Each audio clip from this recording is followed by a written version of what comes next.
Not hearing anything.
All right, so I'm having a little sound issue.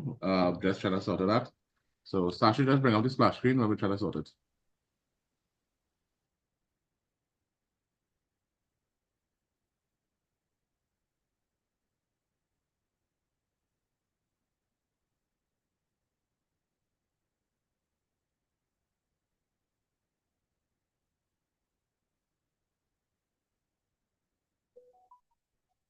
Can we hear each other from here? Can we hear each other? Hello? Yes, you're clear. Yes, I'm clear. Awesome. All of us are muted. Oh, I all could- of us are mute. Okay, Yeah. that's what was going on. I was like, No, they are trying to sort out the volume of the intro. okay. So just give us 5 minutes. Yeah. Plus I think people still joining. Okay.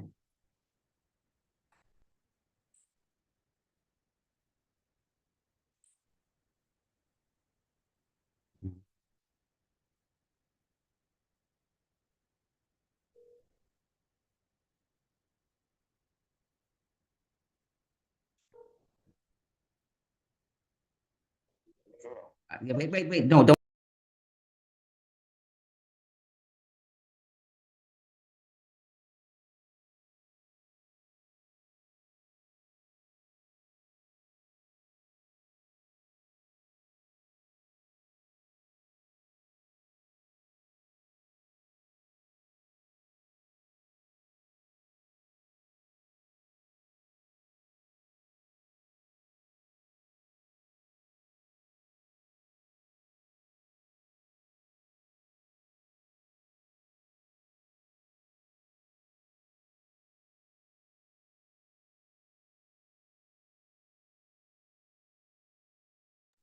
The little box.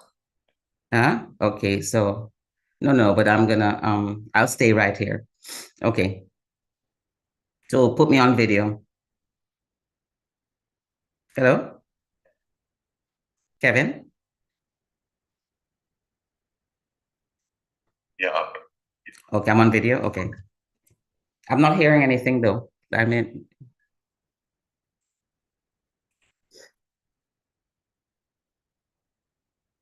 I'm not hearing any sound.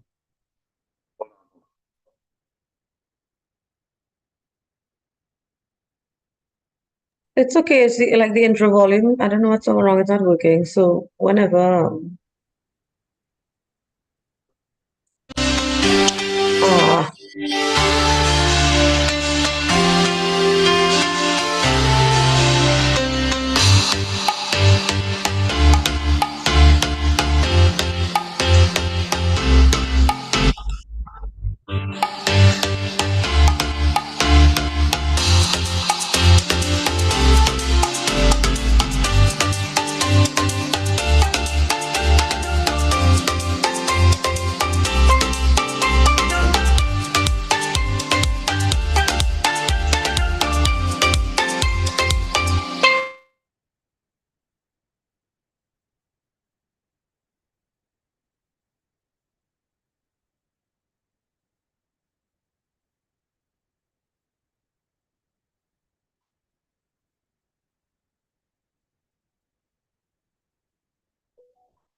Welcome everyone to day 3, session 1 of Philanthropy in Action Week, entitled Women-Led Climate Philanthropy, Mentorship for Women Leadership. Caribbean Philanthropic Alliance, Women-Led Climate Philanthropy was launched at Clinton Global Initiative in 2003. We recognize then and continue to recognize that women bring unique perspectives and experiences to climate change issues, often focusing on intersectional approaches that address the social, the economic, and environmental dimensions of climate change. Women are often at the front line of community-based climate action, leading initiatives that address local needs and build resilience, and possess a wealth of knowledge and expertise on climate change, adaptation and mitigation strategies, particularly in relation to agriculture, to food security, and natural resource management. We also recognize that women-led climate philanthropy is essential for achieving gender equality and empowering women in decision-making processes related to climate change. So CARAPHIL is committed to facilitating an ecosystem of philanthropy and capacity building resources to empower women to create sustainable livelihoods and enhance women climate resiliency. You will hear from co-moderators who will share CARAPHIL Alliance regional capacity building initiatives that have been designed to equip women with the tools they need to tackle climate change, improve food security, and implement innovative entrepreneurial initiatives. Today's agenda places a spotlight on women's mentorship for leadership. Mentorship, we believe, is a game changer for women leaders in climate philanthropy. With mentorship, women can build the confidence, know-how, and connections needed to make a real difference in the fight against climate change. And so we look forward to all of you joining us today and having an interactive conversation. We call this conversation a mentor talk, which also represents the culmination of our regional capacity building program for 2024. And so to lead this mentorship for leadership discussion, it's my privilege to introduce 2 women who have been with CARAPHIL Alliance since 2020. That's no small feat. Talia Mohammed operates as the regional coordinator for the Alliance, and Sonia is in Barbados and operates as the Barbados National Coordinator. So a little bit more about Talia.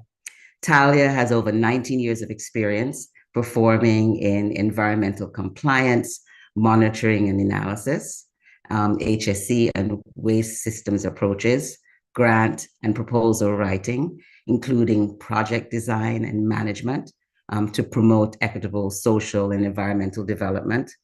Talia is currently the director of IDSI Foundation in Trinidad and Tobago, social enterprise, which focuses on youth and community education and empowerment and provides technical consulting on sustainable waste management and works to ensure sustained recovery of recyclables in support of circular economy transition. Her work in the recent years includes project management, science communication, and green business development. And she also contributes to the consortium projects with Canary, the Cropper Foundation, and of course, the Caribbean Philanthropic Alliance on building capacity of civil society groups. Her work with CARAPHIL Alliance, as I shared before, began in 2020. She's been very instrumental in the Caribbean Tree Planting Project and has currently worked there with us and in Trinidad and Tobago, supporting our umbrella environmental CSOs and experts. And the CSO group is called Plant Your Roots. Plant Your Roots in Trinidad and Tobago supported the 1.5 million trees that were planted in 2020. And has worked diligently to host 2 successful Caribbean Tree Planting Week conferences in 2021 and 2022. So Talia is currently the CARAPHIL Alliance Regional Project Coordinator, and she also works with the Private Finance Advisory Network, PFAN, as an advisor for the Latin American and Caribbean region. Dr. Sonia is a natural product chemist and executive director of Biocultural Education and Research Program. And she's also the founding director of the Heritage Teas Barbados and the director of Bioscience Barbados Limited. After years of lecturing in chemical education, she retired as the head of the Department of Chemistry, Division of Natural Scientists, in the Barbados Community College in 2017, and established a nonprofit organization, BERP, to communicate with the public on issues of biodiversity through a platform of science engagement. She initiated the development of education tools, including workshops, courses, and symposia to arm the public with knowledge that would create investment in the conservation of plant resources and embedded traditional knowledge. The biannual symposium, Plants and Planting for the Future, brings together scientists and the public for exchange in the matters of food security and health. Her publications include papers in peer-reviewed journals and conference proceedings on the discovery of natural products, and she has made significant contributions to other publications. And she recently has a book called Yaspi Guada, designed to reconnect youth and adults to local floral traditional knowledge. Her science engagement platform has been offered by BERP and has been recognized as one of the noted programs in 2020 by the Falling Walls Engagement Foundation in Berlin, Germany, and has been placed on the World Engagement Map. So Dr. Peter was recently awarded for the first prize development of health intervention by Expert Barbados, and has produced a documentary, Healing Roots, in collaboration with Dr. Julia Jordan Zachary. So I bring to the floor our two distinguished co-moderators, Dr. Sonia Peters and Talia Mohammed. The floor is yours. Thank you so much, Anthea, for that very detailed biographies of Sonia and I. We really appreciate it. And we have been very much happy to be working and supporting the growth of Caribbean Philanthropic Alliance. It's been a journey and we have gotten there together. So today we are very much talking about women and the pivotal role they play in shaping our communities, and especially when it comes to addressing challenges to climate change in the region. In the Caribbean, these changes are posing a very significant threat, and women's leadership and entrepreneurship are very essential for building these resiliences. So I want to just talk very briefly about the capacity building forums that CARIPHIL hosted this year, two in particular, and then Dr. Sonia Peters will talk very much so on another one that she was very much part of early on in the year. So our program is basically supporting women-led women leadership, as well as women in entrepreneurship. And the aim of these programs were really to foster a collaborative approach to women meeting and leading and talking together and growing together. So the Women and Beyond program, women-led climate philanthropy and beyond entrepreneurship programs, were very much intrinsic to empowering women through strategic partnerships, leveraging funding resources, and to build these capacities in order for them to add more value to the work they do in their home countries. So capacity building is very central to the work of CARIPHIL Alliance, and we really wanted to support women this year because we have been paying attention to all the women that have been leading the charge on the ground for sustainable development, including climate change and climate action.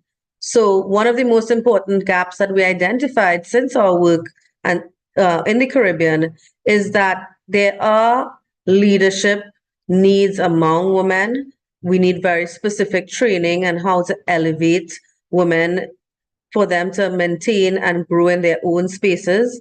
And one of the other things that we noted was there were a lack of mentorship programs all across the region, and very much so those very specifically ones targeted to women and those in the environmental space. So we came up with the two programs to support our women-led climate philanthropy initiative. Now, the main objectives are empowering women in the Caribbean to create sustainable livelihoods, improve their green entrepreneurship activities, and build their organizations, especially resilient to climate change. We wanted to enhance women's access to financial resources and investment opportunities. provide mentorship, coaching, and guidance from our experienced women leaders, which we're happy to have the women that are here today as our guest speakers, promoting networking and collaboration among women, increasing awareness among women leaders in the Caribbean about important issues such as climate and environmental justice, and equipping women leaders with knowledge and strategies for incorporating more practices into their own organizations, especially on good governance. And lastly, we wanted to celebrate and showcase women, especially the achievements of all the women leaders we have in civil society, and inspire others to support the transition we need right now to improve our economic development and transition to a circular economy. So the programs were set up to be run as 2 modules, and we had almost 140 women signed up within the 2-week notice that we put out for participation. And at the end of it all, we had a total of about 84 women that completed and concluded the program. And it ran from May to July of this year. And we certainly had a lot of good feedback in terms of the women understanding the need for very specific strategies and developing their own organizations with succession planning. We had good feedback on the need for more women to take part in policy and law, which is a gap in the region. And we certainly had a lot of engagement for women sharing their own journeys as they improved and increased their reach with their work in their islands. We had women from across the region, and it certainly was a very empowering and, for us at Carriphil, inspiring to hear from these women across the region and how much they are doing on the ground to build their communities, build their access to information, especially in their home countries when it comes to working with their governments, working with the communities, and really focus on developing specific action plans for their countries to support climate change and climate action. With that being said, I'd like to hand over to Dr. Sonia Peters for her to tell us a little about Tech to Empower Caribbean and her experience there, and then we'll get straight into our guest speakers. Thank you very much. Thank you very much, Anthea and Tanya. As the national representative of Caribbean Philanthropic Alliance in Barbados, it is indeed my pleasure to be participating in the Philanthropy in Action Week. As indicated by both Anthea and Talia, the segment today will be highlighting women's leadership and mentorship within the philanthropic space, of which I have to say that Carphil Alliance is a powerful advocate in the Caribbean. The effort that is made to forge collaborations to strengthen foundations has been described by Talia in her presentation. Our nonprofit, the Biocultural Education and Research Program, has been a beneficiary of philanthropic action engaged by the Alliance when we participated in the Tech to Empower Caribbean initiative held in Trinidad and Tobago earlier this year. This was a vibrant collaboration with the US-based Women Alliance for Knowledge Exchange, WAKE International, and what was extremely special is that a group of women-led initiative programs in the also philanthropic and entrepreneurship spaces, civil society spaces, were matched with expertise, tech expertise, to elevate organizational efficacy, to enhance visibility, and to strengthen the interface of these organizations with their publics. At our end, we benefited significantly as the tech expertise led to a restructuring of our website platform and the mechanisms that we use for public engagement were also enhanced. This intervention, I know, proved valuable to all who participated because it offered expertise and services that we are often challenged to embrace because we know that there is a funding gap in the Caribbean, especially within women-led initiatives. And therefore, having this opportunity to be exposed to who I would call giants in the field of technology, especially for visibility, it really was invaluable to all of us. I must mention that part of this initiative included youth outreach and affirmation. And this was an important target for CARPHIL and also Wake International. The body of professionals and professionalism brought together was seen important to take to the youthful cohort to energize them and give them a glimpse of potential career paths in philanthropy, in entrepreneurship, establishing a civil society organization, or generally working in climate change and adaptation. I remember seeing the images of the engagement with the students and the expressions of glee, I would want to call it, on their faces at having this opportunity demonstrated how important that outreach was. And I need to add that this was done in collaboration with NEHRST, the National Institute of Higher Education, Research, Science and Technology, and the University of Trinidad and Tobago. I think the youthful cohort was indeed energized. I urge you to visit the website of the Caribbean Philanthropic Alliance.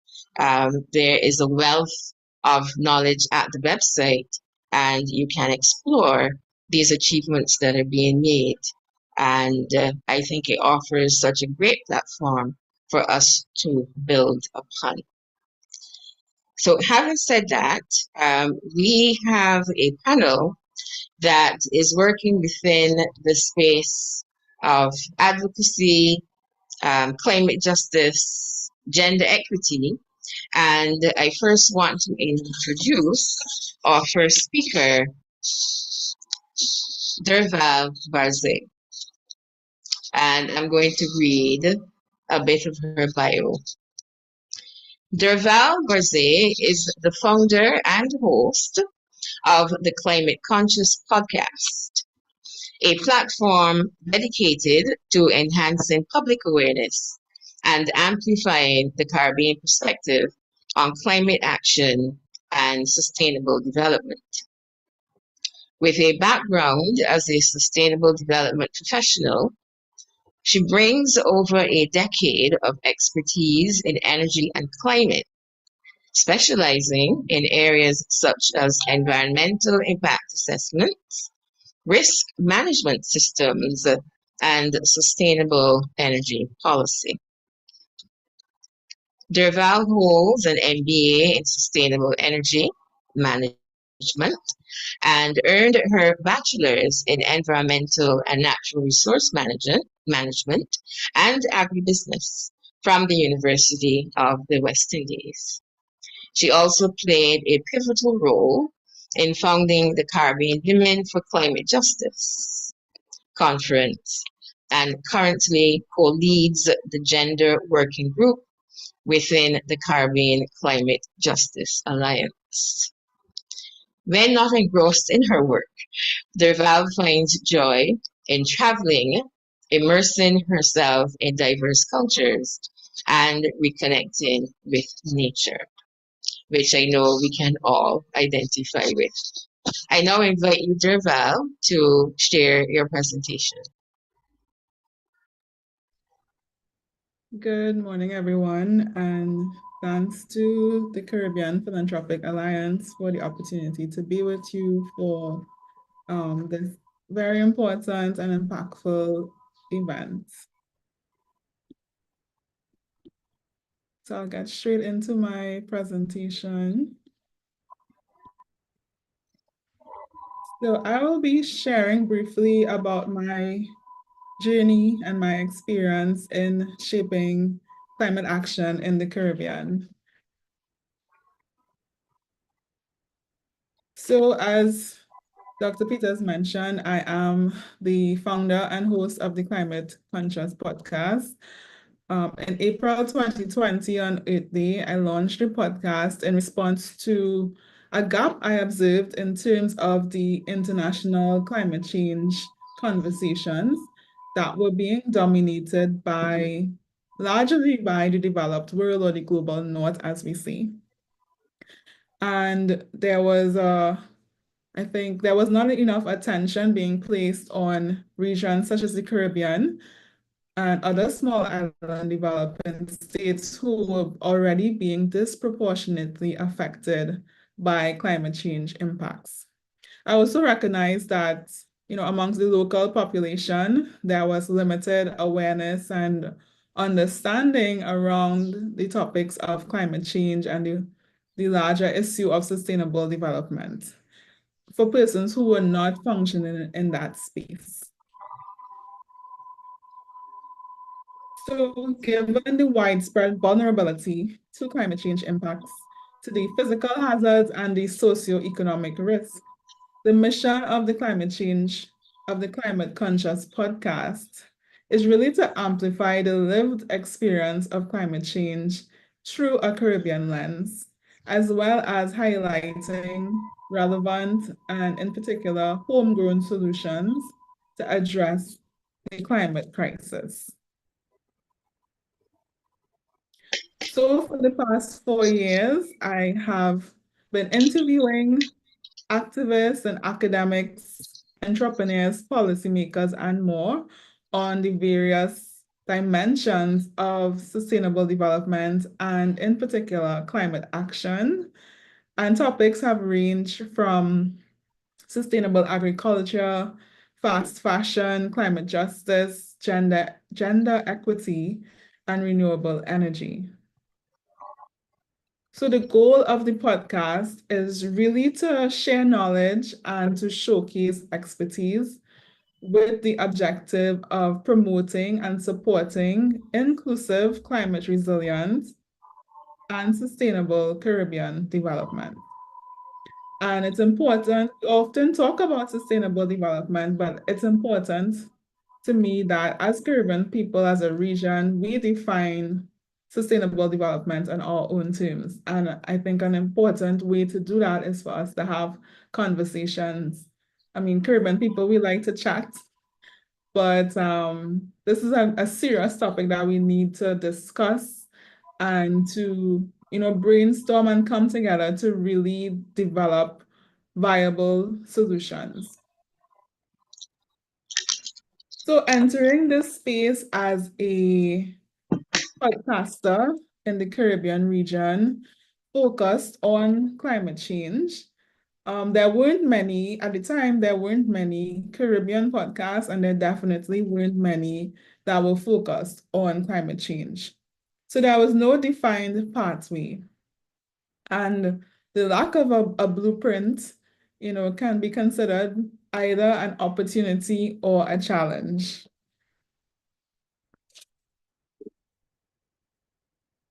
So in my journey shaping climate action using the medium of podcasting, conversation, storytelling, I have encountered and observed challenges in this space.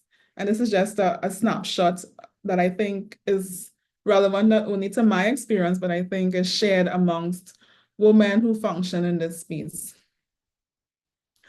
So when the objective is to influence or to bring about change, a major barrier is not having the access to or the influence on decision-making or policy-making.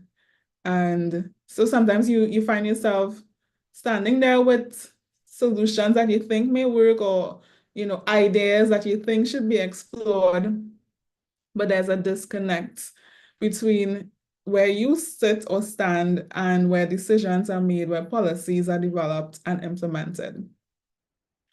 Functioning in the space, you see where access to resources is also another challenge. And when I say resources, this includes finances, which is important, but also technical resources. Often these efforts, such as the podcast and other NGOs and CBOs and even social enterprises, they started based on passion, they started based on addressing an issue. But when it comes to longevity, when it comes to the sustainability of the initiative, there's a need for investment, both financially and otherwise. And the lack of this, impacts the ability to grow and expand in terms of building a team and ensuring that your efforts are sustainable.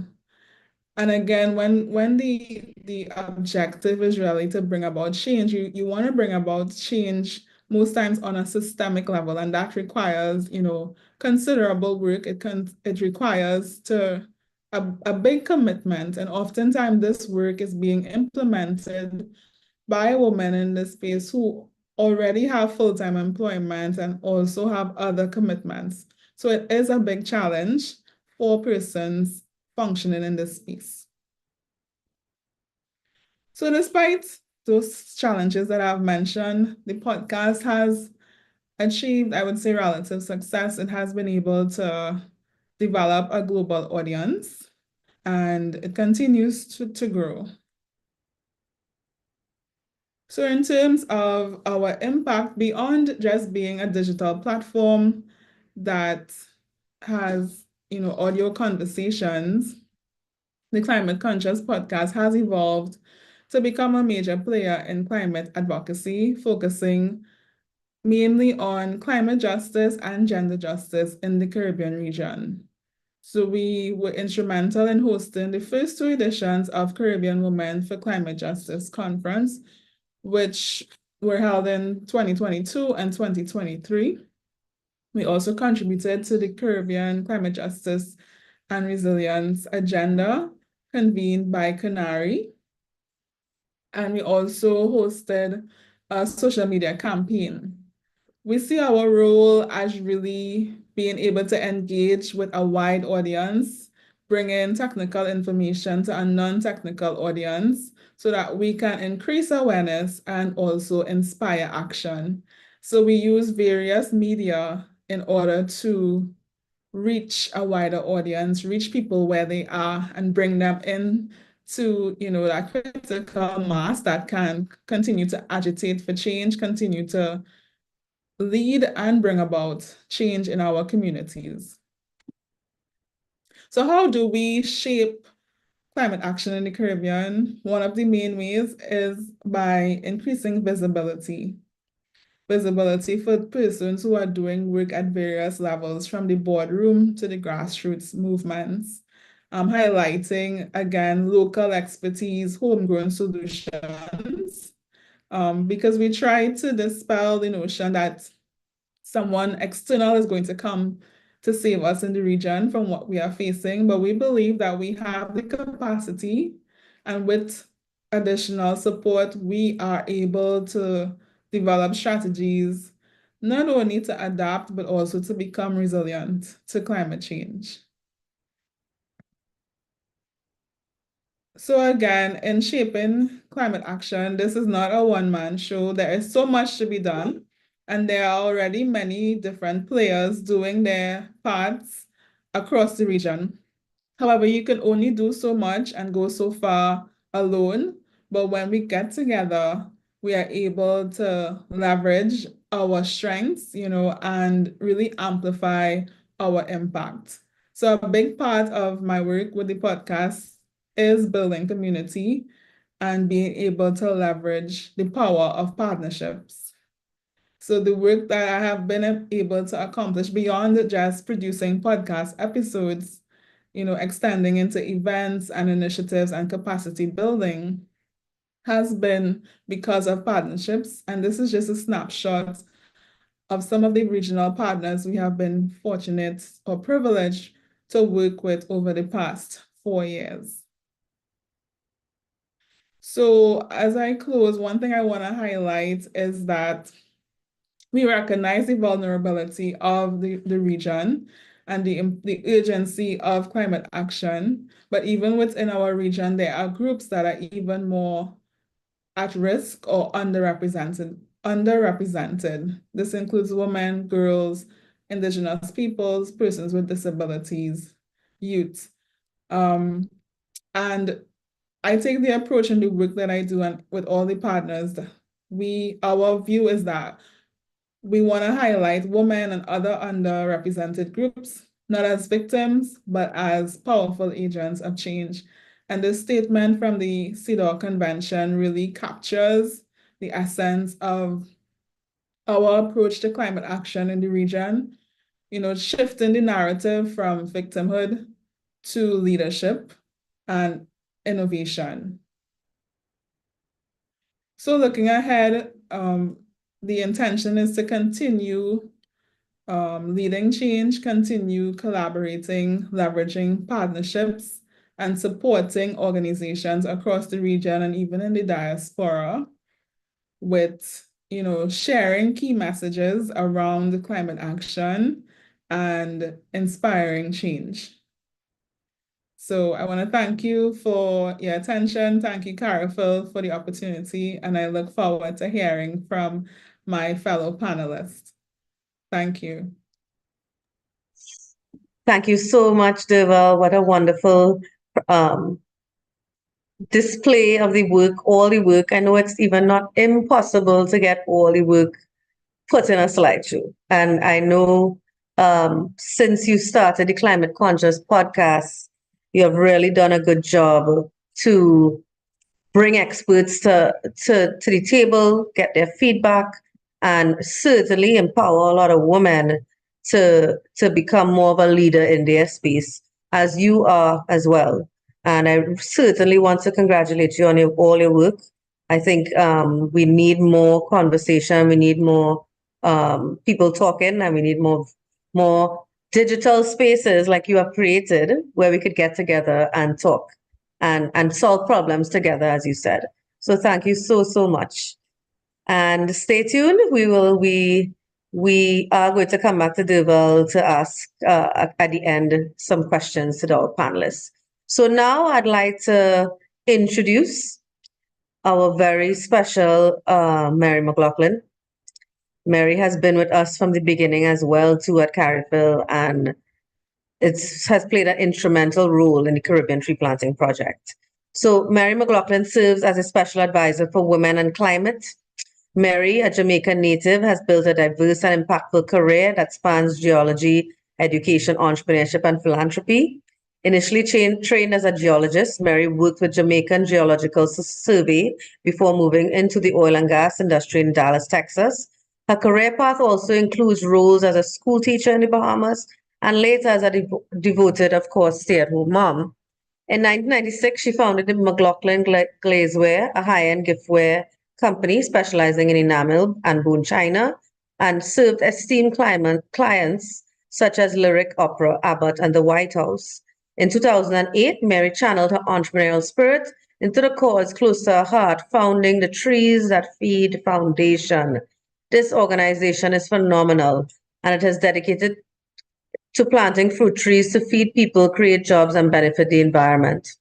Under her leadership, the foundation has distributed over 300,000 fruit trees and provided more than 250 meals to school children, significantly impacting also smallholder farmers across 20 countries. Today, Mary resides in the Chicago area and is surrounded by her wonderful family. Her work with the Trees That Feed Foundation continues to grow.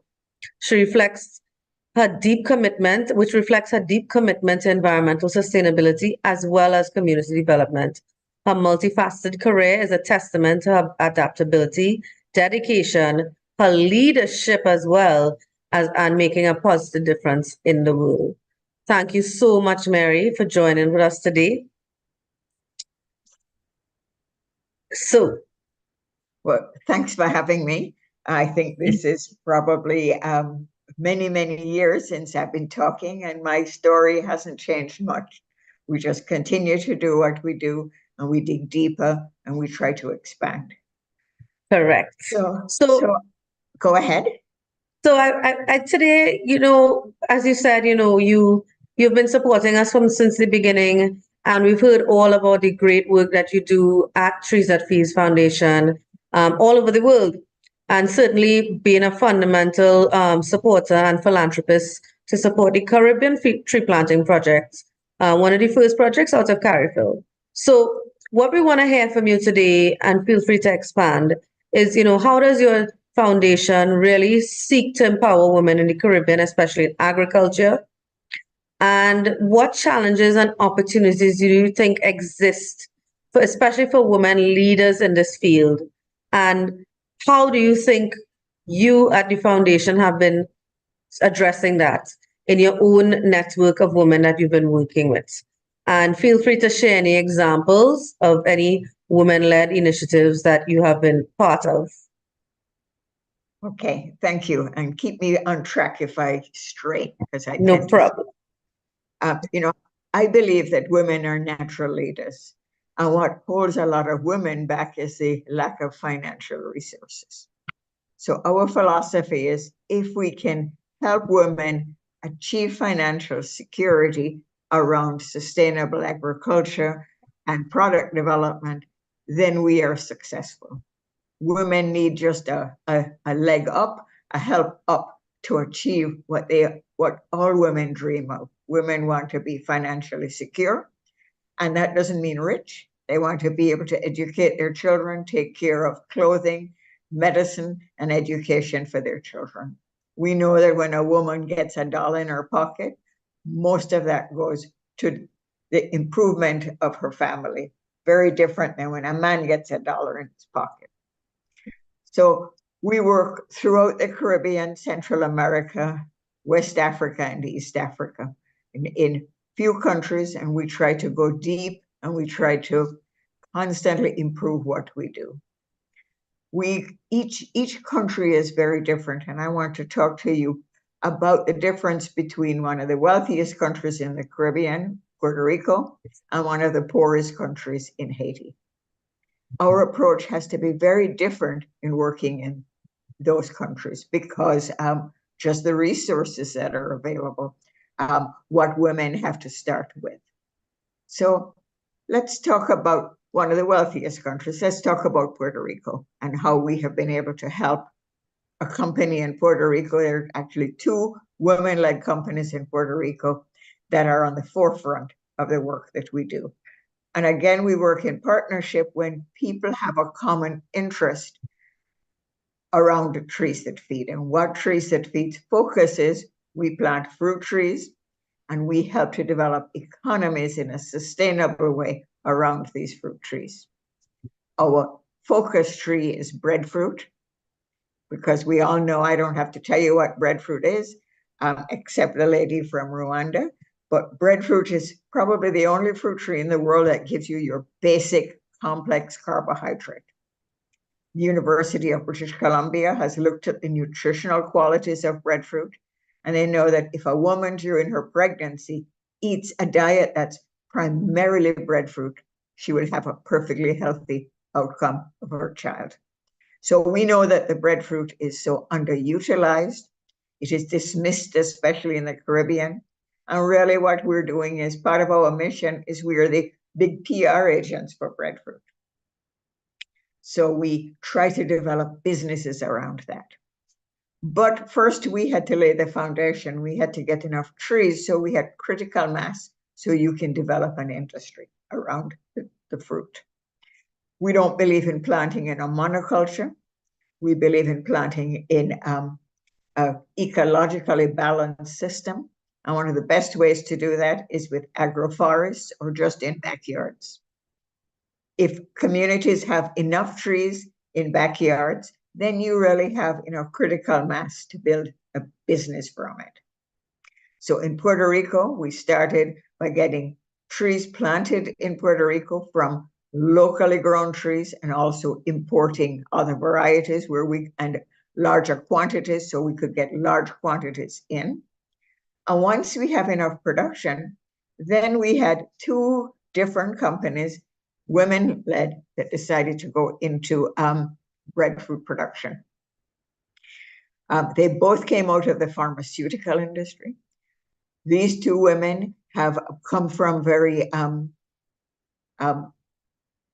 humble families, but they're well educated, and their education has given them the leg up. They were able to secure funding because it's easier to do that in Puerto Rico, and they established breadfruit factories. One makes a breadfruit bread that she sells to supermarkets in Puerto Rico and stores like Walmart. So she has a large volume. She has a very sophisticated bakery. The other company makes breadfruit flour, breadfruit pancake mix, waffle mix, and they are now developing, they have established their clientele in Puerto Rico, and now they are exporting to the United States. They came to Chicago this year for 2 trade shows. They stayed with us. They visited the trade shows where they were able to showcase breadfruit waffles, chicken fried in a batter of breadfruit flour. And they won all the prizes in all the trade shows, and now they're getting into supermarkets. So this is the kind of help that we want to do depending on the market. They almost needed very little funding from us, just trees initially, and then they were able to get funding because their government supports agro-businesses, and they have very large, successful companies. Now they need help in marketing, so we can help them with marketing. This would make a great podcast for them to talk about the success that they have achieved. And then that can show other women that they can maybe do the same thing, maybe not at the same scale, but following, maybe working in selling in farmers markets or a local scale. And I know that's happening in Barbados as well. Yeah. It's also happening in St. Lucia. We have a very successful model in St. Lucia. So that's Puerto Rico. Now we go from the sublime to the ridiculous. Yeah. In Haiti, Haiti. we have massive poverty. They feel totally left out of the Caribbean because of language and, of course, internet. They just can't get on podcasts like this to talk. These women are poor. They worry about what they're going to feed their child that day. So our model in Haiti is very different than our model in Puerto Rico. In Haiti, the way we have worked for the last 15 years is we start to get trees into backyards. Imagine if mothers had a breadfruit tree in their backyard. If mothers learned how to use the sun to dry the breadfruit and to grind it into flour, instead of just having food during the breadfruit season, she now has food all year. So the model that we work with in Haiti is, yes, we get trees. So we have planted huge quantities of trees in Haiti, but we can only work in Haiti where we have tree nurseries. So women can work in the tree nurseries. We have a group of women in a town called St. Mark. It's a women's federation. They have a breadfruit tree nursery where they grow breadfruit trees.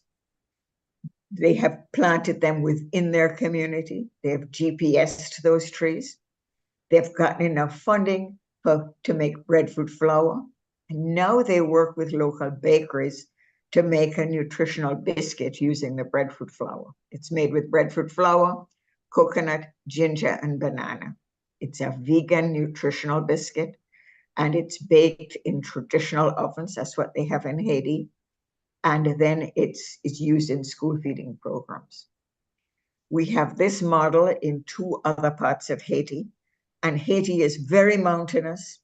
We have huge problems in Port-au-Prince, so you can't, all roads lead through Port-au-Prince. So really Haiti is now being divided into little fiefdoms, where the people in the southwest That's what happens in the Southwest. There's almost no connection with people in the North. Wow. You can't go through Port-au-Prince because the gangs control the roads going in and out of Port-au-Prince. So it's very difficult. But in rural communities, you can build rural, sustainable communities. You grow your trees, you make your flour, you have your bakeries, then you feed your kids. But Trees That Feed isn't here to have charity forever. We can't buy every tree, we can't buy every pound of flour made, and we can't buy every nutritional biscuit. They're called comparettes. We can't do that. So we thought, how can we make this into a true sustainable economic model? So we looked at women. We looked at the same women who have a hard time feeding their kids. And we thought, maybe this can be an economic model that these women can use to build little businesses. These aren't fancy women who have been to college. These are women who sometimes can't read and write. In most cases, read and write and earn $1 a day. Yeah. So what we did with our economic model is we decide to bring those women in to sit under a tree and to have somebody teach them the economics of selling these products, the environmental benefits of selling these products, why this is better than selling an imported packaged product that comes from the States, Right. and also the nutrition. So if women understand the nutrition that they're selling as product, how they're going to make a little money from this, and how it's going to help their community and their local, not just their environment, but the people who own the trees and the people who work in the bakery and the people who make the flour. So our foundation gives these women a leg up. We give them free product every week for a month. We encourage and we teach them to save. And after a month, we hope and pray they have enough savings that they can continue to buy on their own and then sell and make a little extra money. This isn't big money. This is just helping a woman to maybe pay the school fees or to pay the doctor bill. But if we can get enough women doing this, then we have an economic engine. We track their sales. We have tracked their sales for over 2 years. Not every woman stays in the program, but if half stay in the program, that's good. Every few months, we bring in a new set of women that we finance. But the women that we financed 3 months ago, 6 months ago, a year ago, if half of them stay in the program, then we're building an industry. Yeah. And these women can then help their families and they can help other women. So really, that's what we do in Haiti, and that's what we do in Puerto Rico. Very different countries, very different models, but we have to tailor make the model for the country. We have models in St. Lucia that work very well. These are entrepreneurial women who are doing very well. In Jamaica, we have entrepreneurs that have bakeries. So they get breadfruit flour and they make, again, a nutritional biscuit. And those go to schools. So that's primarily what we do. But everything is centered around the tree. Everything is centered around keeping the trees alive and a sustainable model of this economic engine, all based on the tree. So that's what we do. And I hope I've answered your question. Yeah, you did. You gave us a lot of insight into the nuances that is needed very specifically when you work with different types of demographics. And we need to understand that because all of us recognize that they have women working in all different capacities all across our communities.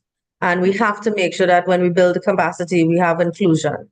So lovely insights, Mary. Thank you so much for sharing as usual. And I'd like to invite Sonia to invite our another panelist. And stay tuned for more at the end of the session from Mary as well. Great. Thank you, Talia. And Mary's work is certainly inspirational. The models and the working examples, I'm sure, will be found inspirational by all who are with us today. And you may or may not know this, but our organization has indeed also been a beneficiary of your Trees That Feed Foundation, not with the breadfruit, but there are other trees which I think you do distribute across the Caribbean, and we have been including them within our food security program in the schools. I hope you're hearing me. We're hearing you loud and clear, Sonia. Oh, fantastic. Great. We now want to introduce our next speaker, Miss Josephine Nurunziza. And I was really very careful with that beautiful surname. Josephine is a policy analyst and gender-aware accountability specialist interested in social justice, economic empowerment, and global health. Josephine's career journey of over 17 years has allowed her to work with various institutions at the government level, civil society, and community-based organizations in East Africa and the USA. However, her love for being a part of where actual impact happens in people's lives keeps driving her passion for research, its translation into policy change, and the design of contextually relevant solutions. Among various initiatives that she has been a part of includes being an awardee of the Global Health Core Fellowship 2011-2012, the Mandela Washington Fellowship 2017 in the Civic Engagement track, a co-founder of Empower Rwanda, whose focus is advancing girls' and women's rights to promote gender equality, and also a co-founder of the AFRIHO group, where gaps are bridged between America and Africa through cultural exchange, meaningful experiential learning, travel experiences, and strategic business partnerships. At a personal level, she's a mother of 2 boys and a daughter, a wife, a PhD student in planning and public policy at Rutgers, the State University of New Jersey, a volunteer, and a mentor. As a mother, Josephine's connection to the issues she works on is profound.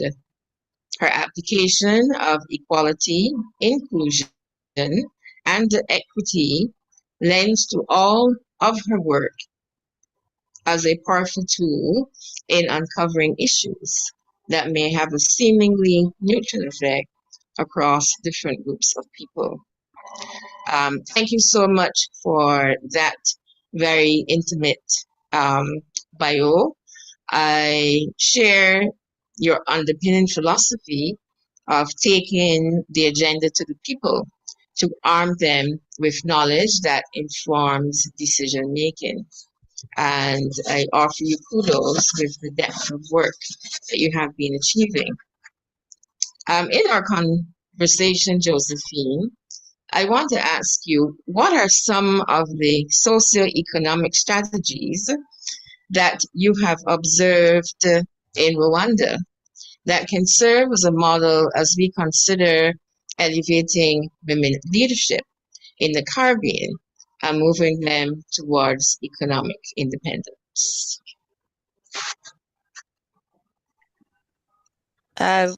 First of all, I'm really so glad and so happy to be here today and engaging in this very important conversation, because we are talking about issues that affect us as women every day, issues that we see women struggle with where we live or where we work with them, especially poor rural women. But also these are issues that are being discussed globally everywhere. And coming back to your question. Yes. I come from a country where we were nearly scrapped off the global map when the 1994 Tutsi genocide happened. But today, Rwanda's story is totally different about 30 years later. So I tend to believe that there is nothing impossible when people work together. When women stand up and work together, everything remains history. So I've seen that, yes, I've seen that happen in the Rwandan women's lives, but it's also happening for the women in the Caribbean and everywhere else in the world. So answering to your question of socio-economic strategies that I have observed, there are quite a lot. Yeah. But I'm going to share a few that actually hang mostly on the political will.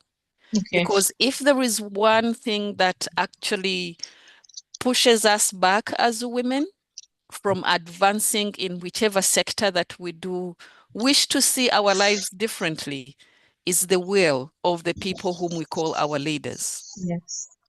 When the environment is unfavorable for us, we will definitely strive every day, every single day, but it makes our lives difficult.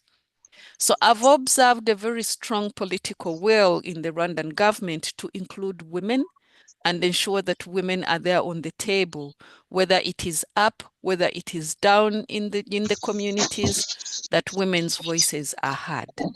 So it's not surprising that we see a very big number of women in the cabinet, women in the Senate and Parliament, but also trickling that down up to the village level. It's emphasized and it is becoming a norm that where there is no woman, that the belief is that things might not work. So it is important that women take up those positions, but ensure that their voices are spread and heard and acted upon. And I was very amazed to see that the succession law in 1999, that was soon after the 1994 genocide, it was changed simply because we all know that in most of the communities or even countries, the biggest resource that is there or there is that people have is land. When you deprive people of land, you're depriving them of life. So it was early on realized that when women don't have right to land, which was the case, then we are not even going to talk about economic empowerment or economic independence. So the laws were changed and women were able to inherit land.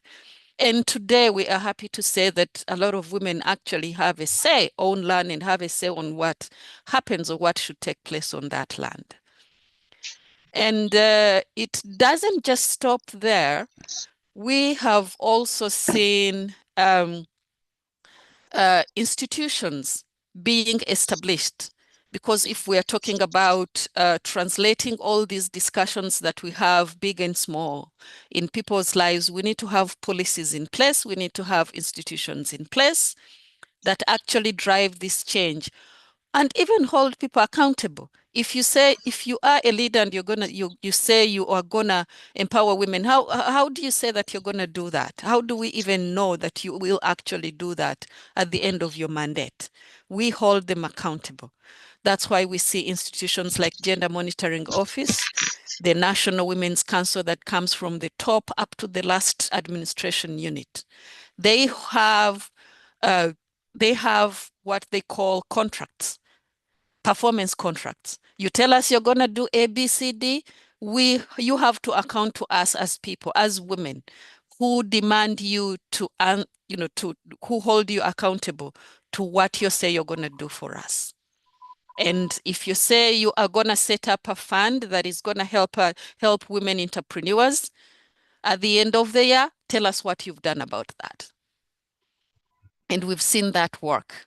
And it is Yes, and it is very important that the Ministry of Gender and Family Promotion also within the government's cabinet really supports a lot of work, especially promoting and driving public-private partnerships to ensure that issues of women are catered for across the board, not only looking at the government, but also all these other people who say that they work for us, civil society organizations and so forth. What do they bring to the table that trickles down to change women's lives? And this also goes hand in hand with supporting women. We have seen cases where we have all these amazing initiatives, models, institutions set up, but there is a lack where women individually are encouraged, whether it is going for these leadership positions, they still feel inferior. We've all been through that. We talked about mentorship, and we find women, some of us have been privileged to advance, but there are also more women, out there who can also get to our level, even do better, but the opportunities are not there for them, or they are not supported enough to feel confident enough to do that. Making sure that these women, actually, the women who are in leadership or who hold those leadership positions, are intentional to hold a woman's hand in their community where they work, to ensure that there is another woman who grows, who is empowered at the end of the day to make that change happen. And as my sister Mary said, you support a woman, expect that triple effect in her family and in her community. Thank you very much. Thank you so much, Josephine. I think that, we cannot really weigh or imagine what Rwanda had to live through, and to get to a position in about 30 years where we're seeing movement. Yeah, we're seeing movement to do some analysis of the need to get society back on track. I'm happy to hear about legislation changing for women so that they become empowered, and holding people accountable is very, very important. I take your point about political will. If that political will is not going to function on our behalf, then it pushes us back. I would really like to chat with you some more, especially about the group that's forging bridges between America and Africa. But I think we'll hold that, until we have our other speakers make their presentations, and then we'll come back to you and chat a bit more. So thank you so much for sharing with us. You're most welcome. Thanks so much, Sonia. And I'll just take it right away to introduce Che, so we could make sure we stick on time. So thank you so much, Che, for joining us today. Ladies and gentlemen, this is Che Greenidge. I'm pronouncing it correct, right? Greenidge. And Che is a phenomenal young woman. She's the executive director of Barbados Environmental Conservation Trust. We have two strong, powerful Asian women with us today on the panel, following in the footsteps of their great Prime Minister. So Ms. Che Greenidge is the Executive Director of Barbados Environmental Conservation Trust, or BECT, where she supports environmental grassroots initiatives in protecting and restoring the island's natural environment. While Barbados attains its national environmental goals, she is focused on helping them to get there. She strongly believes that focusing efforts on supporting local resources aimed at environmental conservation will help Barbados have a long-term solutions that can stand in the face of the climate crisis, especially right out there in the Atlantic Ocean. Under Che's leadership, BCT has raised over $600,000 for local community projects and has been internationally highlighted in Tokyo. She is currently also an advisor in the Citizen Advisory Group led by the Inter-American Dialogue, as well as the providing recommendations to U.S. climate aid to the Caribbean through the Biden-Harris administration, U.S. Caribbean Partnership to Address Climate Crisis 2030. She is also a member of the Global America's High-Level Working Group on the U.S. CARICOM relations, where she provides feedback and actionable policy recommendation based on reports to the U.S. and Caribbean policymakers. And we know that is very, very, very important right now to have women at that leadership level in the CARICOM area.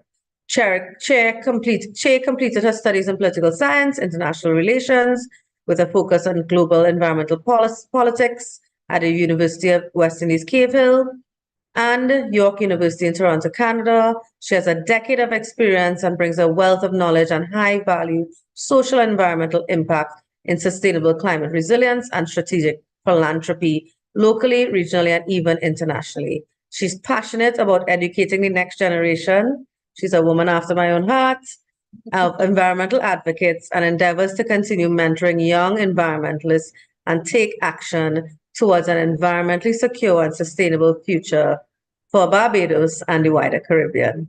Thank you so much, Che. I hand it over to you now. Thank you so much for the introduction, Talia. And I'm just so happy to be here amongst all these very powerful women. It's very inspiring for me listening to all of the presentations that were made before. But for me, I just want to share a little bit of my story and the work that we're doing at BECT. Our mission is very simple. It's to support local environmental grassroots initiatives.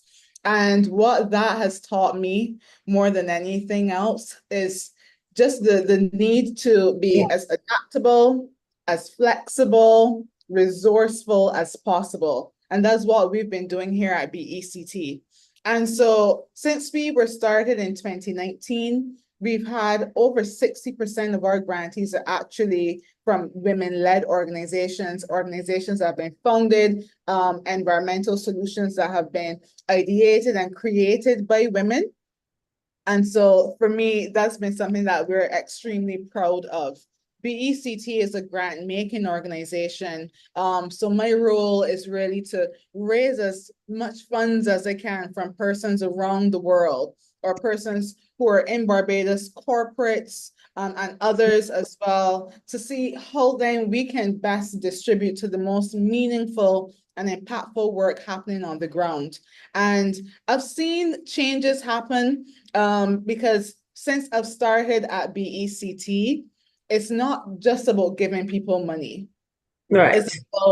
It's about helping people where they're at. So for us, we've changed up so many of our systems where we get involved at the beginning stage to help improve and enhance project designs, and implementation strategies, and streamline monitoring and evaluation processes as well. And we've seen how that has made tangible impacts for each of our project teams and our grantees. And I want to share a little bit of a story with you, because what we do very well at BECT is to support pilot projects, to pilot ideas, and to give our grantees, who are predominantly women, that startup funding that they need to make their solutions a reality. And so I remember one of our grantees in particular, she went to several governments, not just in Barbados, but across the region, for this idea to implement a project that will help the fisherfolk community and to help to attain sustainable fisheries management. She went across the region, and everywhere she went, she was told no. Everywhere she went, she was told no. I remember when she came to us and she was in tears. You know, no one is believing in her idea. But BECT, we decided we're going to take that chance and we're going to dare to believe with you. And I just want to be able to share with the audience today that now that project is in its third year. Wow. We have supported it from year one up until this point. That project is now supporting loads of women in the fishery sector as well as fishermen to create more safety at sea for them as well. Our data is being shared with the government and it's informing legislation. And we've even replicated this project in St. Vincent and the Grenadines. And so what we were able to do to pilot, to help to create a proof of concept, to create access to financial resources for this particular project team, we have seen that triple effect. You know, we have been able to help create structures within that team as well, to even leverage further funding, where they were able to get grants 5 times our size, you know, to keep that good work going. Wow. And this is the power of supporting women in grassroots environmental work, you know, and it doesn't stop there. A lot of what we're doing is flexible, and we have to remain flexible for our teams as much as we can, because a lot of times you talk about grassroots organizations and they're granting agencies, they're giving money for grassroots, but you know, you have to understand how they operate, and you might not get that report on time. You might need to help them with that process as well. Yeah. And so my work is very dynamic. I love what I do. No day is ever the same. And what I love to be able to do as well is to show other young women like myself that, you know, we can be in instrumental positions and make a difference. And so I'm glad to be here this morning to tell a little bit about that story. Yeah, that's a phenomenal real life story and scenario about about something that I think is very common in our part of the world, specifically with women having these ideas, wanting to take them forward and keep hitting these roadblocks, Che. So it was good to hear such a positive story, and thank you so much for, you know, recognizing also the fact that the work that we do now takes not just, I would say, mentorship in a formal way, but this type of one-on-one relationship building. I remember hearing something from Simon Sinek talking about mentorship and the importance of it and finding a mentor in your life. And it doesn't really need to be very transactional. A mentor should be a relationship that you build with somebody. And it sounds like, you know, you have been doing that on your own, building these one-on-one relationships and mentoring these women and lifting them up in order to be empowered. So I'm so glad that you shared with us, you know, that very much specific, very specific example of how you supported that project. Is there any other considerations for your organization, especially a woman-led organization, when you are designing a funding approach or implementing a project at the community level that you have learned a lesson from that you want to share with us? Anything with regard to, especially, you know, developing a program? You mentioned something there that is very important that grant funders tend to take for granted when it comes to reporting from a grassroots type of community group versus a more established nonprofit. So any other considerations that you think we need to take into account, the other fellow participants who are listening in? We do have a lot of members from the programs that we hosted earlier this year, some young women that you could think of that is very specific when you're designing an approach to go after a funder, or when you're actually implementing after you get the funding, to make sure it has the value that you set off writing about on paper? Oh, yes, definitely. We have been doing so much work on this right now with each of our current grantees, and it really is stemmed in helping our grantees to identify specific and key indicators so that Yes. impact is more measurable, and it's Nice. not going to be just, you know, it's going to be a lovely write-up, yes, but what are the numbers? You know, and so we've been helping them to understand this process and to also understand how that translates to the impact, and sharing that story, communicating that effectively with other potential donors. And the way we framed this, because it's a lot of work in the process, to get a project that may not have been designed with indicators in mind, Right. them to understand, we're not trying to give you more work here. We want to celebrate and highlight everything that you're doing. Don't sell yourself short on the major impact and inroads that you've been making through your work. And so we change that mindset and that narrative, so it doesn't feel like I'm coming to bombard them with more work and I want them to do this and that. But we turn it into the approach of, we want to celebrate you. We want to highlight you. That makes it so much more, desirable for them to take part in these types of activities. But I think as grant making agencies that we definitely have to spend more time understanding the individual needs of our grantees and the projects that they have. And some of the panelists this morning definitely would have touched on those things. That individuality, I think, needs to be celebrated more. And so at BECT, we're taking a lot of time to work through with each of our grantees, helping them to be more visible and keep more noise about the work that they're doing, and giving them that platform as well through our networks and connecting them to donors. So we just see ourselves as a start. So we're there at the beginning with you, and we're going to be on the sidelines of that race cheering you on. That's really what we do at BECT. And I just love to see each of our grantees thrive and grow and do bigger and better things. Thanks so much, Che. And it's good to hear the point about making sure they develop their KPIs for reporting. It doesn't have to be anything fancy, hard statistics, but numbers are important. So I thank you so much for being here with us. And I'm going to just pass it back to Dr. Sonia to introduce Ms. Lisa Perch, our final panelist. Great. Thank you, Talia. And Shay, we have worked together previously, and thank you for that very dynamic presentation. It really does indeed match your passion. So our last panelist today is Lisa Perch.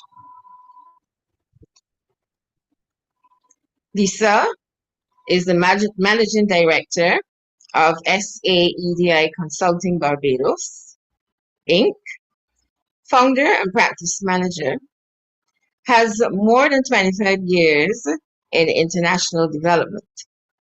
She works at the intersection of gender and climate, including financial issues, and most recently, supporting UN agencies in their work in this area.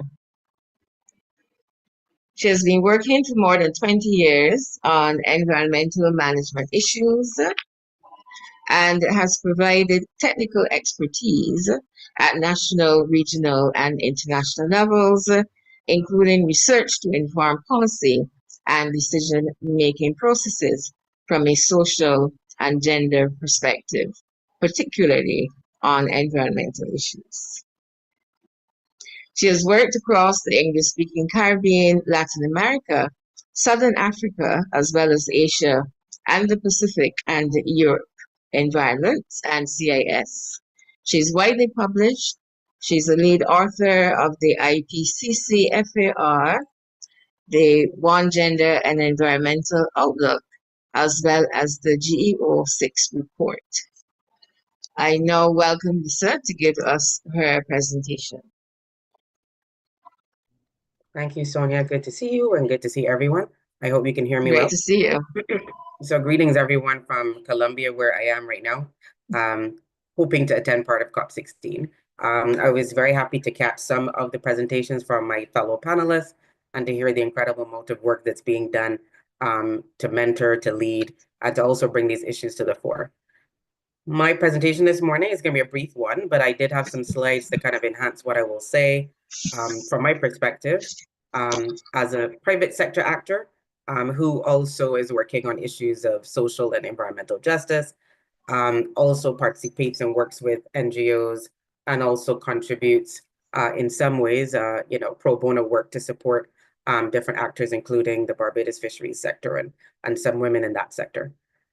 The issues that we're addressing this morning are critical, and they're ones that we have been grappling with for quite a while.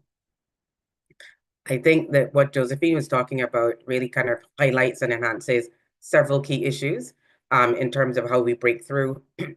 And sadly, I think one of the things that we often see if you look long enough into our past is that it takes extremely bad things to happen, often for us to break through on, persistent and what I would call insidious issues, particularly when it comes to issues of inequality, lack of access, lack of opportunity.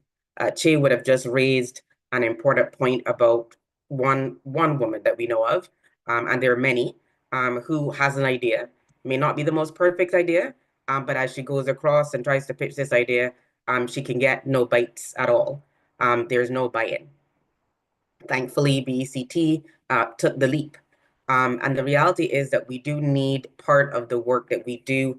And this is not to say that this is charity in any way, but we do need to have some level of hope and faith and trust, and to be able to give people a chance if we want to see the kind of innovation that's required. And I think that's an important part of the leadership that we want to promote, but it's also part of the mentorship that we want to be able to promote and advocate for as well. Mm-hmm. The work that we do at Saidi Consulting sits at a very strange intersection in some ways. We support private sector actors and contractors. We support governments. We do a lot of work in the context of project proposals. And I think that's probably where we make our biggest impact. And as I do this work, I navigate different lenses and streams of mentorship and leadership.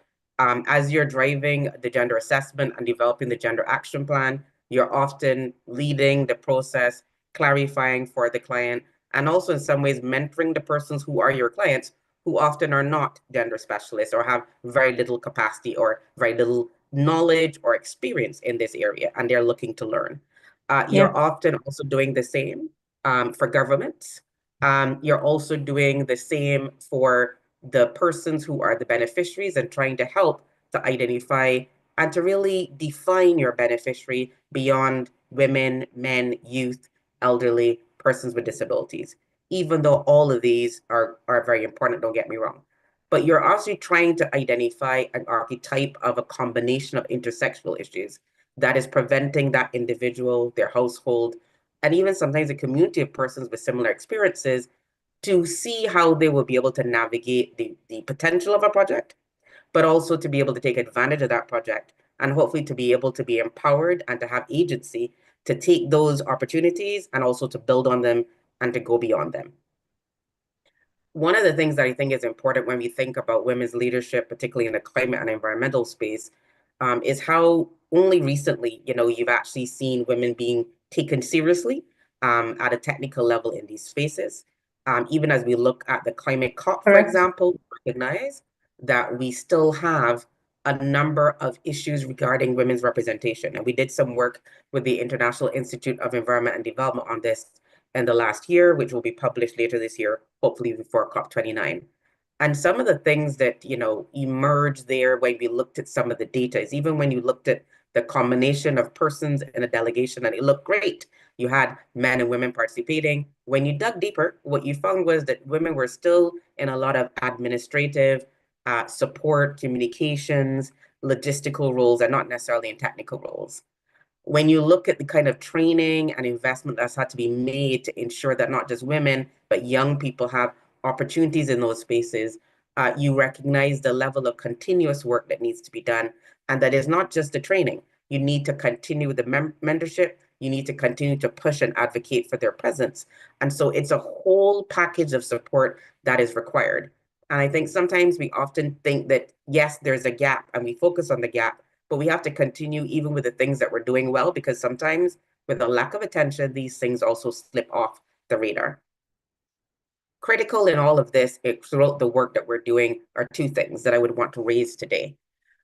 And a third at the end, is the importance of looking at women's responsibilities and childcare responsibilities. So when we're creating these spaces for women to be active, to lead, to influence, because I think influence is also important, and to also be meaningfully represented, which means that every meeting, perhaps Lisa should not be invited, but somebody else, maybe a person who is in the fishing industry and actually processing fish, should be there instead of me, perhaps, to talk about the real issues that they're dealing with. That we also really think about the kind of support mechanisms that are going to be important, the funding that's going to be important, and the fact that we understand how these systems work. If you look at a climate change COP or any COP, influence does not come in your first COP. It comes probably in your second or third COP. You need to be going for at least 3, 4, 5 of these to really be able to open up the space that you need to be able to influence the agenda. So when we think of equality, we normally think of diversification, several persons going and people going, but there are nuances to understanding the ecosystem you're working with and recognizing that persons need to be going consistently and to be there and to be able to influence and to be able to get the space that's required. Now, that means that that person also will need to make sure they're doing their homework on the ground to pick up issues and to hear the voices of others, to be there to meaningfully represent, not just themselves, but the issues that their community or their country are facing, and to really be able to give voice to those. The other thing that I'd want to mention is that as we do this work on leadership, we also need to recognize that there's a danger that we actually end up overburdening women. And that when there are limited resources and also there are limited times and spaces and there's limited knowledge, that sometimes we're asking women to take on multiple issues. And one of the things in my presentation was actually a picture of a woman with a bag of issues, if you will, while there was a man walking saying that he actually travels light. I think that while this may be humorous to a certain extent, is actually quite real in issues. And sometimes it's not just the issues she's covering, but it's also the fact that she's taking with her responsibilities, including childcare responsibilities. So women end up going to these meetings with their children. And there's usually a lack of facilities for this. They also have responsibilities at home while they're not negotiating globally, etc. And we need to think about how we're going to be able to facilitate their effective role and participation to be at their best. If we're just assuming they're going to be able to manage, this is a false assumption. They may manage sometimes, but they will not be able to manage in other times. And so I think our mentorship also needs to be not just technical, not just financial, but it also needs to be about navigating and also demanding certain support services that are required to be able to play these roles effectively. I will wrap up by saying that as we do this work and we think about the challenges that are facing us, particularly in the Caribbean region, and we think about the heat that we're facing, we also need to think about the fact that these issues are going to have health consequences for everyone, including the women that we're working with. We also need to think about how those health consequences will add to their already significant care burden. We also need to think about how we facilitate them being creative and innovative in how they navigate some of these challenges and find new opportunities also to bring new insights into some of these issues, including the agricultural sector, which is in some ways making a bit of a comeback or certainly rising up in the portfolio of many governments. As we look at the different funds out there, it's really important to think about what kind of support services women will need, not just today, but as they continue to grow, those needs will change. I don't think we do enough to think about the politics of all this. And we see this not just in the Caribbean, but we see it globally. It is not easy out there.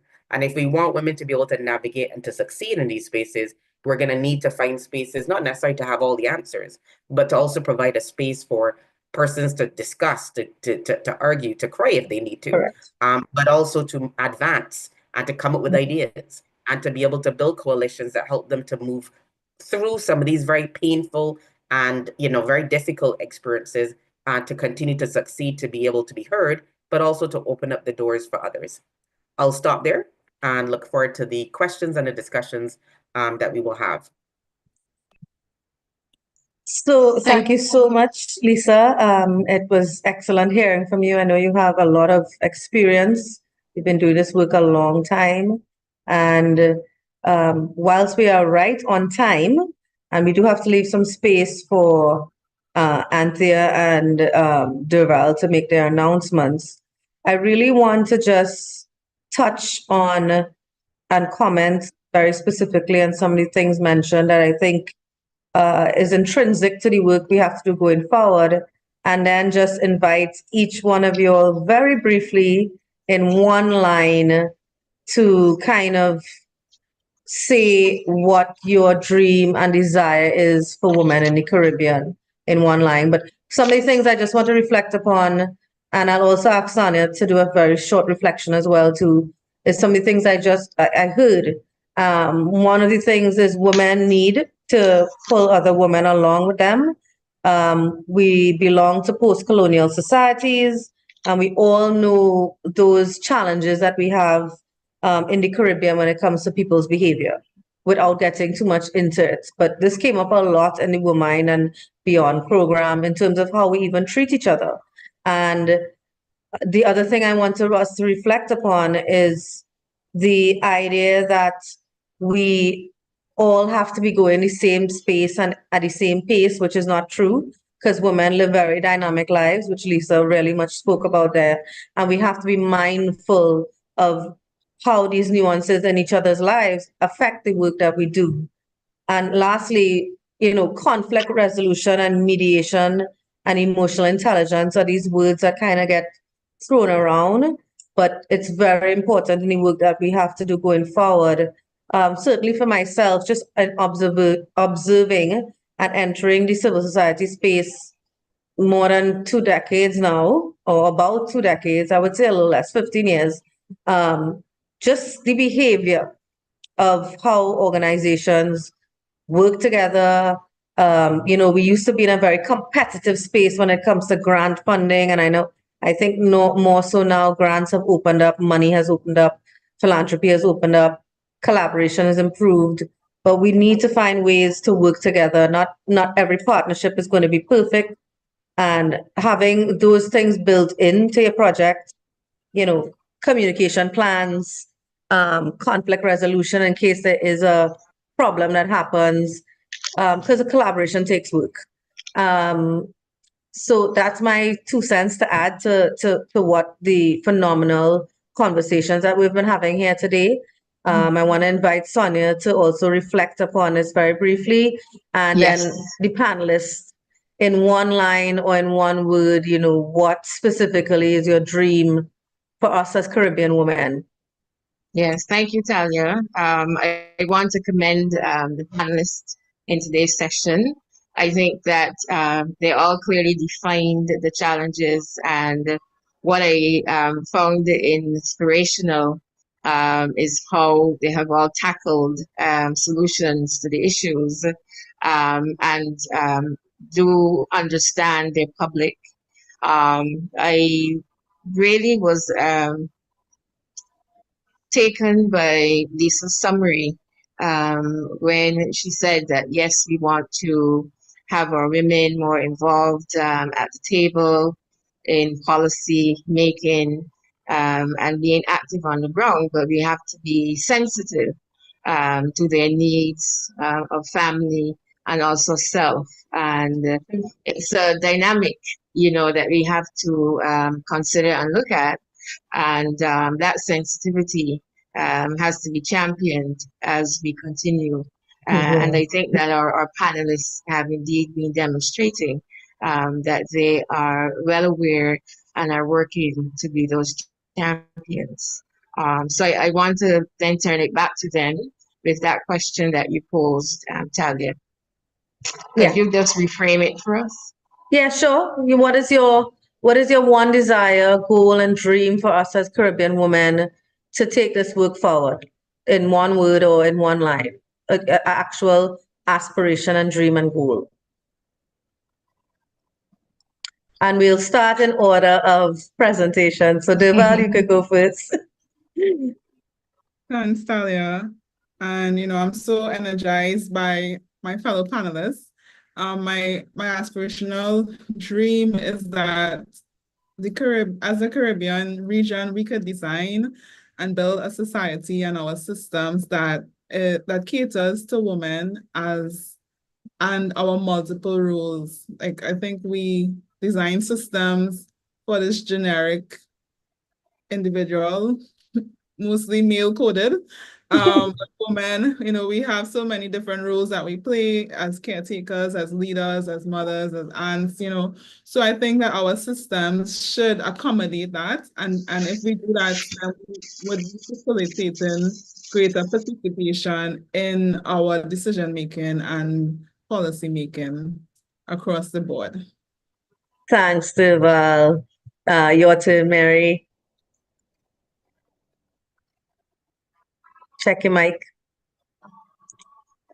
I want us to stay together. We seem to come together on these occasions where we do a lot of talking, but I want us to act together to get more of this work done in each country. Sometimes we are constrained because we can't get plants in the country we want to help, but we can do many other things. We do education, we do support with agro-businesses. So let's see how we can collaborate and work together instead of just coming together and talking.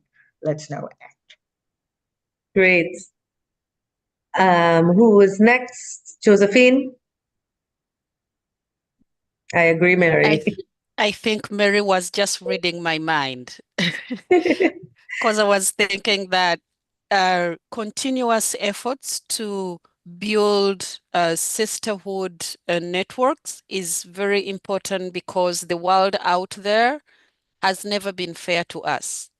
It has been upon ourselves to navigate and fight through for what we believe in and what we are capable of, to constantly prove ourselves.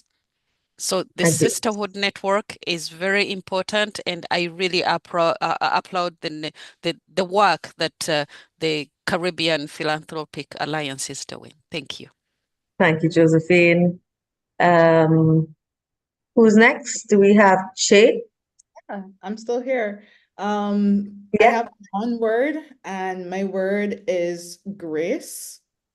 To continue to give that to myself, to extend it to others, and also, just being grateful for all the other women who have given me grace along my journey and been there for me. So grace is my word to end today. Thank you so much, Shay. And Lisa? Well, my word is violence, in the context of living a life free from violence that we do to ourselves and that others do to us. I think this is an important context for all the things that the ladies have mentioned, but they all take a violent impact on our lives and on the environment we work in. And so I think, I use violence and not peace because peace is desirable, but I think we first have to acknowledge the multiple forms that violence happens in, particularly exploitation, abuse, and harassment, which is still very persistent in our region. Agreed. I can't begin to tell you all the kind of crime happening in Trinidad right now. Things that you think we were long past as a society. Exactly. When it comes to violence against women and children, it's been explosive in our country, and we have attained 521 murders already for the year. It's bad. My word would be tolerance and patience with each other, to grow in grace, to grow in collaboration, to understand each other's needs, and to really understand that nobody's perfect, and for us to treat each other and all people with this type of togetherness and community and that we had, decades ago, which I feel that we're losing in our Caribbean culture. This sense of community. I'd like to now invite Dr. Sonia. You didn't give a word, and then we will, and then we would take it away to Anthea for her to do the announcement on the Women Impact Awards. Yes, I think you all stole all of my words that I would have opted for. But unity is a big one. It's not only Trinidad that is experiencing a deterioration in societal values. I'm really very concerned about that. Interestingly, Lisa chose violence as her word.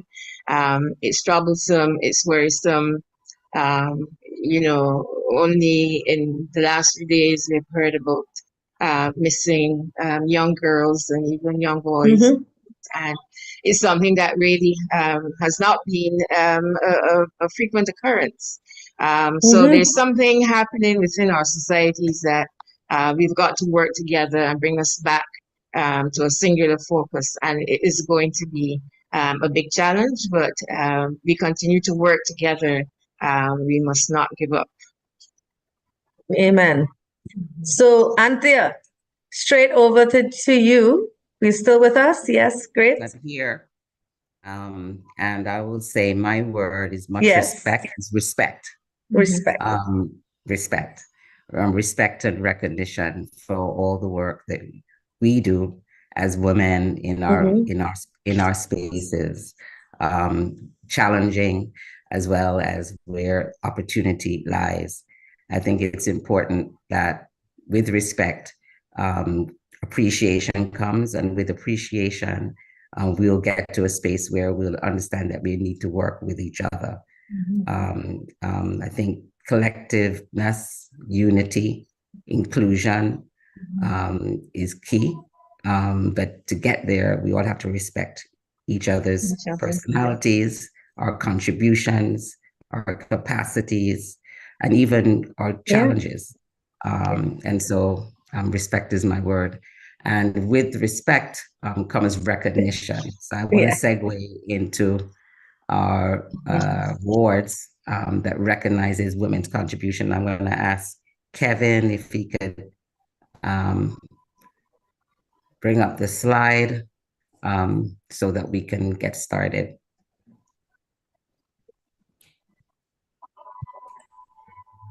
Wonderful. So here we are, Women Impact Awards. And, after this session, quite frankly, I'm ready to give all the awards to the women here on this panel. Because it's all about, the work that we do and respecting and acknowledging the work that we do. I shared with you this morning, how women-led climate philanthropy came to be.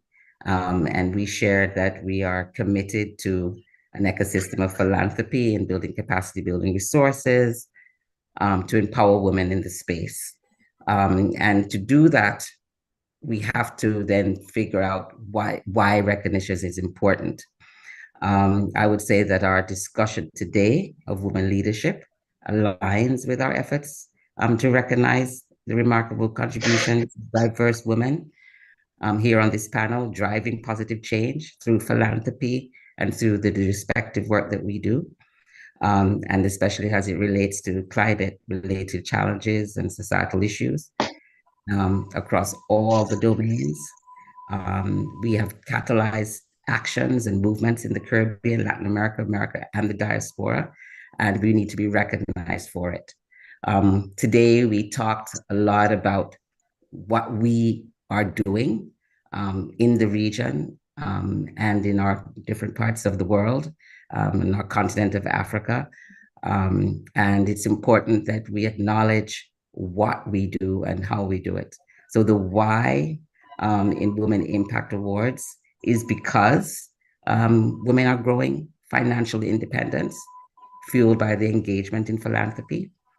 We heard about that today in Rwanda in terms of inclusion, that there's a recognition of the women's financial independence is important. Women now hold influential positions. We need to hold more, but we do hold influential positions, shaping the direction of charitable giving across the region. And we need to recognize those roles, those leadership roles. We heard about from Shay about grassroots, women working in the grassroots in Barbados. We need to recognize the community engagement roles that women play, from community engagement all to large scale projects, who are actively engaged in addressing local and global challenges. And women now are working in many sectors across the diaspora and here in the Caribbean region. We are in education, we are in climate, we are in healthcare, and we spend and we bring our passion to that space. And we should recognize our women who are doing great work there. And of course, to what Mary talked about this morning in terms of collaboration, that women philanthropists, we leveraging networks and partnerships, that we are doing that work as we speak. And we're starting here today in our session, and it's important that we recognize that that's the reason why we need to provide a recognition platform for our women. In terms of our purpose, we are the Women Impact Award provides a platform to commend and acknowledge the invaluable contributions of women who have made significant achievements across diverse domains, business, entrepreneurship, community development, and also underscores the critical significance of gender equality and the advancement of diversity, nurturing culture of inclusivity and empowerment, and also honoring and inspiring efforts of women who have demonstrated exceptional leadership in innovation and dedication to providing impact in their communities in the Caribbean and across the diaspora.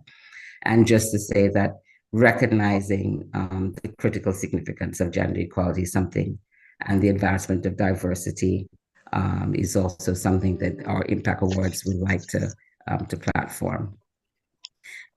In terms of our spotlighting, award spotlights, you can go, I think you have who we are. I'm really skipping in terms of time. You can go to the next slide, I think. We did the why, I did the why already. Move to the next slide. Our purpose, we did that. I sort of skipped. And I'm just going to go to the award categories and just say that, in terms of our spotlight and categories, we are spotlighting women pioneers in philanthropy. So we want to shine a light on women who are transforming how philanthropy works. They are not just donors, but they're visionaries who champion innovative grant-making practices. We want to spotlight climate change champions. And here, these are women who take a comprehensive approach to climate change, considering how it's differently affected in various groups, especially women. We know that women excel at cross-sector collaboration, bringing together different cross-sector stakeholders to tackle many different issues. We want to highlight that. We also want to spotlight Afro-Caribbean diaspora leaders. Here is where we understand that there are women who are across the world who provide many different types of contributions in our Caribbean region. And we want to make sure that we recognize women that foster connections and collaborations between Afro diaspora communities in the world. Our award categories are 7. They're right there on the screen. So we have the Philanthropy Spirit Impact Award. And this category honors women who have demonstrated exceptional leadership in mobilizing funding and resources to support philanthropy initiatives in the Americas. The Women and Earth Impact Award. This award recognizes women who have made significant contributions to increasing climate resiliency in the Caribbean, and especially those who have worked in indigenous communities. We have the Afro-Caribbean Diaspora Impact Award. And this award recognizes remarkable efforts of women within the diaspora, as I mentioned before. And then our Partnership Impact Award honors women who have demonstrated leadership, who have fostered partnerships throughout their professional career. And again, our Leadership Award also deals with what we talked about this morning, about women who have been leading and inspiring sustainable change in the Caribbean. And then the 6th and 7th award, Empower Her Impact Award, is looking at women who have spent time in many different communities in the Caribbean, dedicated to empowering families in particular and their communities. And last, but very important, is our Entrepreneurship Innovation Award, which celebrates women entrepreneurs who have been pioneering sustainable business practices and driving economic empowerment within the Caribbean. So those are the 7, and I will just say The selection process has started. We opened up our nominations August 30th, 2024. So it's up and running. It's on our website, and nominations are open for all of us to nominate the women who we have been in partnership with, worked with, connected with, know of, and who you've maybe recently met today. Our announcements for in terms of our schedule is on schedule. We wanted to announce it at our Philanthropy in Action here today. We announced it originally in Bahamas at Clinton Global Initiative in Bahamas. In terms of sponsorship, I won't go through the details in sponsorship, but you can look online in terms of the different levels of sponsorship. So we invite you to spread the word. We will reach out to all of you independently in the context of who you think would be interested in sponsoring an initiative and an award such as this, which is very important. There are several sponsorship categories. So there's a Be a Champion for Change, Elevate Movement, Pillar of Sustainability, and there are different levels there. Just say that, when we start with recognition, many things follow. We, as women across the Caribbean and in our diaspora communities in Africa, are making a difference. We are doing trailblazing work, and we need to start recognizing each other. In terms of building a community, we have to build a community through recognition. Our work needs to be podiated. If we take a poll of today in terms of the women that have been on our panel this morning, it represents not just passion and diligence and commitment, but expertise and grit that needs to be spotlighted and supported and recognized. And so I look forward to us working together to promote our women across the Caribbean and in our respective communities. And if you have any questions around the awards, just reach out to me and we can talk more about it. But I'm already know that we have a lot of people that we need to nominate just based on this panel discussion this morning. And there's room for everybody. I mean, the awards will be every year, which is going to be our first annual. Right. So I think there's going to, I hope everyone understands the mechanism of the nomination in order to facilitate even being able to receive the award. So you have to not be nominated or nominate someone that you think would be a good candidate to receive one of the awards. Thank you so much, Anthea. And as well for your wise words. Anthea has been a very important woman leader as well for the Caribbean Philanthropic Alliance, and even her own work in Trinidad and Tobago. When we first met way back when under the Bridge Foundation, she was doing a lot of phenomenal work, especially with community empowerment and young people. So I would now invite Derval also. It's 11:30 to also just do a quick announcement of the Caribbean Women for Climate Justice that I'm sure you all want to hear about. Thank you, Talia. So in 2022, in acknowledgement of the impact of climate change on women and girls, the Climate Conscious podcast partnered with the Breadfruit Collective to host the inaugural Caribbean Women for Climate Justice Conference. And so this event was held on around Earth Day 2022 and again in 2023. And it really focused on bringing together women in the region as well as in the diaspora to discuss the various elements of how climate and gender intersects and why our climate action efforts would be ineffective if they do not include the perspectives and the concerns of women. So the conference was held virtually. In the first year, we had about 250 registrants, and that grew to over 500 in the second year. We did have a pause in 2024, but I am so pleased to announce that for 2025, the Climate Conscious Podcast will be partnering with the Caribbean Philanthropic Alliance, Caribbean Women for Climate Justice. So this is just a teaser to let you know what's in the pipeline for April 2025.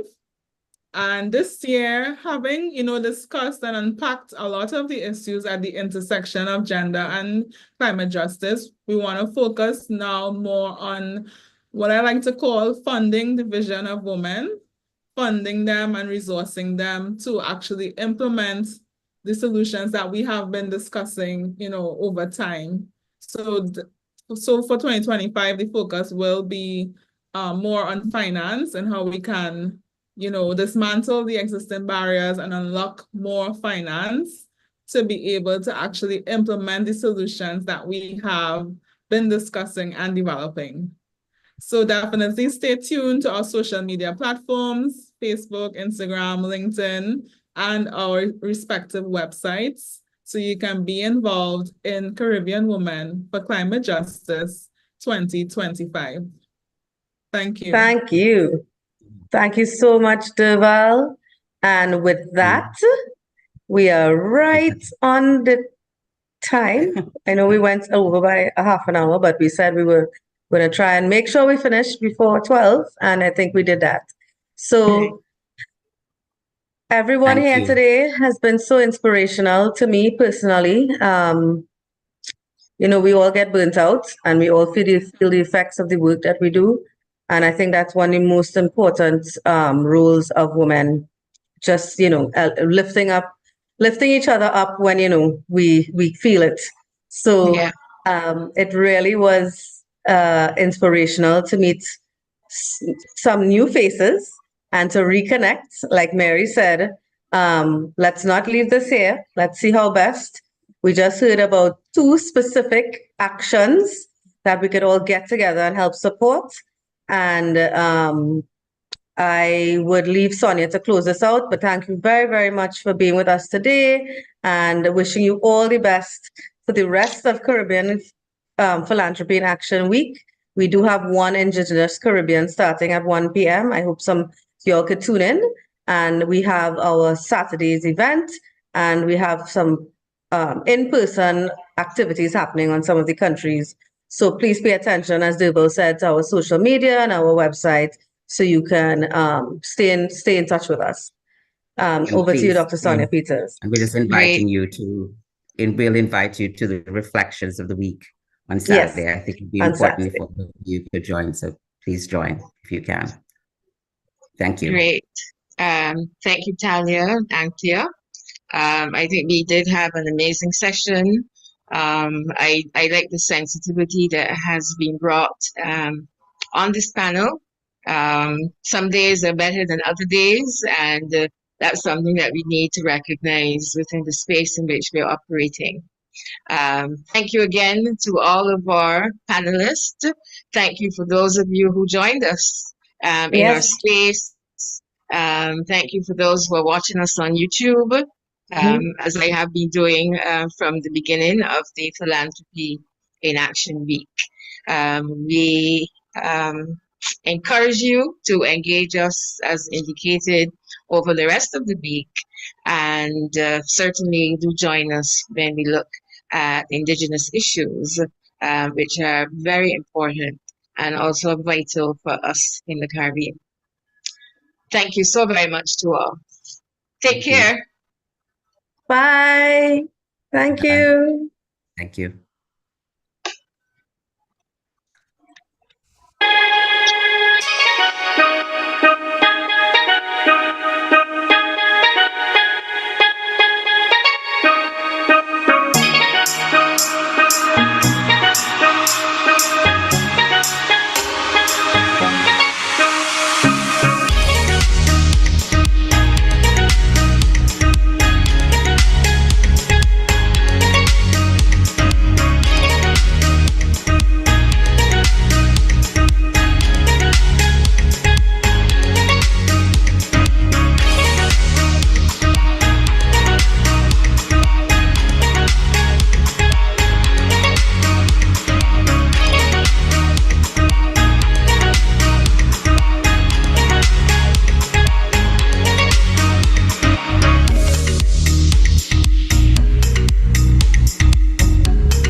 Hi, Celine. Hi, Dr. Bob. Kevin here from RC.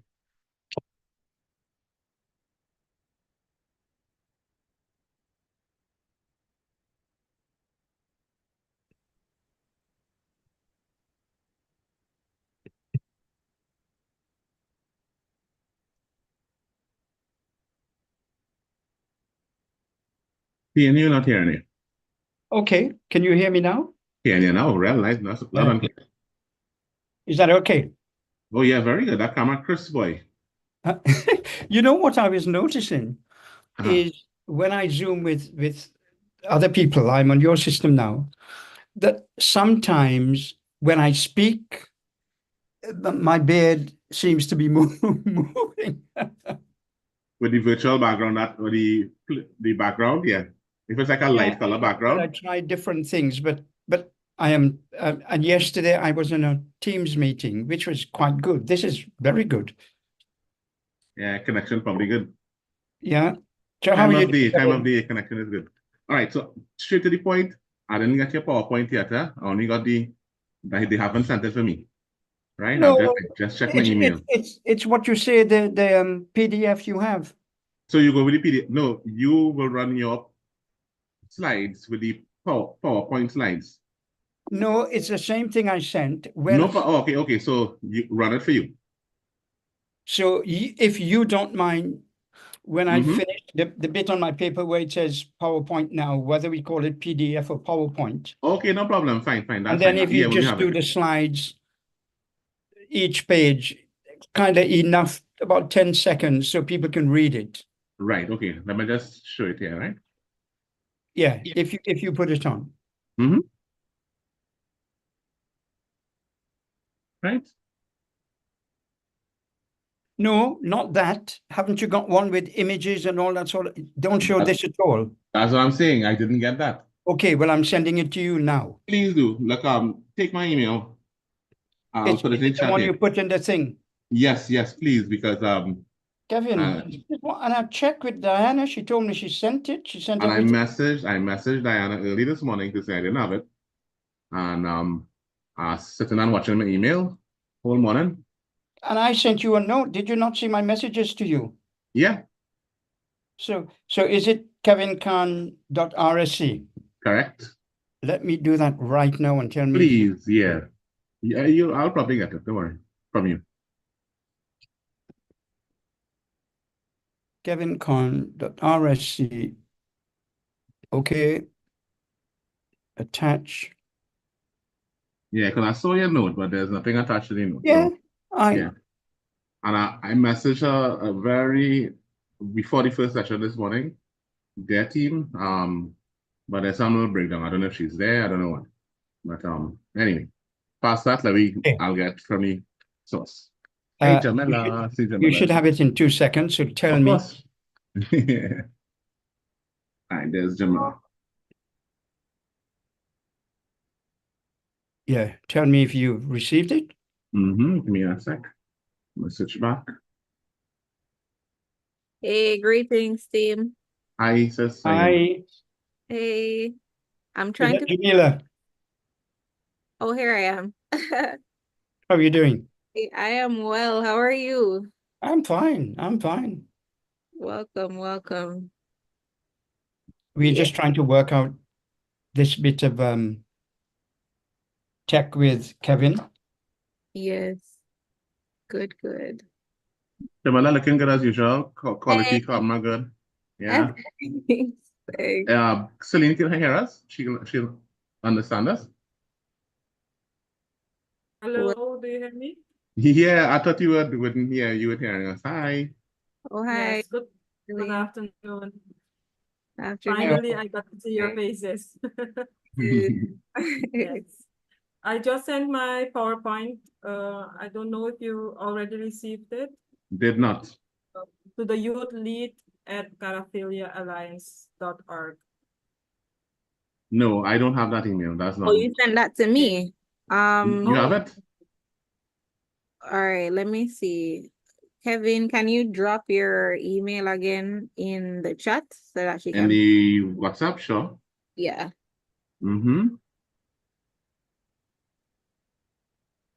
Here we go.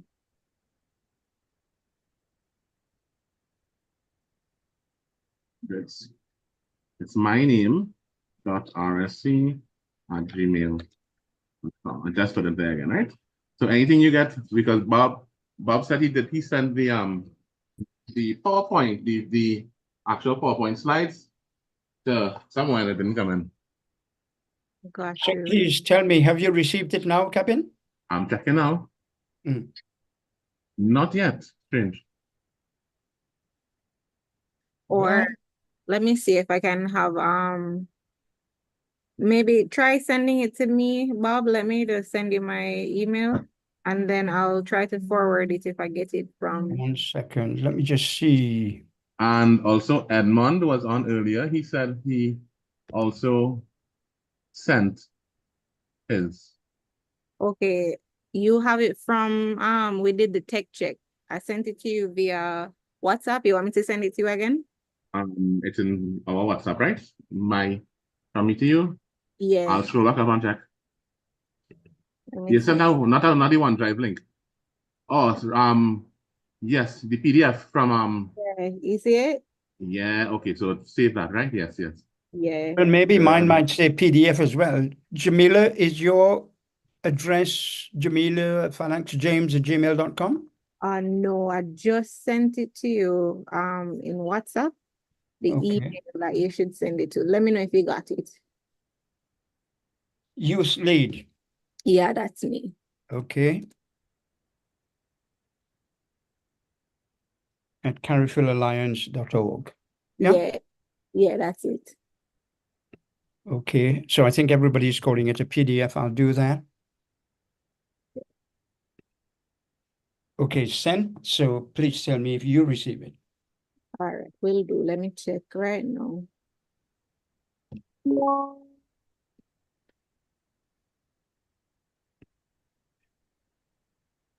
But Kevin, I'm surprised you haven't got it.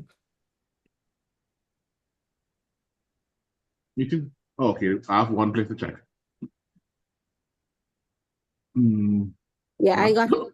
Thanks. I'm gonna forward it to Kevin now. Please do.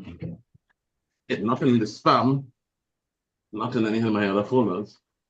Yeah, it happens sometimes. Right, look at it now come, Bob. It's now. Okay. Oh, it's And there. and you know the interesting thing is his is not Gmail as well.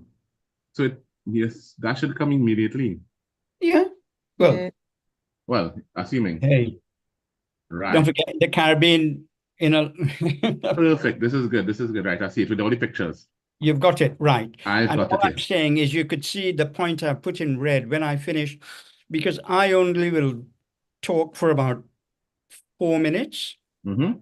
And then I suggest if you slide page by page after 10 or 12 seconds, so technically I should finish it within about 8 or 9 minutes. No problem. Yeah, Jamila, so is that good for you? Yeah, that sounds good. Thanks. Yeah. Thank you. And put your hand like that if I'm running over time, but I won't. Yeah, I'll send you a virtual pinch. I got you. Yeah.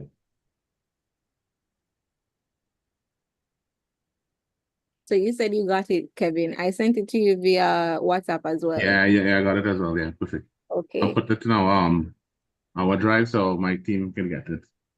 Okay, good. Yeah. You got Have a nice Celine as well, or I have that. Let me check. Say that again?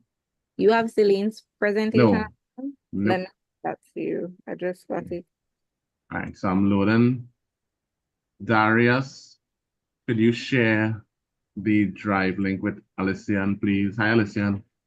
I didn't acknowledge you yet. Did you receive my PowerPoint? Yeah, 1 sec. Okay. Excellent. Okay, got it. Nice. I've seen it right here. What's up? Awesome. What's up saves it.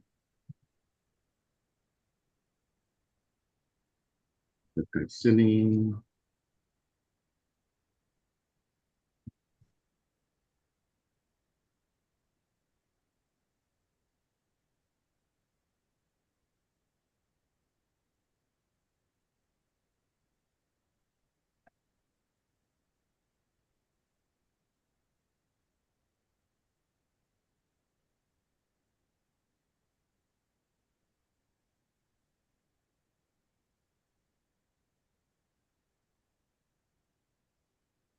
Right, sorry. Back here with you guys. Hi, Rose. How are you? Hola, Rose.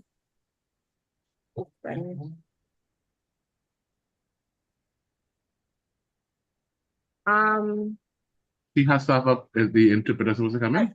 right, I believe so. Let me just check with Anthea real quick. I'll be back.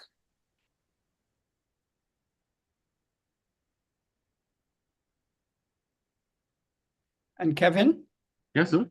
will your guys be able to move from slide to slide for me? Yes? Yeah, yeah, Okay, cool. yeah, yeah. Yeah, that's not a problem. Oh, Oh. sorry, Rosie. I made you co-host. Good. Right. Oh, she dropped. No, she's there. Right, excellent. All right. So, Alicia, just some quick catch up. If I'm Darius catching up, we will run we have a presentation PDF to run for Dr. Bob.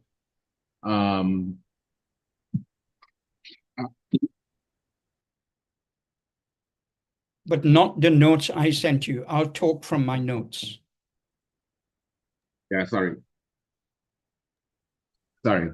Yeah. Kevin, did you hear that? Yeah, yeah.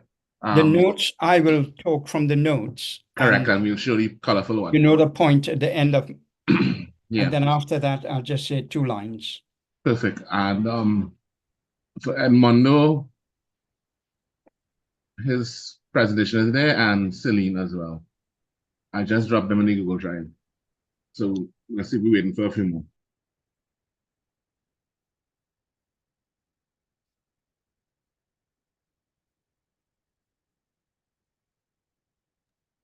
Hi, Anna Elisa. Sorry for keeping you waiting.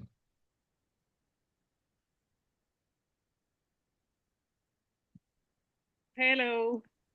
Hi, how are you? Good, and you? We're great. Do you have any assets to share, videos or slides? Possibly a slide. I don't know if I can share it when I'm speaking. Yamira had sent a. You can. Or yeah. Yeah.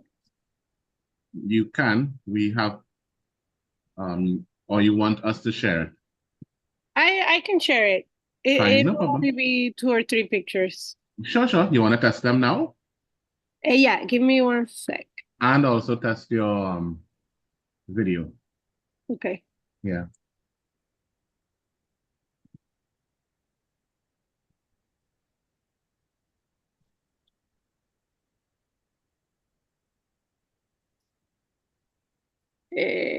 That's the video. That's a lovely background. We want to be there outdoors. Thank you. I was like, oh, what a mess when I was looking at it, but okay. No, it's great. Outdoors, fresh air. Yeah. Yeah. So, okay, we hear you clearly. We see you clearly, so that's fine. And Okay. you want to try to share the pictures or whatever? Yeah, I'm looking. Sure. You have full permission. I have no restrictions. I mean, on the system. Okay, thank you.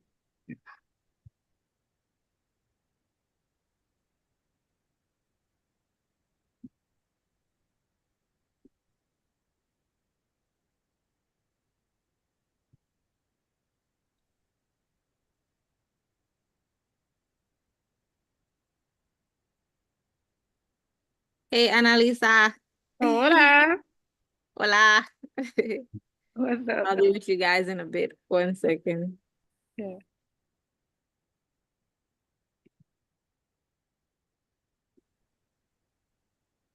Just have a mess in this computer.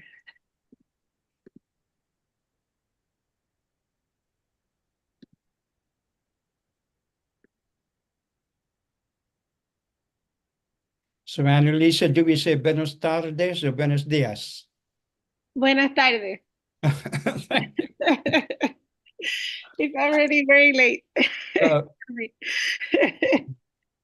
Okay. Buenas tardes. Mi hermano tiene años BNTI 4. Y hablo español perfecto. He learned himself online. He lives in the UK and he has many friends in Spain. So now he goes and spends 3 or 4 months just walking around, hitching around. So he's always saying to me, "Granddad, you've forgotten all your Spanish. You've forgotten," which I have. Aprendí a mi escuela. Muchos años. Oh, muchos, muchos. En la escuela es diferente. Sí, sí. And of course, you don't practice. I learned at school maybe 60 años pasado. Wow. Yeah. Pero ahora no recuerdo nada. It's practice. Yeah. I can't find I might not show anything. No problem. That's fine. Yeah. That's fine. If you got, yeah, we just keep it light. Okay. I think we have to get the presenter for Celine, the translator. Yeah, I'm working on it right now. Anthea now asked me for the link, so I'll just send it for her. I'm not seeing her on. Attendees are, well, oh yeah, Anthea is Anthea is on? Not the I'm not sure. I'm looking for something right now. Not in the Zoom to see. Okay, the interpreter is on. Hello, Leandro. Leandro, hold on. I'll bring them across. He just raised his hand. Hi, Leandro. Promote to panel. Anthea is here. Hi, Anthea. Immaculata is back. Professor Kumbo is back. Ahora sí, aquí estoy. Hello, how are you guys? Hi. Hi, how are you doing? Doing good, thank you. Good to see you all. Great to see you as well. Or hear you rather. Yeah, exactly.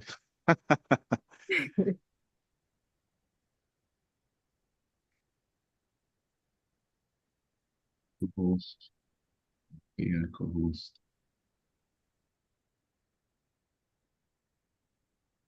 Hello, everyone. Hi. Hi. Anthea, how are you doing? I'm good. Good. Yeah. Hello, On our stretch. Were you able to join any of our sessions, Bob? Yeah, I joined yesterday. Mhm. Well, yesterday was, I joined yesterday a little bit in the morning and then in the afternoon. Okay, Yeah. great, wonderful. But the Caribbean Cultural Fund, what's her name was saying, was open until tomorrow, but I think it only applies to specific islands. Oh, it does. I checked it Okay. last night and I'm sure there were only it didn't include Guyana or Trinidad or Barbados. I don't think so. Oh, okay. Give me a second. Yeah. So somebody's calling me. Hold on. I apologize. No I problem. apologize, Bob. Okay, so Leandro, we're setting up I just added you as interpreter. Is that okay, or do we need to go the other way as well? Wait, say that again, sorry.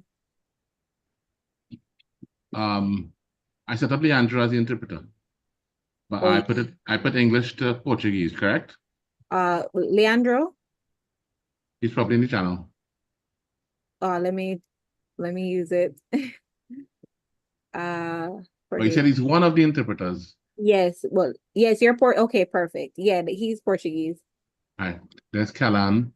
I'm trying to get Rose back in. Okay, great. Kellan is coming in. Perfect. Okay, Leandro, thanks for being here. The person who you'll be interpreting for will be Rose, and she is on currently. Rose, are you able can you translate for me at the moment, Leandro, so that she can hear? Jamila, make sure when you do your moderation, they let everybody know to look at the interpretation button down below in the Zoom. So if they need interpretation from English to Portuguese and Portuguese to English, they can press that button. Okay? Thank you for that, Anthea. Actually, we're looking for Right. Luciana. So Leandro, Rose is on. Could you interpret this for me to her? Welcome. Could you kindly unmute your microphone and show your camera so that we can see you and do your check?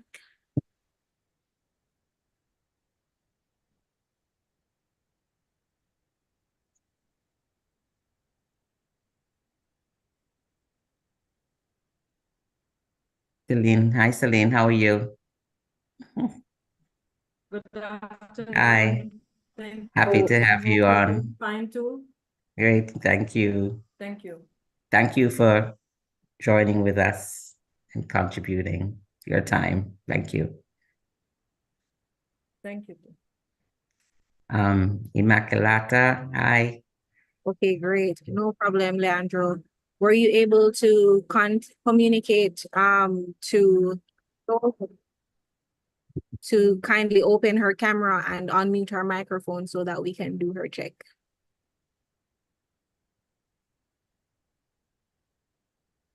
Hi, Edmund.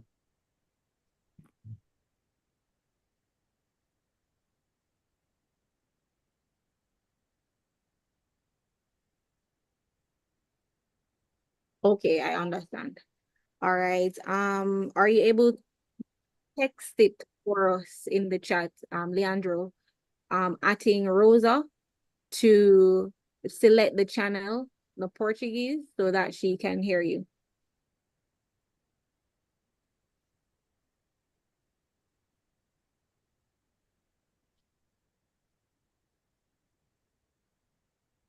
Thank you.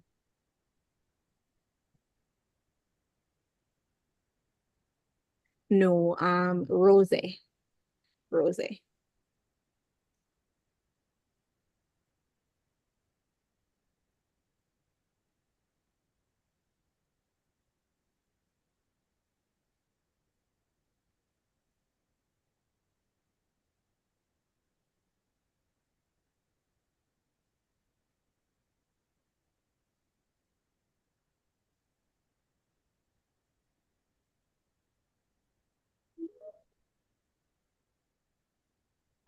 Kevin, could you make Kalan one of the Sure. Give me 1 sec. Coming back in now.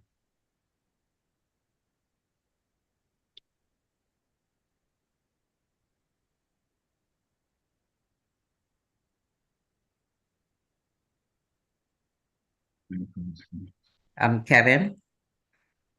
Kalan is co-host or is someone else? Kevin? Yes, Anthea.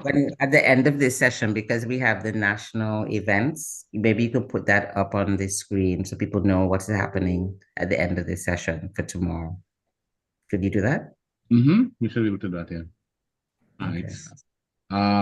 Kalan, you have full permission. I give you as you as given. So I don't know. Can you hear me? Testing. Yeah, perfect. Yeah, we hear you now. Talk again. Talk over again. Testing, 1, 2, 3. Yeah, perfect. I hear you loud and clear. May I also test my sound and everything? Of course, David. Oh, great. Well, good morning, good afternoon, good evening, everyone. Hey. All of the above, yes. Yes, all of the above. Miss Jamila, where are you? Hey, I'm not seeing you either. Where are Oh, you? well, let's see. I'm here. Let me see my camera here. Hang on 1 second. Kevin, Rose says her camera isn't opening. Are you able to open her manually? Yeah, my camera is not opening. Oh, yeah. There needs to be. Okay. Great. Hello, everyone. Can you hear me? Yes, we can hear you. My camera is disabled. Is my camera working? Can you see me from the side? Okay, so let's go from my side. Yes, Edmond, yes, but you are. Edmond, you are visible, yes. Yeah, but the quality of the light is not really, it's not good. Oh, okay. You have Okay, a bright background. Yeah, if you could turn around. Olá, eu não consigo abrir a câmera. All right, so second, Celine. Estou te ouvindo. If you could, Rose, if you could restart. If she could ask Rose Leandro, if you could ask Rose to restart her system and come back in, that may solve the camera issue. Oh, you want me to do that? It's the same thing? Yes, of course. Yeah, Doc. That'll help. Tá certo. Yeah. Because we're seeing it. Hold on. He left already.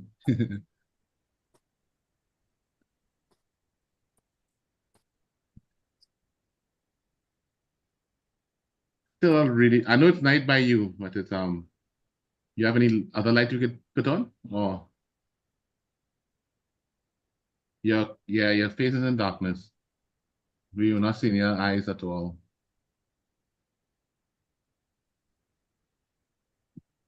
Ué, Hi, Immaculata, do you want to do a tech check quickly? mas aqui para mim tá normal, tá aberto a câmera, eu só não consigo ver a minha imagem também. Okay, Kevin, I just want us to pause for a second and sort. And I'm hearing her no. Are you hearing her? Yeah, we heard her in Portuguese. We could switch to the English and it'll give you Okay, great. Is her camera able to come on? You need to switch to the English and you'll hear him. You'll hear all the Oh, right.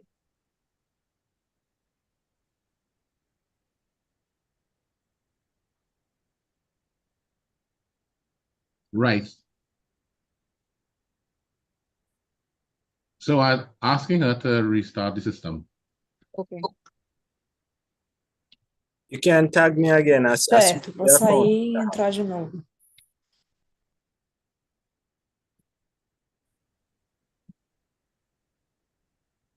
Yeah, thanks, Leandro. Perfect.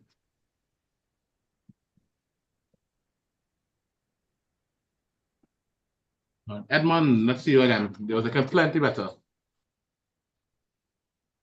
Yeah, we're getting there. It okay now? It's better. If you could raise the camera as well, because you're looking down at the camera. Like if you have like a book or a box that you could rest it on. If it's a laptop, that'll Yeah, it's a laptop. Yeah, give it some height. Okay, all right, okay, let me see. Perfect.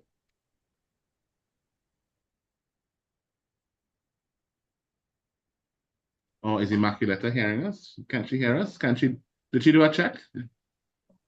Hello. Hi. Good afternoon. All right. Can you hear me? I'm seeing you and I'm hearing you. Okay. Let's see. Ah, perfect. Oh, this is lovely. Oh, you have a nice background as well. Yes. Excellent. So you're good. Right. You're hearing you. Just making sure we're hearing you properly. Thank you. Yeah. Nice. Okay. Okay, Luciana. Hold on, Luciana.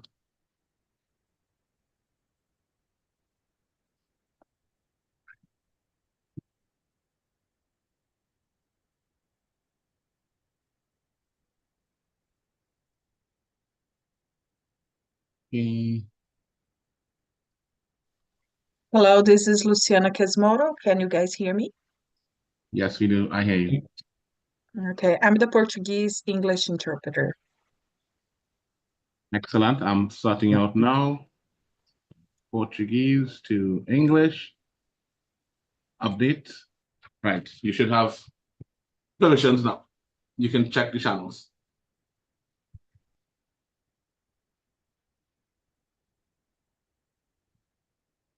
Yeah, Professor Kumbu, can you hear us?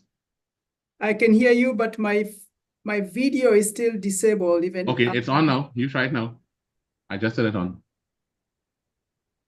Let's see. Ah, it's not working. It's not working still. Is it okay now? Oh, this is 100% better, Edmond. This is really nice. Okay. Okay, now it's working.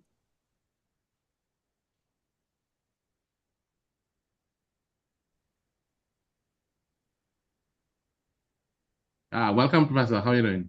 Thank you very much. Excellent, excellent. Good afternoon, everyone. Good afternoon.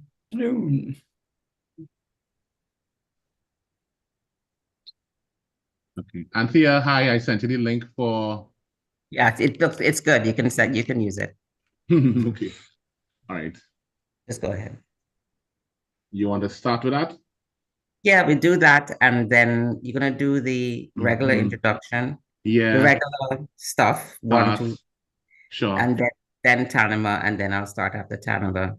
All right, let me download Tanima. Can you just share the live stream link on the comment section so I can just post it on our page? Yeah, I'll send that for you here now. Yeah, thank you. I'll put it in the chat here.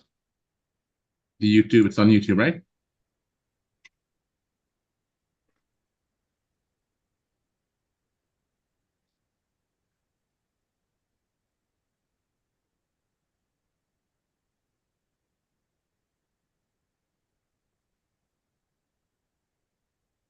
Right.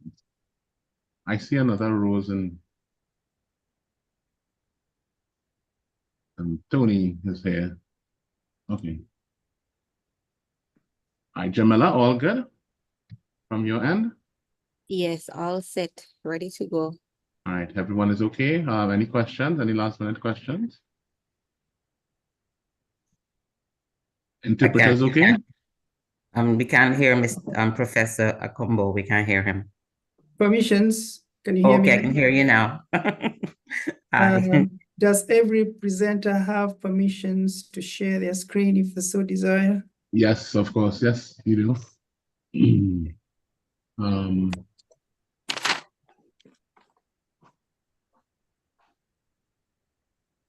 you want to share Professor Combo and Jamila, do you want to share about time just to make everybody be cognizant of time and presentation?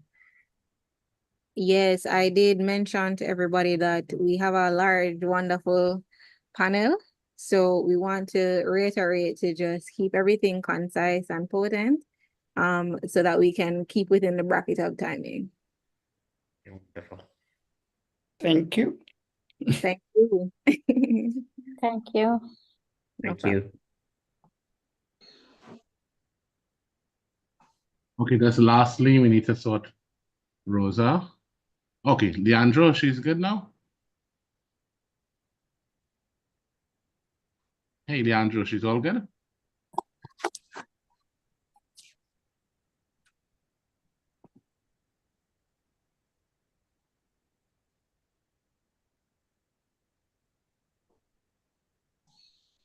I think we lost Rosa. Yeah, she just dropped out. Oh gosh.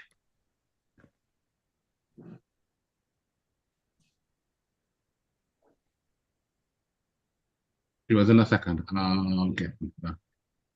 You're back? No, she's not. You want us to? But we still haven't sorted out. I mean, when she comes in, they could probably sort out. And what is her lineup in terms of speaking? Is she first, second, and that would help. Rose? Yes.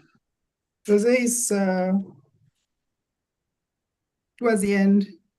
Okay. Right. She is, yeah, she's the last person. The third last. Mm-hmm. Okay. All right, so let me let's just drop the pick and let me get organized on this side.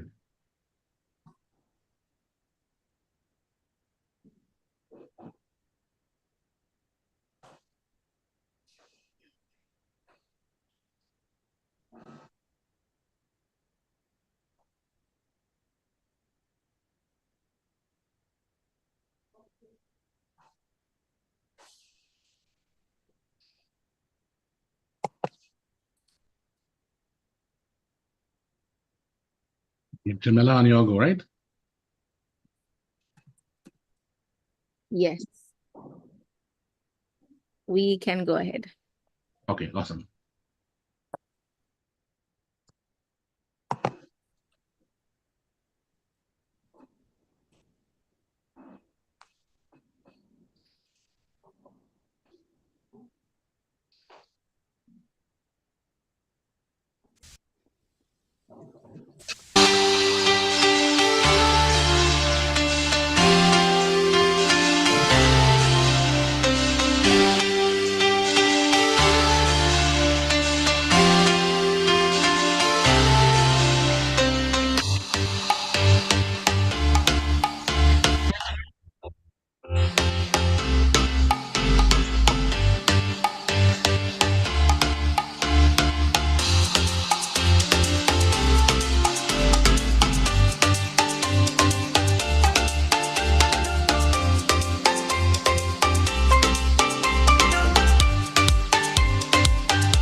I am Tanama, and I am the ambassador for the Caribbean Philanthropic Alliance and its flagship projects. Caribbean Philanthropic Alliance is a trusted navigator and a hub for philanthropy, committed to embracing innovation, advocating for equitable funding, driving systems change and good governance. In the heart of the Caribbean, resilience, justice, and hope intertwines.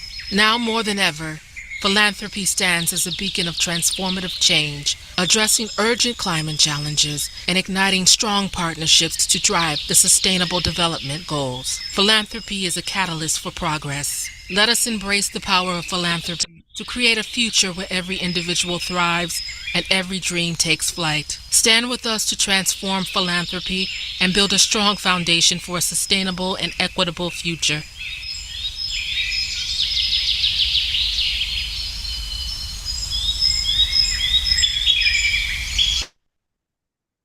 Welcome everyone to Day 3, Session 2, entitled One Indigenous Caribbean.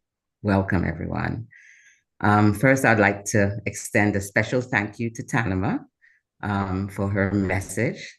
Tanama is created by a talented Haitian comic book artist, Sonny Louis. Tanama is an indigenous, visionary, and pioneering female character who embodies the strength and innovation of Caribbean women. And I would say in the age of technology and AI, Tanama serves as a wonderful, vivid representation of how animation can facilitate our philanthropic action here in the Caribbean and in the region. Her story over the years, we've used her in many of our other sessions, conveys a message of hope and unity and represents the spirit of our flagship projects. Some of our projects are the Caribbean Tree Planting Project, the Women-Led Climate Philanthropy Initiative, and our new initiative, CLASP, which stands for Climate Philanthropy and Strategic Partnerships. So I want to say thank you, Tanama, for your message. For CARIPHIL Alliance, One Indigenous Caribbean acknowledges the original inhabitants of our region. We recognize that our Indigenous experiences are multifaceted, they're diverse, And despite facing historical and ongoing challenges, we have demonstrated resilience and self-determination. And we continue to assert cultural identity, reclaim their heritage with deep-rooted traditions. So we know that our Indigenous communities have traditions of oral traditions, spiritual beliefs, artistic expressions, and whole community-based values that focus on collective well-being, cooperation, and shared resources. The Caribbean Philanthropic Alliance hosts this session to explore how unique principles of Indigenous philanthropy can inform and enrich traditional philanthropic practices in the region, as we begin at CARIPHIL Alliance to build a strong foundation for Caribbean philanthropy. So we aim in our work to elevate Indigenous voices and amplify the perspectives and experiences of Indigenous communities in the Caribbean, and also to foster cultural exchange across Indigenous communities, and to create an authentic narrative of philanthropy. So we have several thought leaders with us here today, all the way from Brazil and from Indigenous communities across the region. And to lead this discussion, I'm pleased to introduce co-moderators for this session, who truly are torch holders of Caribbean culture based on their personal and professional journeys. And they will engage our diverse presenters and Indigenous thought leaders today. So thank you all again for joining. Our co-moderator is Jamila Falak. She's a multifaceted musician, a creative entrepreneur, a photojournalist, and artist and regional youth leader at the Caribbean Philanthropic Alliance and the facilitator of our Caribbean Alliance Youth Hub. She's a Jamaican musician, creative entrepreneur, photojournalist, and activist and philanthropist. As a Jamaican-only female singing upright bassist, she's a bass player. It's hard for her not to stand out. No stranger to the music industry, Jamila has worked with the likes of Shaggy, Mikey Bennett, Mystic Revolution of Rastafari, Sharon Burke, and many others. She's a recipient of the Prime Minister National Youth Awards for Excellence in 2019 for Arts of Culture. And she was a nominee of the Governor General's Achievement Awards in 2023. Jamila made her solo debut in January 2019, releasing her first single, Lady, produced by her mentor and second father, legendary Jamaican songwriter, Mikey Bennett. And also she's been featured in Emmy-nominated films of Jacqueline and Jilly, produced by Victoria Rowell. And most recently, Jamila has been featured on the remake of the legendary Marcia Griffiths' Electric Boogie, produced by Shaggy as well. Jamila is the founder of Plant and Play Initiative, a cultivated and cultural community of creatives working towards philanthropy and climate action. And I say her efforts locally, she has been recently awarded the Forest Heroes Award for 2022 Youth in Forestry Award by Forestry Department. So Jamila is a rising star, and we're privileged to have her today. Our other esteemed co-moderator is David Akombo, OHD, and is a professor of music education and interdisciplinary musicology, and is also the Dean and Faculty of Culture, Creative and Performing Arts at the University of West Indies, Cave Hill in Barbados. Professor Akombo is an internationally recognized educator, researcher, and scholar in the fields of music, education, and interdisciplinary research in the arts of health. Professor holds a Doctor of Philosophy degree in music education from the University of Florida as well. And he's also well-grounded and a global scholar in international litigation, spanning from Africa to Southeast Asia to the United States and the Caribbean. He's a sought-out speaker, so we're lucky to have you today, and has been invited to give lectures at many different universities across the globe, US and UNICEF and University of Glasgow, Scotland, among others. And he's previously served at various US institutions and abroad as a research professor and administrator, including a distinguished university diversity fellow, department chair, and he's also the department chair and associate dean and founding dean of academic affairs. And so I will hand the floor over to our esteemed co-moderators to take us through our session today. So thank you all. Wow. Thank you so much, Anthea. Yeah. The work you have been doing for the CARIFIL Alliance is such an honor to be on the team with you. Welcome to our wonderful speakers. My co-moderator, Professor David Akombo. It's an honor to be here today with you virtually, wherever you are.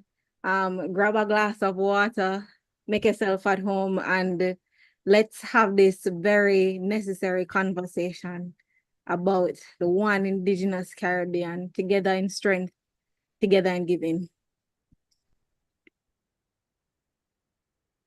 So, as we know, today is day 3, session 2, and it is definitely my honor to welcome again all of you to the staging of the One Indigenous Caribbean webinar. As you've heard from our CEO, I am Jamila Falak. I am the founder of the Plant Explay Initiative. I'm also the regional youth leader at the Caribbean Philanthropic Alliance. I am so excited to see all you participants here today, the team members, speakers, as I mentioned before, joining us from various parts of the Caribbean and beyond for what promises to be an impactful and enlightening session. Just a small note, we have interpretation available today from Portuguese to English. So you can look at the bottom of your screen here on Zoom, if you're tuning in on Zoom, and select the translation channel so that you can hear our wonderful interpreters interpreting in your language. Looking back at our first 2 events for the Caribbean, for the One Indigenous Caribbean, we saw incredible dialogues and actions spring from the collaborations with Rights and Culture Media, the Golden Griot Solutions, and of course the Caribbean Philanthropic Alliance, which has been our steadfast supporter, mother supporter throughout the years. And this year we're so honored to have this dialogue again and collaboration to foster this much needed conversation. The CARIFIL Alliance has always ensured that the message of Indigenous cultures remains alive through inclusivity, support, and ongoing dialogue. So today we continue that message with a focus on giving, unity, and cultural preservation. I also want to extend a special welcome again to our speakers for joining this year and express deep gratitude to the tech team, RSC, for their unwavering support throughout the years. I'm thrilled to be co-moderating this session alongside the brilliant Professor David O. Akombo, and our theme for this year is Together in Strength, Together in Giving. A powerful reminder that the collective nature of our cultures and the importance of unity in our philanthropic efforts. Whether we identify as Maroon, Taino, Kalinago, or any other group, we are united as one Caribbean, bound by our sacred history, strength, and wisdom. The objectives of today's session are essential to the strengthening of Indigenous philanthropy. We will be discussing and raising awareness of Indigenous philanthropy as its deep roots in ancestral wisdom, exploring Indigenous philanthropic values and practices, including how generosity and reciprocity drive our communities, addressing challenges and opportunities that Indigenous-led initiatives face in today's world, fostering collaboration and networking to ensure that Indigenous philanthropic efforts are strengthened across the region. Indigenous philanthropy, which extends beyond monetary donations, is deeply rooted in our ancestral traditions. It's about generosity, reciprocity, and well-being of the entire community. And today, we will explore how these values can enrich traditional philanthropic practices. We'll also hear from our thought leaders across the diaspora discussing strategies to elevate Indigenous voices and ensure their meaningful participation in shaping Caribbean philanthropy. So thank you again all for being here, and I look forward to a truly inspiring session. Dr. Bob, are you here? I am indeed. Thank you. Thank you for being here. And we'll start the ball rolling with you. Dr. Bob Ramhandi is the co-founder and director of Rupuni Music and Arts Festival in Guyana. Bob is a pacifist. Sorry, I'm trying to pronounce that word. Pacifist, an arts activist and cultural producer. He's a Trini, lives in Barbados, and spends time in Guyana, the original, where he co-founded and is the director of the first Camping Music Festival in 2014. He has been active and innovative in the arts arena at a grassroots level to senior management in the UK for over 40 years, traveling extensively throughout Africa, Europe, and the Caribbean. Bob understands the power of the arts as a catalyst for social and peaceful change in human existence and continues to use the arts to inspire and engage young people like myself. His enthusiasm and passion for the arts have not diminished, but has taken him to grasslands of the Amazon in Guyana, South America, with an arts and the environment project. Within the Rupununi, I'm going to ask you to pronounce this for me because I don't like slaughtering words. Music and Arts Festivals, REMIT. The festival is committed to working in rhythm with nature, and integral to our modus operandi is our positive approach to contribute to the UN's SDGs, especially goals 1, 5, 8, 10, 13, and 15. The festival works with the like-minded partners and engage through creative arts practice communities to take action against the negative impact of climate change and contribute to Guyana's low carbon development strategy. Wow. I see that the creatives are really at it for the work that we're doing here.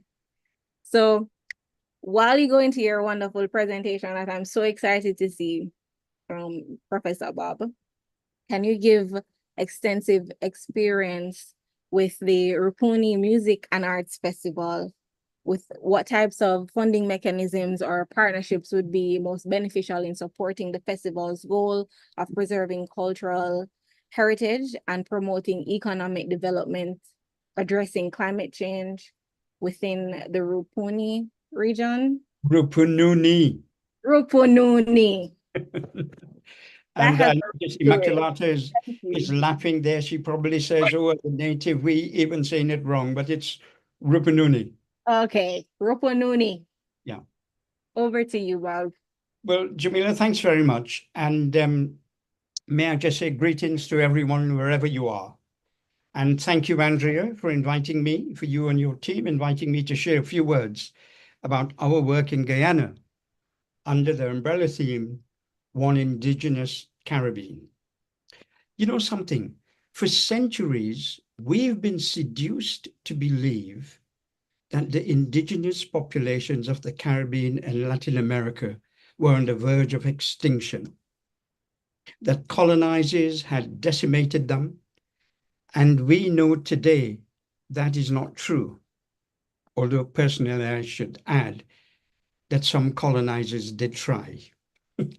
Guyana today has an indigenous population of about 80,000 Amerindians, or approximately 12 to 14% of the nation's population.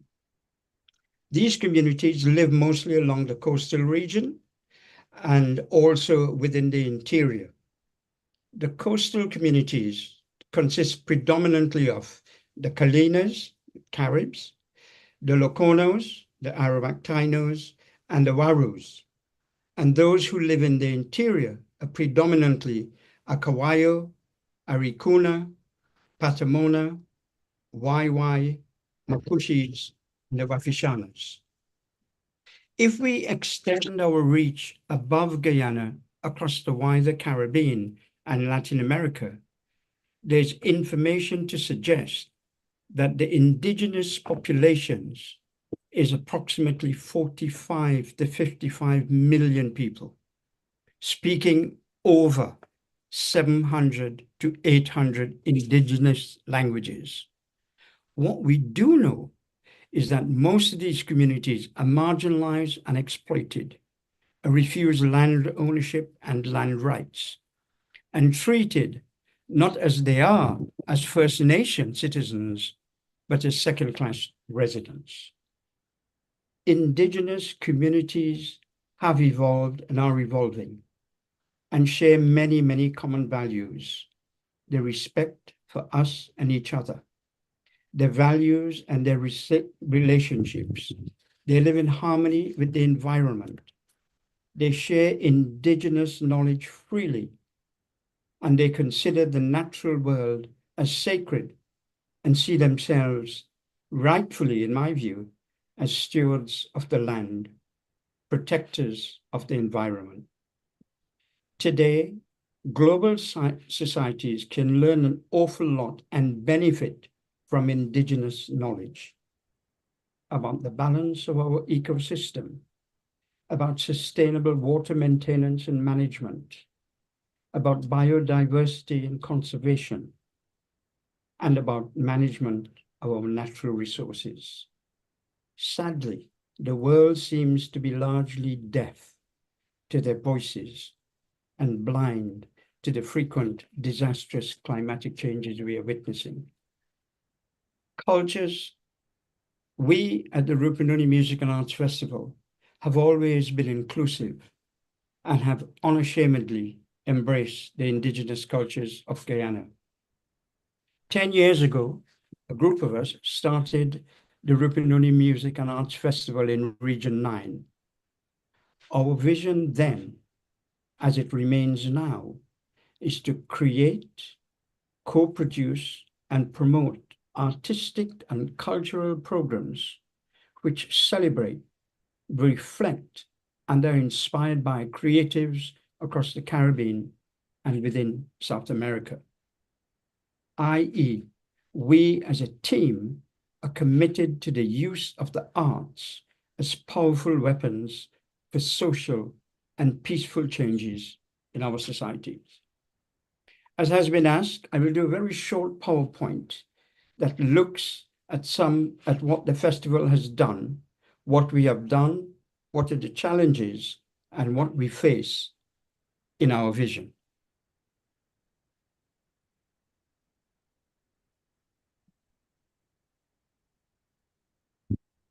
Next.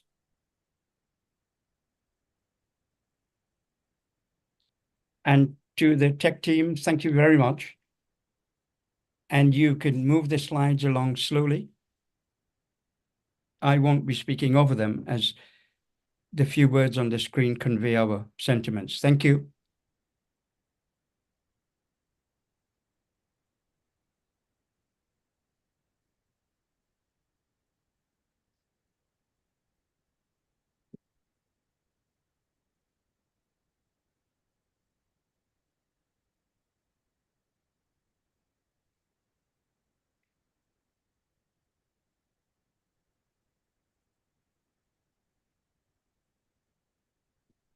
Thank you very much. They were much faster than I anticipated, but I could always follow that through Jamila and through Caribbean Alliance, the PowerPoint presentation.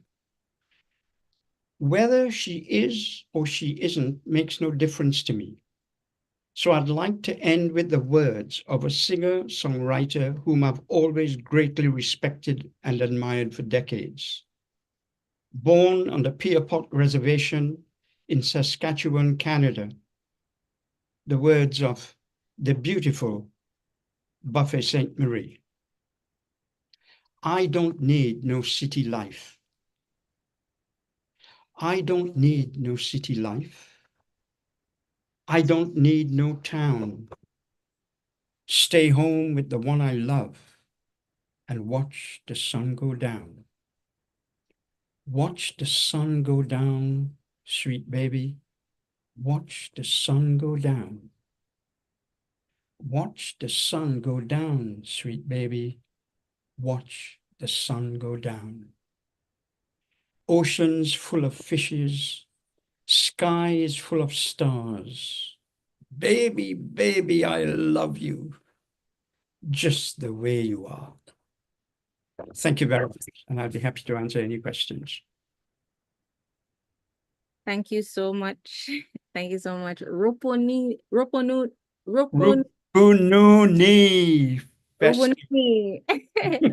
I'll get it. I promise. Thank you so much, Bob. And we are now moving into our next speaker. Immaculata, are you here? Hi, Jamila. Yes, I'm here. Awesome. It's such a pleasure to have you back with us this year. You were with us last year. How are you? Oh, I'm doing fine. Awesome. And you're in Guyana as well, correct? Yes, I'm in Guyana in the Rupununi at present, yes. Oh, wow. Amazing, amazing. So Immaculata Casimiro is a Wapichan indigenous woman from, and you are going to have to also help me with the pronunciation, okay? Aishalantan village. Aishaltan. Ashaltan, okay. Ashaltan village. So Rupununi, Guyana. Oh, wow.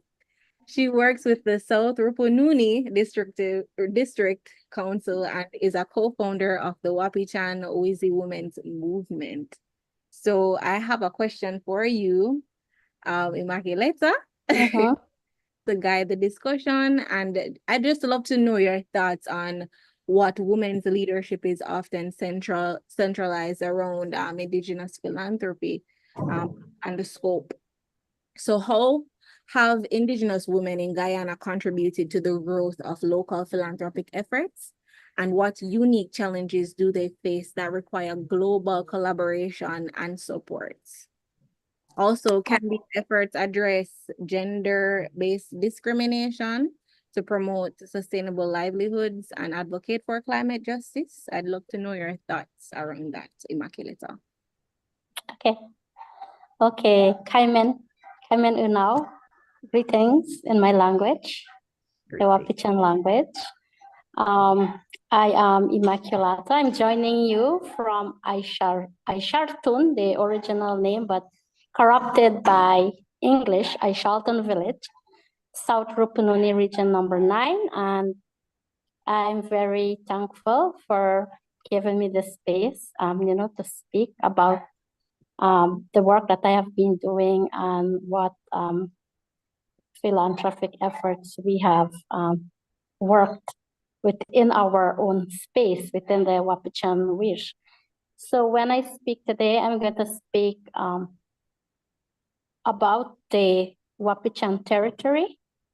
And as an indigenous woman, I have been doing work with women in my territory. And of course, we know that philanthropy at both the local and global levels have played a crucial role in supporting the work of the Wapichan Wish Women's Movement. I just want to share a bit, about how we came to be. Before the formal establishment of the women's movement, indigenous women in particular, we have always been at the forefront of protecting our territories, lands, and resources.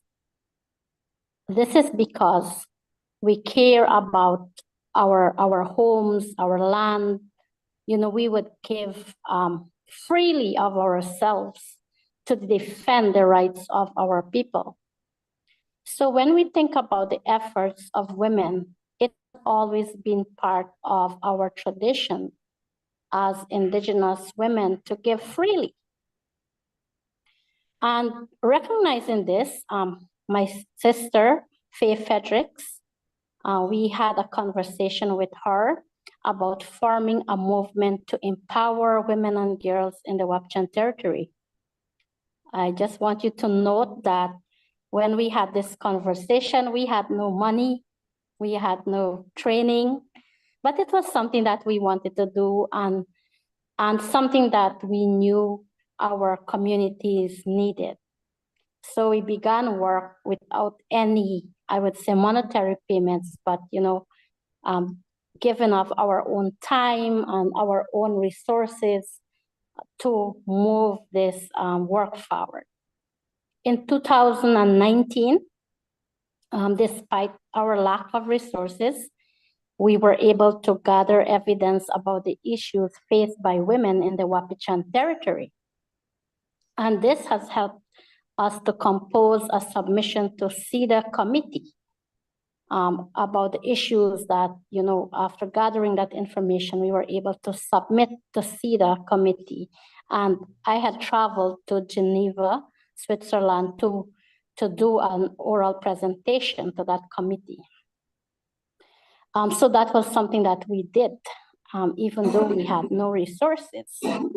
So after this, we were invited to a National Indigenous Women's Leader Forum in early of 2020. That was a month before the outbreak of COVID pandemic. And someone mentioned that we had submitted a report and I made representation on behalf of the women in the Wapchan territory, but also Guyana, not just the Wapchan territory, but the wider Guyana. And there we were informed of potential funding because we had no money to do anything. But, because of what others heard, they were able to say, there is this funding opportunity. So Wapchan Women's Movement was formally established in a month after that meeting at a small village in one of our communities called Parabara. So having this funding, we began to work. We worked in 21 villages over the course of 3 years. We did 7 communities per year. And one of the things that we work on is leadership, women's leadership. We work on climate change, we realize that, we have been facing challenges as women, as farmers, to have food security. We did work on domestic violence, the different laws that exist in Guyana. We talk about gender concepts, talking about gender rules, and of course, access to justice. We also did some work on children's rights within that 3 years. And from our experience, it is important that women are in leadership positions to help tackle the social issues that truly affect us. Sometimes you say, why women? Because women are mostly affected by gender-based violence, financial insecurity, and climate change. And as women, we understand how these challenges impact the daily lives of women in our communities. And Indigenous philanthropy provides us with that resources that are critically important for supporting and uplifting gender equality. And I would like to share some of the accomplishments we have made as a community and hopes that we have for our programs in the future. In Guyana, I think we have seen the emergence of women leaders. Likewise, in our communities, women are always there. They are the transmitters of traditional knowledge, the stories, the histories. And before, it was not so much in a visible role, but we did that in a more invisible roles. but we are always the driving force in the community, when it comes to traditional knowledge, to the history, the stories, the language. And I'm sure if you see, when you talk about Indigenous women, you would see sometimes Indigenous institutions are even run by women, and they have been really working hard to uphold Indigenous people's rights. In my community or in my territory, we now have women who are studying to become lawyers. The teachers sometimes would dominate the education systems, all because, we want to see how we can improve the lives of women. And, and when they're placed in this position of powers, only then we can really do something about the inequality that harms women. I just want to say something about the word philanthropy. I've thought about it, and it's hard to translate into my language. I don't think there's a word for philanthropy. However, as Indigenous women, as I said earlier, we have been working for generations, and it is tradition that we help. There is something called manors in our community. There are some, when we have manors, sorry, I'm being disturbed here. Manor is where there's self-help, where the women would make drink, they would provide the food, so that you can have the work done. So, the community can have food. So this is something that we have, and we still practice today. Women would take care of the children. We would share whatever. If we have our meat, we have our fish, we would share, with our sisters, our neighbors. And this for me is philanthropic efforts, To me, it means generosity, being kind. And these are the efforts that are valued in our culture. So, of course, importantly now, when as I think someone spoke about the age of technology, where we now have partnerships, between Indigenous groups, other NGOs, government entities, who are also important because, in our communities, we have our own goals that we want to achieve. When you think about it, everything calls for resources, financial resources. And by partnering or combining our efforts, we can have more impact once we have that support from others. And that brings us back to addressing gender-based violence. In Guyana, I just want to speak a bit about data from the survey that was done in 2019 on Guyana's women's health and life experiences. It has shown that more than 55% of all women ages 15 to 65 have experienced at least one form of violence in their lives. And even in our communities, this is happening. And that is something that, as a movement, as the Wapichanawis Women's Movement, we are working to address.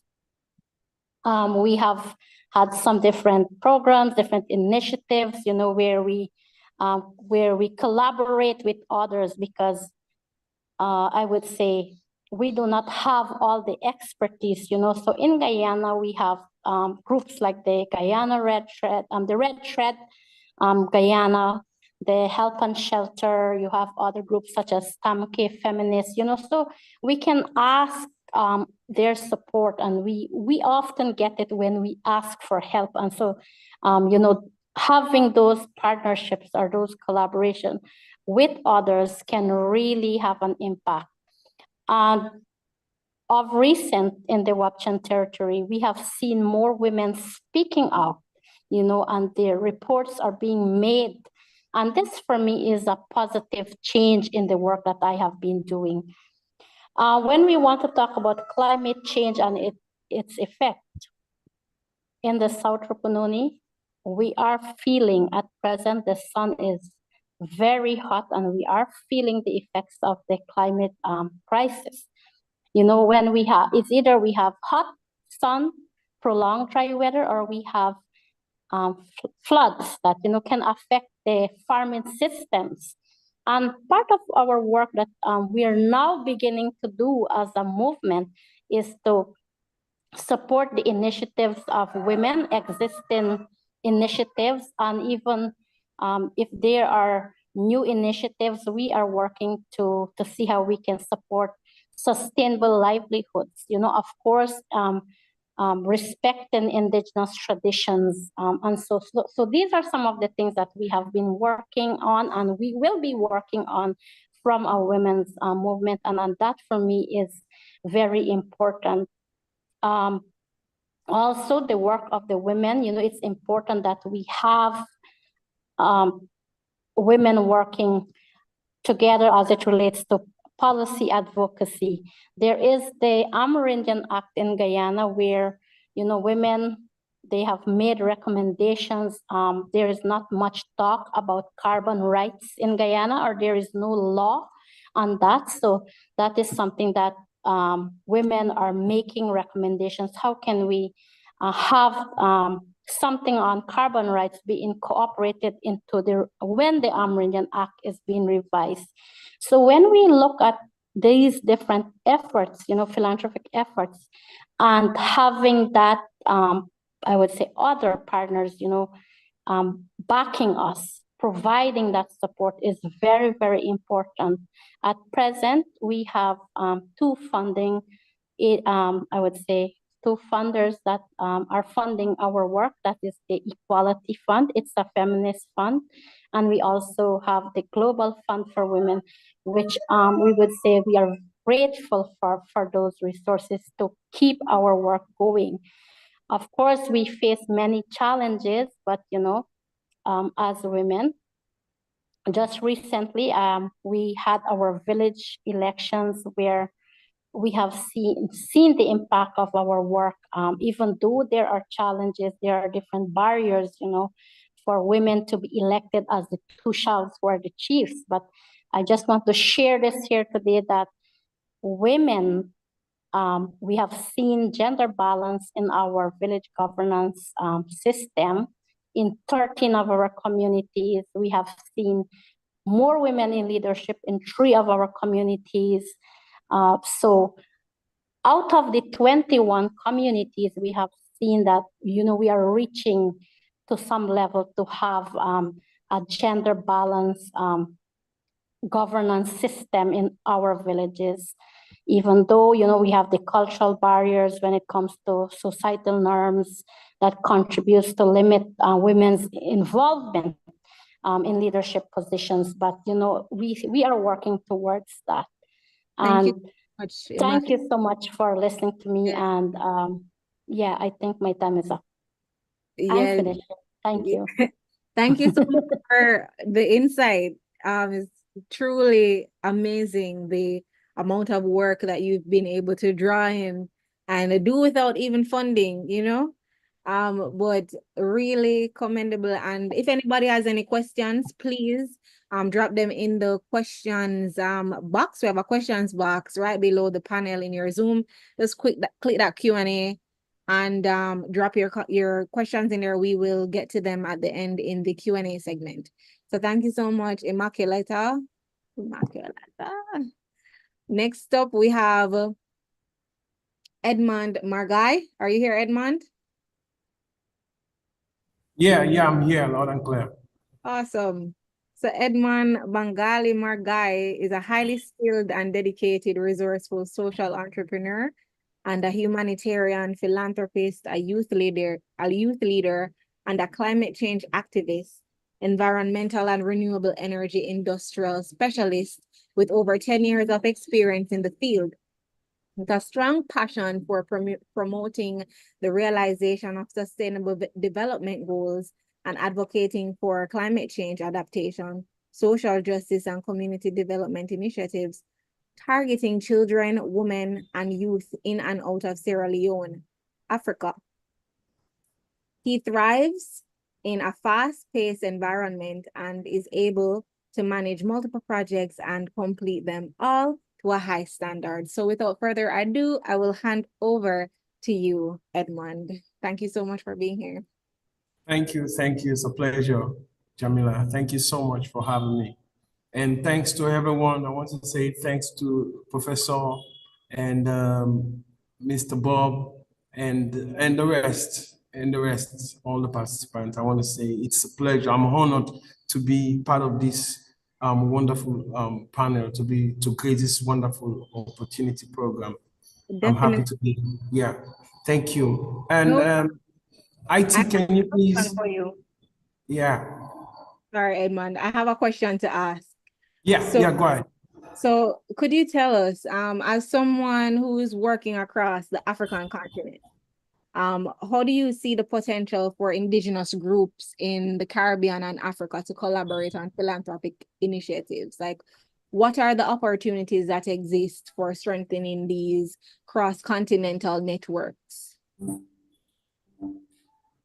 Yeah, thank you so much. So before I go to the presentation, let me just answer your question. I think in my perspective, I believe, first of all, we have a lot of similarities.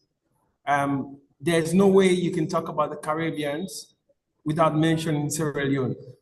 And there's no way you can talk about the Caribbeans without mentioning Nigeria. So I believe from my experience as a youth leader and a young activist that is coming up, that has walked through the West African borders, I believe we have a lot of similarities, and that is the key, because we have people, the indigenous people, they are willing to accept change, and they are willing to start something that they can able to tell their own stories.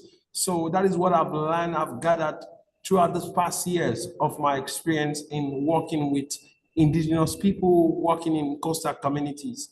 So going to my presentation, which will be like a summary to your questions.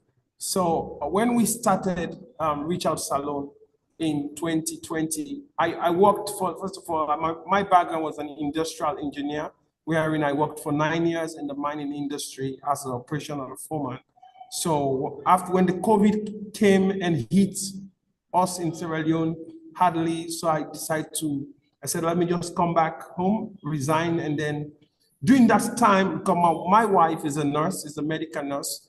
We live in a community, in a coastal community where we don't have hospitals, we don't have clinics. There's no clinic within that particular area.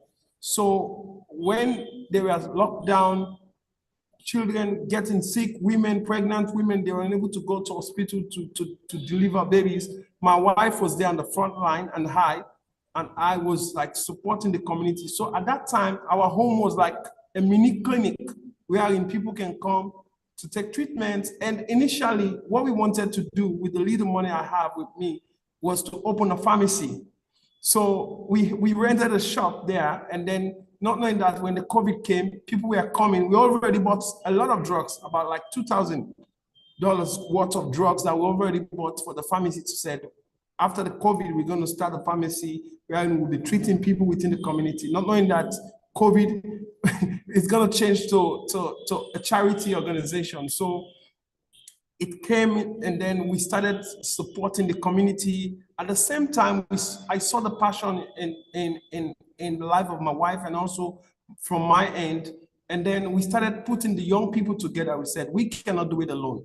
I believe if we have to save our community, it has to start from us. Let's use the little resources that we have and see how we could able to create the change that we all want to see so we can have a safer environment.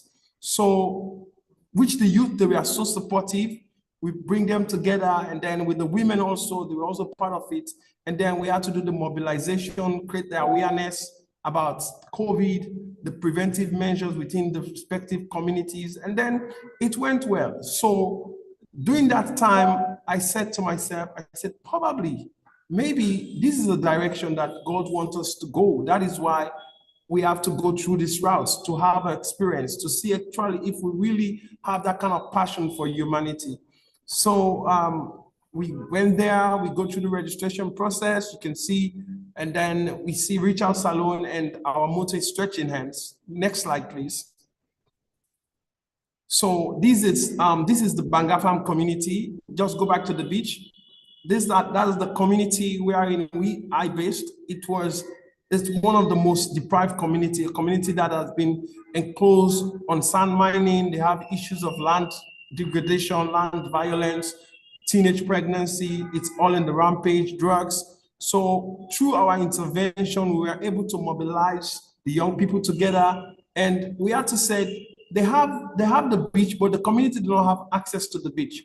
So during that time of the COVID, we said, we cannot just sit alone. Let's see what we can able to do to entertain ourselves at the same time, keep ourselves safe from the COVID. So we had to organize an event. We opened the beach, became access to the public. People were going there. Next stage, next slide, please.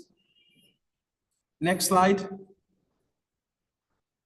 Yes, so this is a brief about, sorry, I will go fast, and then the IT team will share this document because it's our previous document from one of the activities that we started.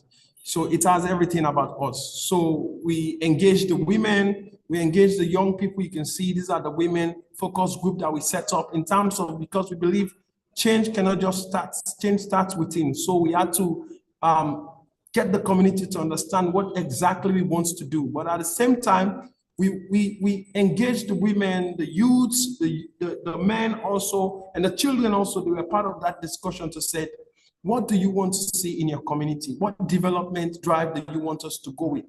And then the women have to bring their own stories. Whilst the youth also, they have to bring their own stories. So we put everything together, we put it in a report, which we did, and then we share it to governments, to donor partner, though it was challenging. Next slide. Next slide, please. So these are the different aspects of areas of intervention. Can you go back? Yes, these are the area of intervention that we are looking at: advocacy, charity, community farming, education, teenage pregnancy, campaigning, which is more of advocacy aspect, and the environmental conservation, community development, and infrastructural, because these are the things that we find out in the communities that are lacking. So when we started in the coastal communities in Freetown, we identified 5 communities, which is Mambo, My 13, Bangafam, Sussex, and the number 2. So these are communities who have been deprived from development, though they have other recreational centers that are attracted to the public, but it does not reflect in the lives of the people who live there, the indigenous people who live in this community. So through our intervention, we were able to create that kind of sense of awareness among community members, among stakeholders. Now we believe there is that kind of change within the community. Next slide. Yeah, next slide, please. Yes, so we decided to map out different events and different activities from the time we started to December, which was a 3-month event. So we're trying to have the community people to come with their own ideas, like a one-stop shop where everybody would come with, this is what I think we can do to drive change within our communities. Next slide, please. So on the educational program, we started the Send a Child to School project. During that year, we supported 12 children to school. We support them with school materials, school learning materials, bags, packs, books, uniforms, and sort of. So these kids are already in school, and now I can tell you that since that time we have supported over 1,800 kids who are already in school. And mind you, these are children who have been involved into child labor, who have been involved into stone mining, sand mining, who have been forced into early child marriage within this community. But through our intervention as young people, as indigenous people, we said, we want to see the change in our community. Let's be the people to tell our own story. So during the COVID, we supported 100 houses with foodstuffs. You can see these are the pictures, the donation. At that time, it was challenging for people to find food for themselves. You can tell it from your end. Also, it was the same thing. So we said, let's see how we could able to raise funds. So at that time, the little money that I have with me and including other community stakeholders, they said, let's see if we can able to stretch our hands to the next door. So that was the slogan that we used, stretch your hands to the next person. So we decided to support those 100 houses along the 5 communities who are the most vulnerable with foodstuffs, which they do appreciate at that time. And we believe that has created an eye-opener for us as an NGO person and then also within the community. Next slide. So this was a campaign that we did about teenage pregnancy and early child marriage, which has never been happening in those communities. So we mobilized the youth, we engaged the government, the police, and now we have, through this campaign, now we have police station there, a police post there within those community. Before you have to go like all the way to Lombly, which is like, you would take like 2 hours to go if there's a crime in that particular area where we are staying. But through this campaign, through this intervention, we've able to have the influence of the police, which they now have a police station there in that community, and they do have a clinic.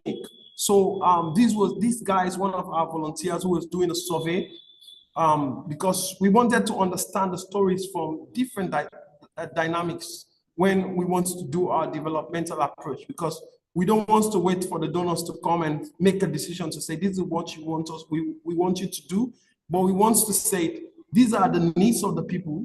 These are the things we believe that if you give them this, if you help them with this, they can able to achieve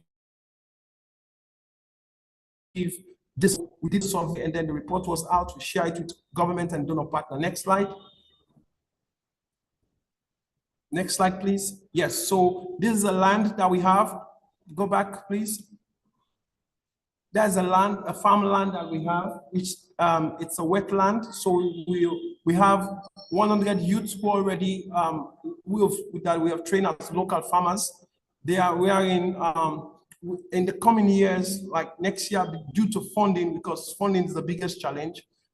We don't have enough funds to prepare that land, but we're still working with governments to see how they can able to support us with some tools so that we can able to start doing the farming in that land. This is a 3.5 hectare of land. We want to do purely organic farming that we can able to support women who are widows. We can able to support those girls who have dropped out of school, who could not able to go to school. They can able to come to this farm to farm and then able to sell the crops to the outside markets. And these are some of the women that we're working with on a financial inclusion program that we have. We call it the Community Savings and Loan Scheme, which is we are in these women who are SMEs. They are putting their resources together. And then we are also monitoring them and then also trying at the end of the year, we'll add certain percentage of that money and then we'll disperse it to these women. The reason why is because they don't have access to loan. They don't have access to banks. So we are using our local initiative to drive the change within these coastal communities that we live in. Next slide.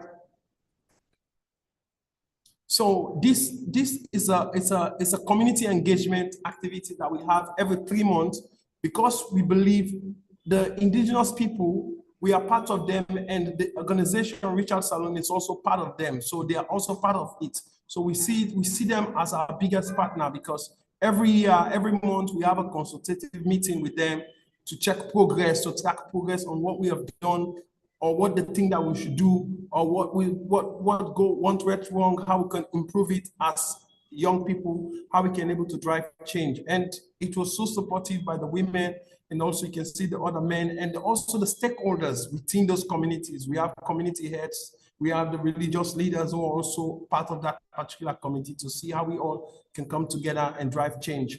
And you can see this is the coastal community. You can see a lot of degradation that have taken place along the peninsula. This is I believe Jamila can able to tell this particular location because she was in Sierra Leone some time ago. So this is the main peninsula highway that goes straight to the number 2 beach. So along the peninsula line, you have the mountain, and then you have the sea. We are in the coastal line. It's connected to the sea. We are in. You have the other connected islands like Banana Islands, Bond Islands, like that. So you can come from our community, you go to the different islands like that. So we are preaching against deforestation. We are preaching against land degradation, erosion. You see what is happening now. People are mining, doing sand mining within this community. But I can tell you, through our involvement, engagement, continual engagement with the coastal people, we're able to transform their mind, because what we are looking at, we don't just want to condemn them, but how we can create alternative livelihood. Because these are the things that they have been doing since they started, since they were there in that community. I was raised in that community. My parents were raised in that community. They used to mine sand to pay our school fees. So if I come back, I cannot just come and start condemning them. I have to think about initiative that can able to drive change, which these are things that we are doing. And we believe by the grace of God, we'll be able to go to that point we are in. Everybody see what we are doing, they see the reality in what we are doing, and they are able to embrace the change that we're all talking about. Next slide.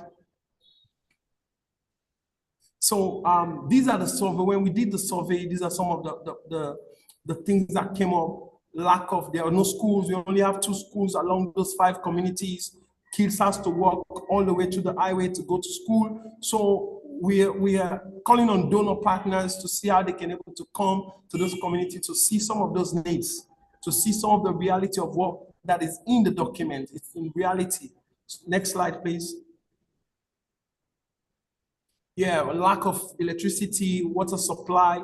So these are the challenges when we did the survey. These are the things that lack of unemployment opportunity, you don't have a job. And through this report, we are able to support young people. We have some people who are already now who are serving in the police. Some of them are serving in the military. Some of them are teachers. They are supporting the government's flagship program, which is the free quality education program. So we're able to transform their mindset to say, you can do something with your hand, you can do something with the knowledge, the little knowledge that you have, the little skills that you have gained, you can able to do something. Next slide. And we believe that as able to create that sense of, so we have some of the problems at that time. We have communities, these are communities who are connected to the coastal line. So all the communities that we work, they have beach, but most of them don't have access to those beaches along their communities. So what we did was that we said, let's talk to government, let's engage the Ministry of Lands, let's engage the Ministry of Tourism to see how they can help these communities to have access to these beaches along their communities so that they can able to generate income. At least that can able to help them to drive change within their communities, which it's still challenging, but we are still on it. We are still on top of it. Some of them already have access to their beach now, which they are making money from it. And some of them are trying to expand, like the number 2, which is one of the best beach in Freetown. What was going on in number 2 beach, number 2 river, was that the community people, they will raise money, and the community people did not understand how that money is being used. But through our intervention, we were able to engage the government, the local government, and then now, whatever resources they are gathering from that beach, it's being reinvested back into the community. And at least people have seen the development that is being taking place. Next slide. All right, Edmond. So in the interest of time, unfortunately. Yes. Almost rounding up. Yes. Just rounding up now. Yes, next slide, next slide. Yes, so in a nutshell, during that time, we were able to support, to do a survey of 1,116 livelihood people, and then we were able to support 100 houses and work with 5 communities, and then the 12 kids that we support to school. And we also have 18 volunteers that we have who are young people that we are working with. So I want to say thank you for the opportunity, and we look forward to be part of next coming events. Any questions, I'm willing to answer if there's any question. Thank you. Thank you so much, Edmond. I guess you could close out with this question because I know that you might be going soon. So it would be, what are the indigenous practices that are at risk in your village that need to be preserved? Well, for example, like the people believe in cutting down of trees. For now, we believe it's good to preserve those trees. So what we are doing there to see, we are encouraging them to do more of tree plantings within those communities, more especially on the mangrove. We believe we are trying to do that more in this coming year, the past years, we've engaged in series of that, and then a lot of advocacy, how they can able to transform their mindset to embrace change. At the same time, we don't forget about the tradition. We still maintain tradition, but also we are able to embrace change and move with the modern technology, move with modern system. Okay, got you. Thank you again, Edmund. Thank you. Professor David had mentioned in the chat, and I found it to be an agreeable statement where he said that, Edmund, what you're doing is very commendable work, even with all the hardships. So I do agree and co-sign to that. And I'd say keep going and keep doing what you're doing. It's great to have you here at the Carrefour Alliance. Thank you. Thank you. I'm happy to be here. Thank you so much, Professor. Yes, thank you. All right, we go over next to Anna Elisa. Are you here? Anna. Yes, yes. Hello. How are you doing, Anna? Good, and you? I am good. Yeah, you did your brigada today. Was that it? Not yet. Soon, once we finish here. Okay, great. So we're holding you up in a sense. But yeah, I had the commendable and amazing honor to meet you and to be graced at the La Colmena Cimarrona while I was visiting in Puerto Rico, Borican, earlier this year. And it's been an incredible part of my year meeting you and just checking out all the works and the amazing works that you do in Vieques. For those of us here who don't know, Puerto Rico is made up of 3 countries. And there's the main island. You can fill us in on what the other island is, but I know you're on Vieques, right? And so I'm just grateful to have met you, right? And to go into your story is something I'm looking forward to sharing with this space here today. So Ana Elisa is a farmer and a co-organizer of La Colmena Cimarrona in Vieques. La Colmena Cimarrona, which means maroon hive, practices community-based archaeology and beekeeping, growing food sovereignty in the archipelago of Puerto Rico. Ana Elisa has been an activist for environmental and food justice in Puerto Rico since she was 13, organizing for the protection of the northern eastern ecological corridor from mega development, facilitating and setting up farmer exchanges and community gardens through the islands of Puerto Rico, Haiti, and Dominican Republic. She has participated and led efforts in Proyecto Enlace del Caño Martin Pina Land Trust, Boricua Organization of Ecological Architecture, among other grassroots initiatives. So, Ana Elisa, my Spanish is getting there. I'm just saying. So we don't really do much archaeology or architecture. We do agroecology or ecological agriculture. But in a way, it's archaeological and architectural. But so Jamila, I don't know if you had some questions. Yeah, I do. Do you have anything to show us today, or will we just be talking? Pues originally I thought only about talking, but after hearing the other folks speak, I wanted to at least show you where Vieques is. Okay. And maybe a few pictures of our initiative. So I don't know if I can, let me see. Can you see it? Yeah, we're seeing you. Okay. So these are some old slides, but just so you see them. Got you. All right. So yes, my question for you today would be, how does the indigenous culture, or the cultural context rather, of Vieques influence La Colmena Cimarrona and its strategies to address social justice issues such as land rights, environmental protection, and cultural education, community resilience in Puerto Rico? Yeah. Well, I have to admit that initially it was a strong question for me, and I was very nervous to participate in a panel around indigenous issues because in Puerto Rico it has been very hard to define what it is to be indigenous in a way. We have been heavily colonized.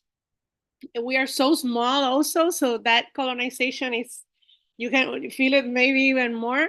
And Puerto Rico was colonized by the US, but Vieques particularly has been colonized by the US, by the British, that called it Crab Island because we have a lot of land crabs. We were called the small teacup of the golden teacup of the Caribbean, because of how fertile our soils are, even though we have very big droughts we've been having in the past years. And we've been a colony of the US for very long as well. And beyond that, Vieques was used as a bombing range for more than 60 years, starting in 1940. So it's sort of hard not to define what it is to be indigenous for us. But if thinking about this panel and about what we were going to talk, Vieque is actually a Taino name. So Vieque is actually small land. Not Vieques. Vieques is the name that was official for our island, but it's a Taino name that means small land. And when in the fight against the US Navy that used Vieques as a bombing range site, that used Vieques as an experimental ground for things like Agent Orange, the thing that was used constantly, and you as an artist must know that this is very important. A lot of the art that was done around the fight against the Navy was actually the fishermen as indigenous folk, no? We used a lot of ¿cómo se llaman? Like, with the rocks and the slingshots, and in the fishermen boats that were very small, we use the name Vieque very much in the struggle against the Navy. And I think it was a way of reclaiming our culture, and Vieques has had a lot of indigenous cultures within the mix, no? So not only the Taino Arawak, but also the Caribe Calinago, and our baseball team, which is a very important sport in Vieques, is actually called the Caribs, the Caribe. And we were called the rebels of the archipelago. So Puerto Rico, as Jamila was saying, is an archipelago of islands. And so Vieques is part of that archipelago. We're a small municipal island next to Culebra, the other island. And then we have Mona in the west of the island. But I wanted to show some pictures of the bombings in Vieques. I don't know if you can see the screen, if I'm sharing it correctly. We're seeing it. Okay, so these are some of the open detonations that still happen in Vieques actually today. So the way that the Navy cleaned was actually by doing these kinds of detonations. So they open the bombs that are still live. They detonate them.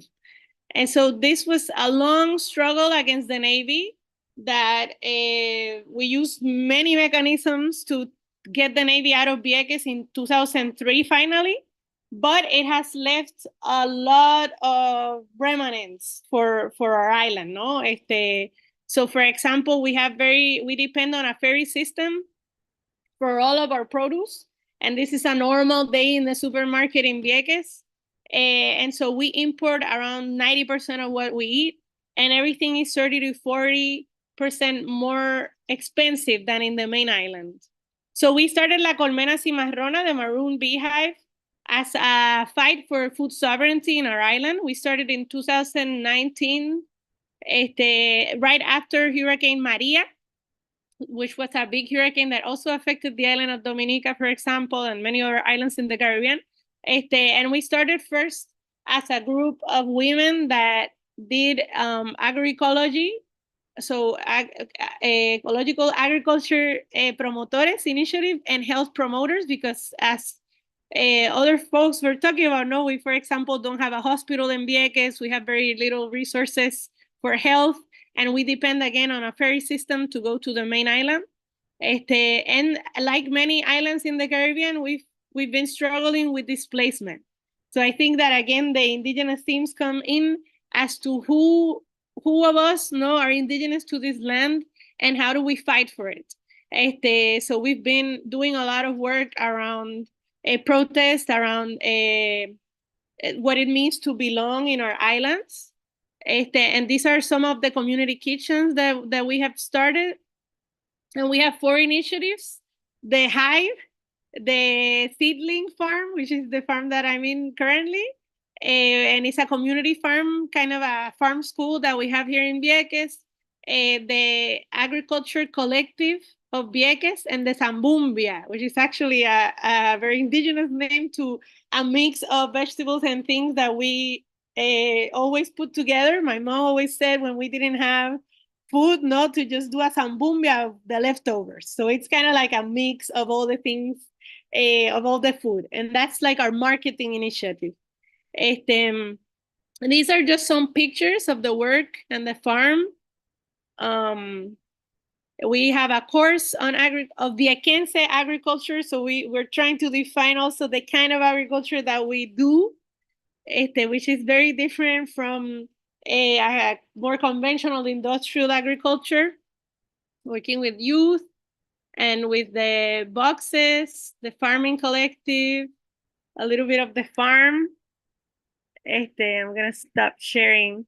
But to finalize a little bit, Jamila's questions, I believe that we do a lot of work sort of redefining what it means to be indigenous in our islands. Again, Vieques is just about 32 kilometers long and 4.57 kilometers wide. So we are a very small island.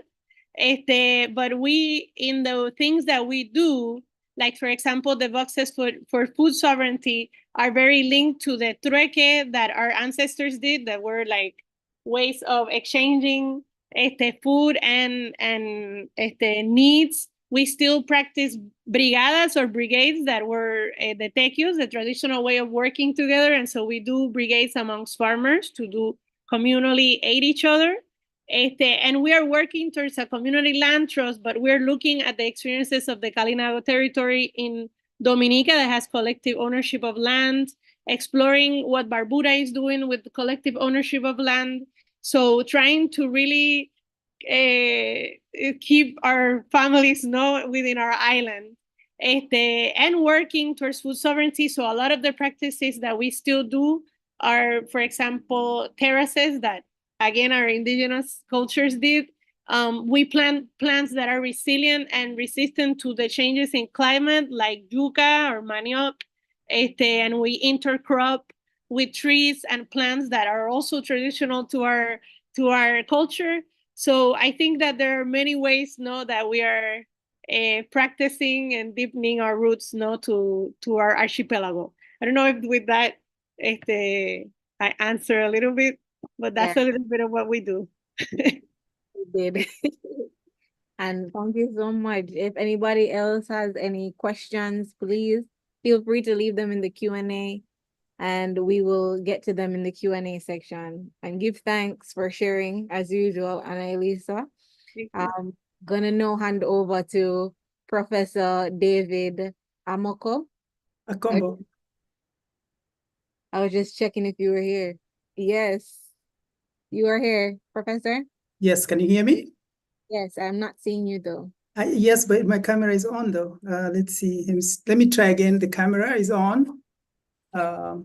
Yes, there you are. Very well. Excellent. I will Thank hand you. over to you. Yes. to Thank you, take- Jamila. You're Thank welcome. you, Jamila. Thank you, panelists.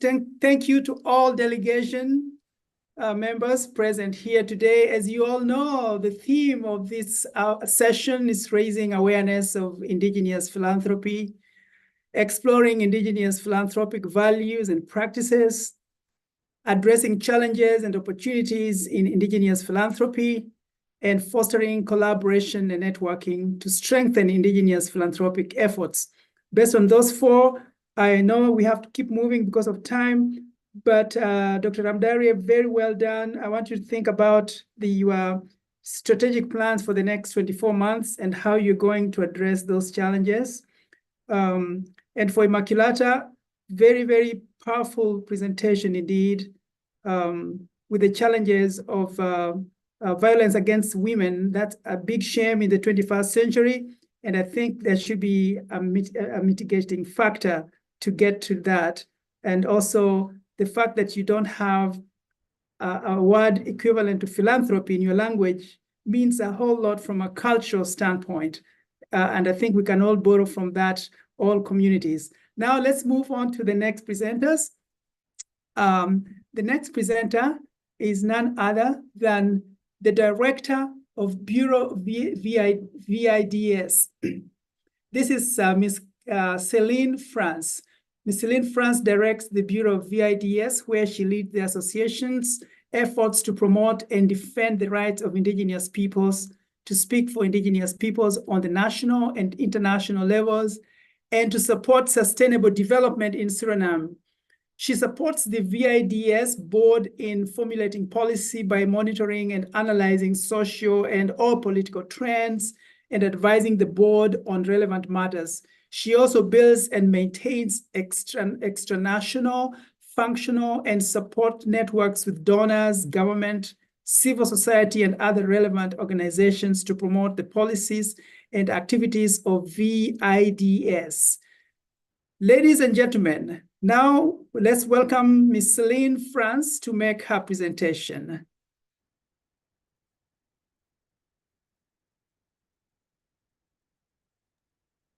Thank you. Good afternoon. Do you hear me? Yes, we can hear you. Okay, thank you. Yeah. Do you have, yeah, okay, Yes. there you go. Okay, great. Yes, thank you. I would like to thank the organization for also inviting us. I'm from the organization, in Dutch we say Vereniging van Inheemse Dorpshoofden in Suriname, and the abbreviation is the VIDS. And that stands for the Association of Indigenous Village Leaders in Suriname. So on our first slide, I would like to share that the association has a board that is appointed every 5 years, when all the village chiefs and their assistant gather for the general meeting, and they discuss, evaluate the program of the collective body of traditional leaders in Suriname. And apart from that, they also appoint a board to lead the organization for the next 5 years, and also to develop policy in the priority areas, which this General Assembly decides upon. So this is a photo of the recent board that was appointed in 2022. So we are now in the second year of this new VIDS board. So it is an honor to also be a part of this forum, of this activity this afternoon. And I would also like to thank the local counterpart of the Caribbean Philanthropic Alliance, that is Mr. Reinier Toos, who also encouraged us to be a part of this very important discussion. So I want to thank him also.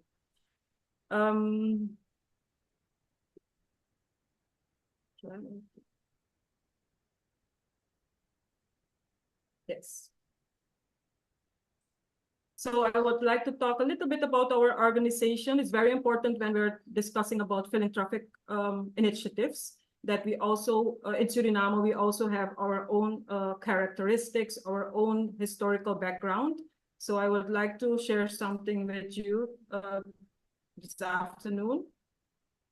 So this body of the FITS was established in 1992, and it has been a very turbulent time at that time because we had the interior war in Suriname that lasted over 6 years. And most of our indigenous villages are situated within the interior of Suriname. So we had a situation where some villages were totally empty because people had to flee for their life to go into safety. And after this war ended, the leaders of some communities came together and they said, we have to work together because we have to strengthen our traditional governance structures within our communities. We have to ensure our people that they will have a safe home where they can build a future for their children. So within these discussions, the FITS was established. And in this year, 2024, we have a total of 53 communities, and they all are member of the FITS. So in Suriname, the FITS is recognized as the traditional authority structure of indigenous peoples in Suriname. In 2002, the FITS established a bureau in the capital city of Suriname, that is Paramaribo, so that we can have this direct contact also with the government and other organizations who want to work together with indigenous peoples in Suriname regarding our development. Another important reason why the FITS also decided to have this bureau, the FITS is a traditional authority structure. We are not registered with the Chamber of Commerce because the leadership at that time believed that indigenous peoples should have their own ways of establishing, cooperating amongst themselves. And the Surinamese law does not recognize indigenous peoples nor our rights. So traditionally, this organization was established.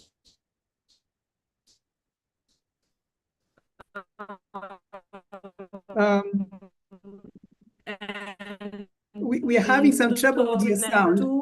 The foundation was established, and I think do you hear me now? No, it's a little static. We are not hearing you very well, but try again to speak.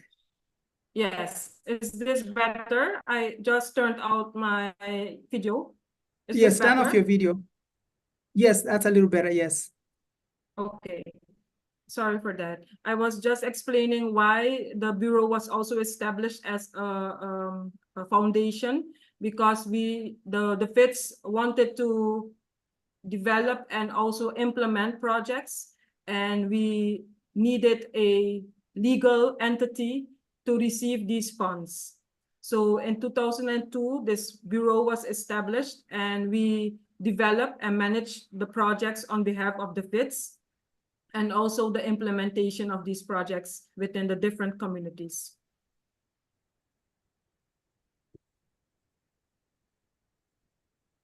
I also shared the photo from the first FITS conference that was held in 1993. For Suriname, we have at least 4 major indigenous peoples, and these are the Kalinya, and the Lokono. These peoples are situated mostly in the northern coast of Suriname. And in the southern part of our country, we have 2 major indigenous peoples, and these are the Trio and the Wayana peoples.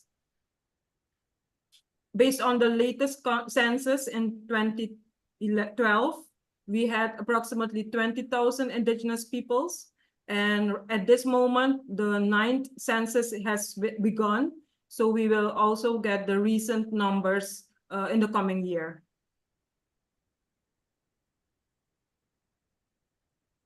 When we're talking about indigenous peoples in Suriname, sometimes we are referred to as part of the Amazon region, but also part of the Caribbean region.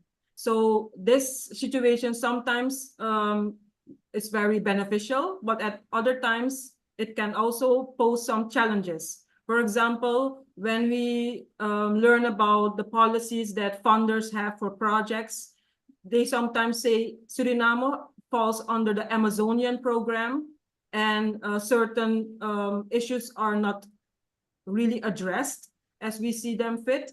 And sometimes they say, oh, but this project is for the Caribbean countries, so Suriname is excluded. So this situation about our geographical location can sometimes pose challenges when we interact with funders.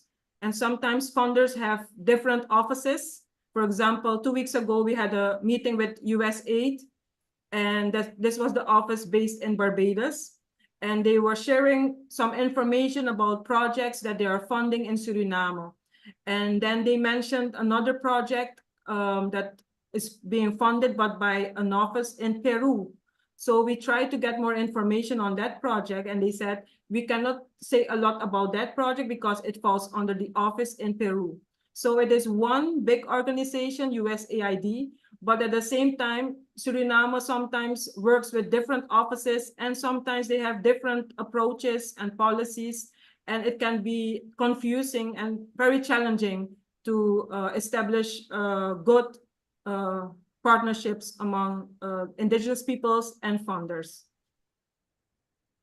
Okay. Because of time. So for the FITs, yes, yes. The question that was raised for the FITs was, how can philanthropic organizations better support indigenous communities in Suriname to address the intersection of climate change, cultural preservation, and economic development? I listed some points here that I would like to briefly share with you. The traditional way that we are involved in discussions for funding is that most of the times these organizations have the contact with the government of Suriname or with a well-known environmental organization, bypassing indigenous peoples and our leadership. So if we want to work towards improving the support of the philanthropic community, then we also need to have a more inclusive engagement towards indigenous issues, especially when it pertains to our lands and our communities. Another point in that regard is also the engagement with indigenous peoples. What we have seen so far is that we are selectively approached and informed about certain projects. And sometimes we only hear of these kinds of funding possibilities through the media.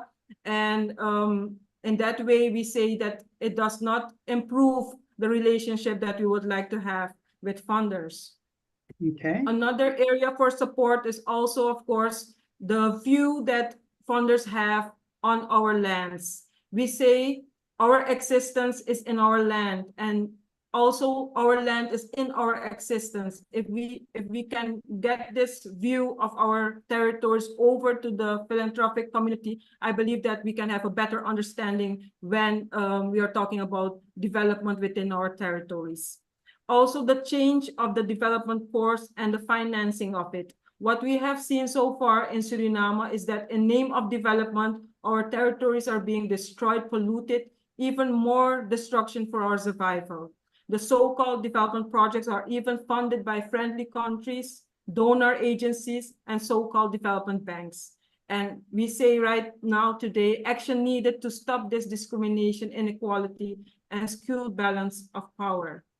Okay. And to finalize these two last points that we see moving forward is to have direct support to indigenous peoples' organization, and especially the traditional authorities who are appointed by their respective community to engage in discussions surrounding the development and survival of indigenous peoples in our territories. So these are some areas that we see where improvement is needed, and I believe that we can have this discussion to work towards that end. So that is my presentation for now. Thank you so much for your attention, and I'm also open for questions. Thank you very much, Ms. Celine France, for that very exciting presentation. And we are very sympathetic for your geopolitical challenge, where you are supposed to be belonging, and yet you don't belong from a funding standpoint.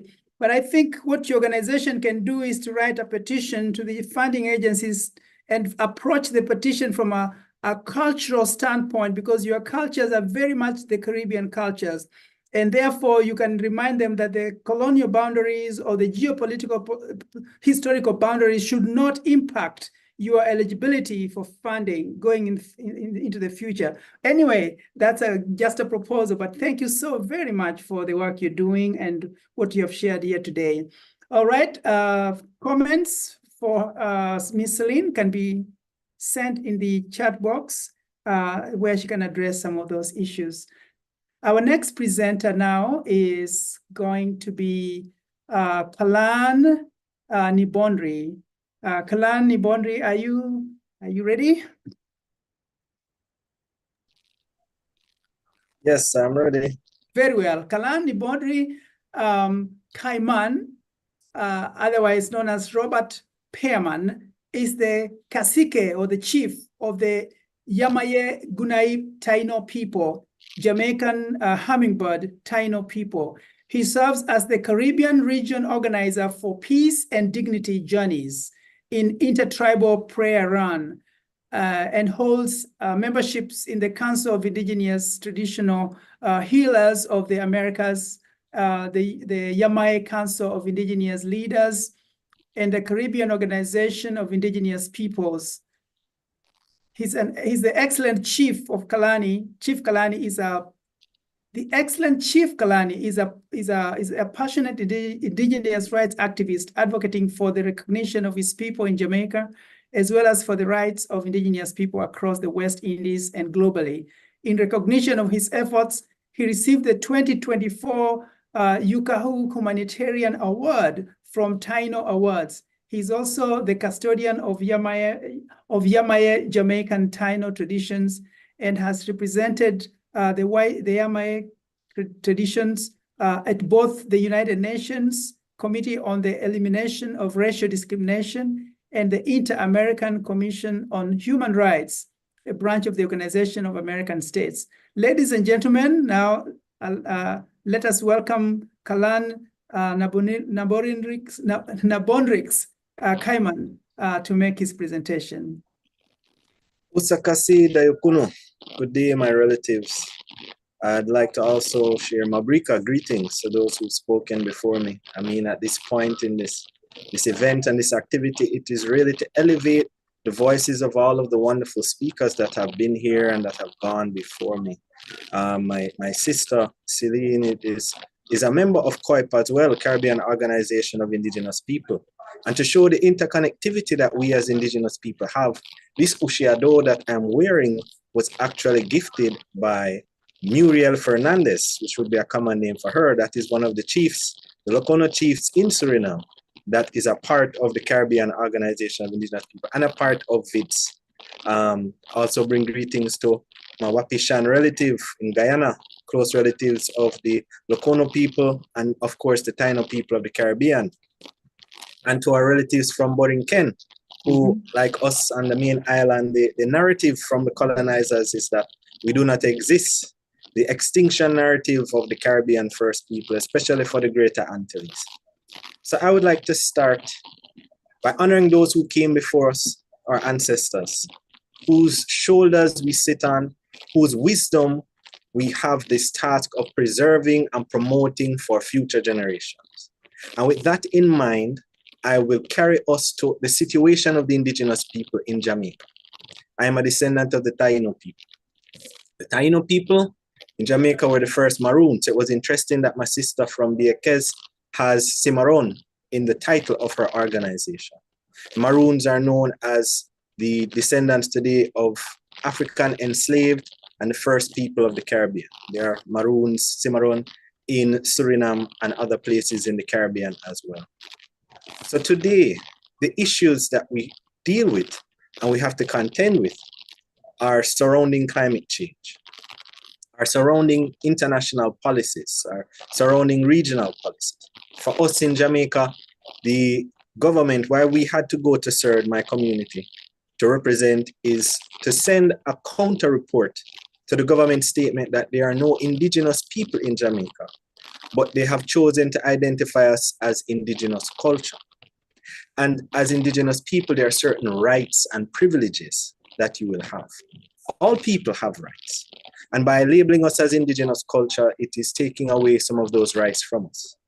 The work for most of us is really advocating for the United Nations Declaration on the Rights of Indigenous People, which talks about our right to our land, our spaces, our right to our culture, our right to our practices. My Wapishan sister mentioned that the word philanthropy doesn't have a translation in her language, and I doubt it does in any indigenous language. The word philanthropy, if you look on the etymology, is coming from a word in Greek which represents two words. One which represents human beings and another which represents love. That is innate in our way of being. Reciprocity is innate in our way of being as indigenous people, wherever you are in the world. It is about a life of balance. It is about a life of harmony. For that reason, we view the mountains, the rivers, the plants, the animals as our relatives. And it is a part of our cosmology and our teaching for us as custodians to preserve these spaces for the next 7 generations. So can you imagine the task of leadership in indigenous community if you're following indigenous teachings to create systems that will last for the next 7 generations, that will last for the next 200 years, to create something that the next generation will have to take forward and to work on and to develop and to carry into the future. The challenge of that task is that most of us in the Caribbean have the issues of colonization. And a lot of the work is really to dismantle these systems that have been created to confine our people and our way of being, to confine our spirituality, to confine our interconnectivity with the land. Mm-hmm. We have issues as it relates to promoting our language, promoting our culture, promoting our way of being. All of the issues that I've heard, all the things that have been spoken of are shared. Taino people, Arawakan people on a whole are matrilineal. So this concept of gender issue and gender-based violence is so foreign to our traditional way that has been a construct from the colonized mind. And a lot of the work that we need to do is along the lines of decolonization. So I know a big part of this discussion is around, Caribbean philanthropy and how can an indigenous lens assist that? And I would start off with that concept of reciprocity. I would start off with the concept of cultural appreciation and a level of cultural sensitivity training. I think it is important when looking to work with indigenous people to have some dialogue with them first, understanding the protocols, have a guide that teaches you how to respect the people, how to understand their views, how to speak in a language, a way of that values what is important to the community. And from that, then have us be an integral part of whatever projects that are taking place. Understand our desires and our needs. Because, for example, we have communal land and communal spaces. They may be known in Jamaica as crown land, but everyone knows that there's a plot and a space that they will farm and they will grow their crops. They'll head into the mountains with their donkeys and they'll take the crops back. No one is really concerned about who are the owners of those spaces because it is between families and it is tended together. Now, you can imagine the scenario when the government may choose to sell that without speaking to these people, without understanding its relevance, because this is where our medicines come from. This is where the lumber that develops the spaces, this is where our teachings take place. This is where the young ones will go to spend time, to learn about themselves, to heal, to ground. There's spiritual significance in our land, in our spaces. And because of these constructs of society today, we are not always allowed an opportunity to speak. And I spoke again about policy. So one of the things that I'd say is, to summarize that, is capacity development. More training is required for some of our communities and for our community to train those who seek to work with us. So you can understand the difference between cultural appreciation and cultural appropriation, which happens at times. You know, this desire to move things forward, and that concept that the in academia and in the private sector, they may know better what it is that we need than us, the indigenous people on the ground, who are custodians of these spaces, right?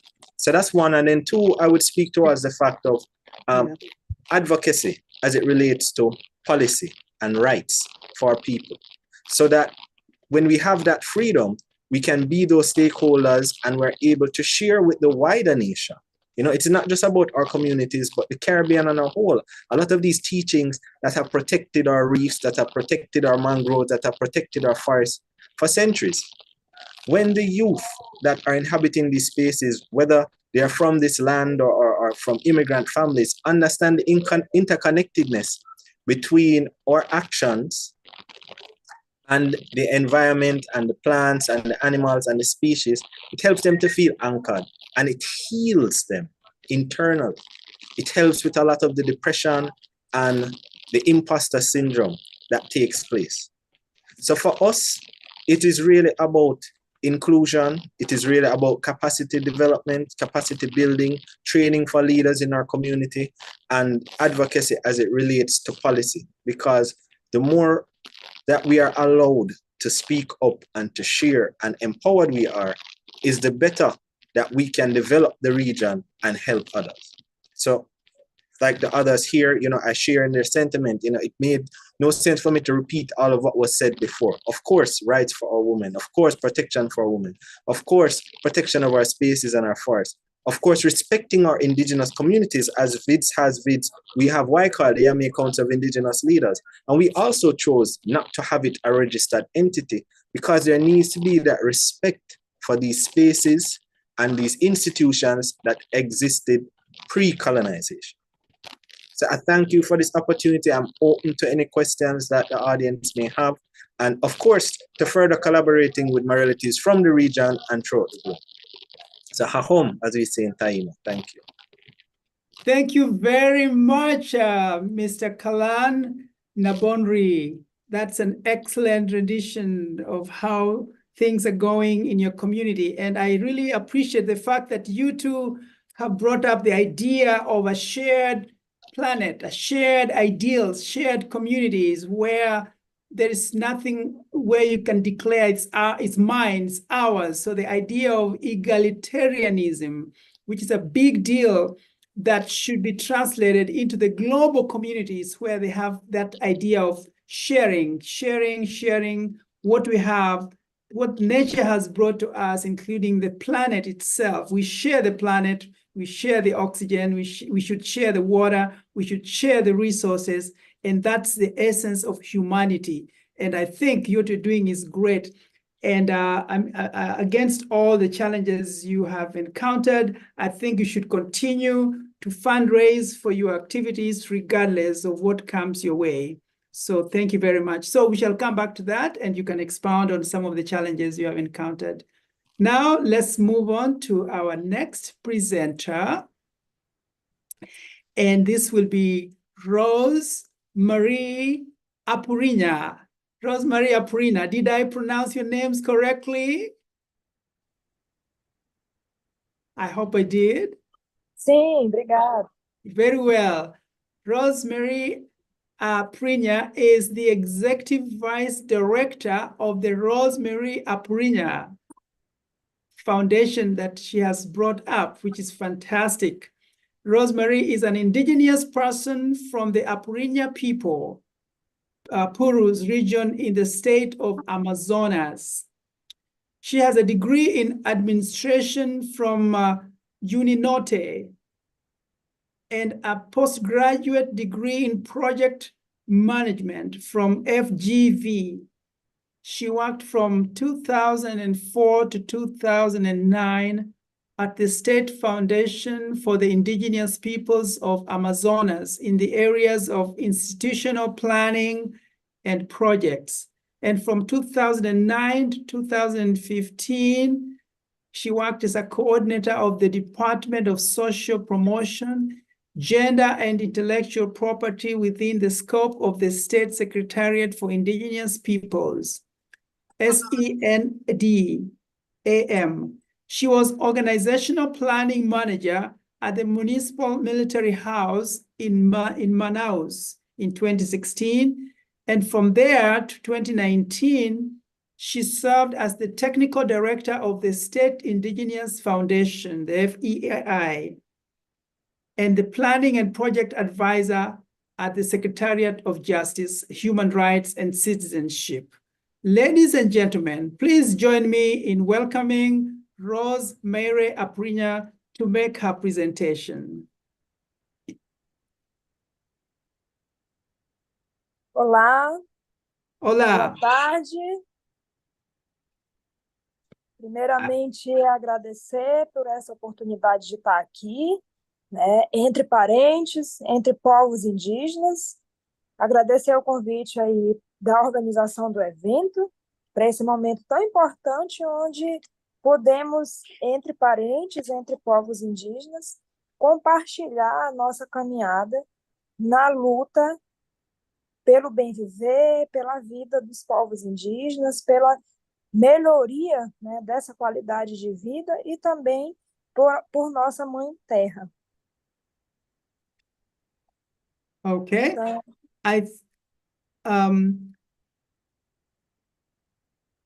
I think we're gonna pause for a short translation. Am I correct on that, Anthea? acho que eu perdi a tradução. Anthea, am I correct that we shall pause for a short translation? Oh, Anthea is not here, okay.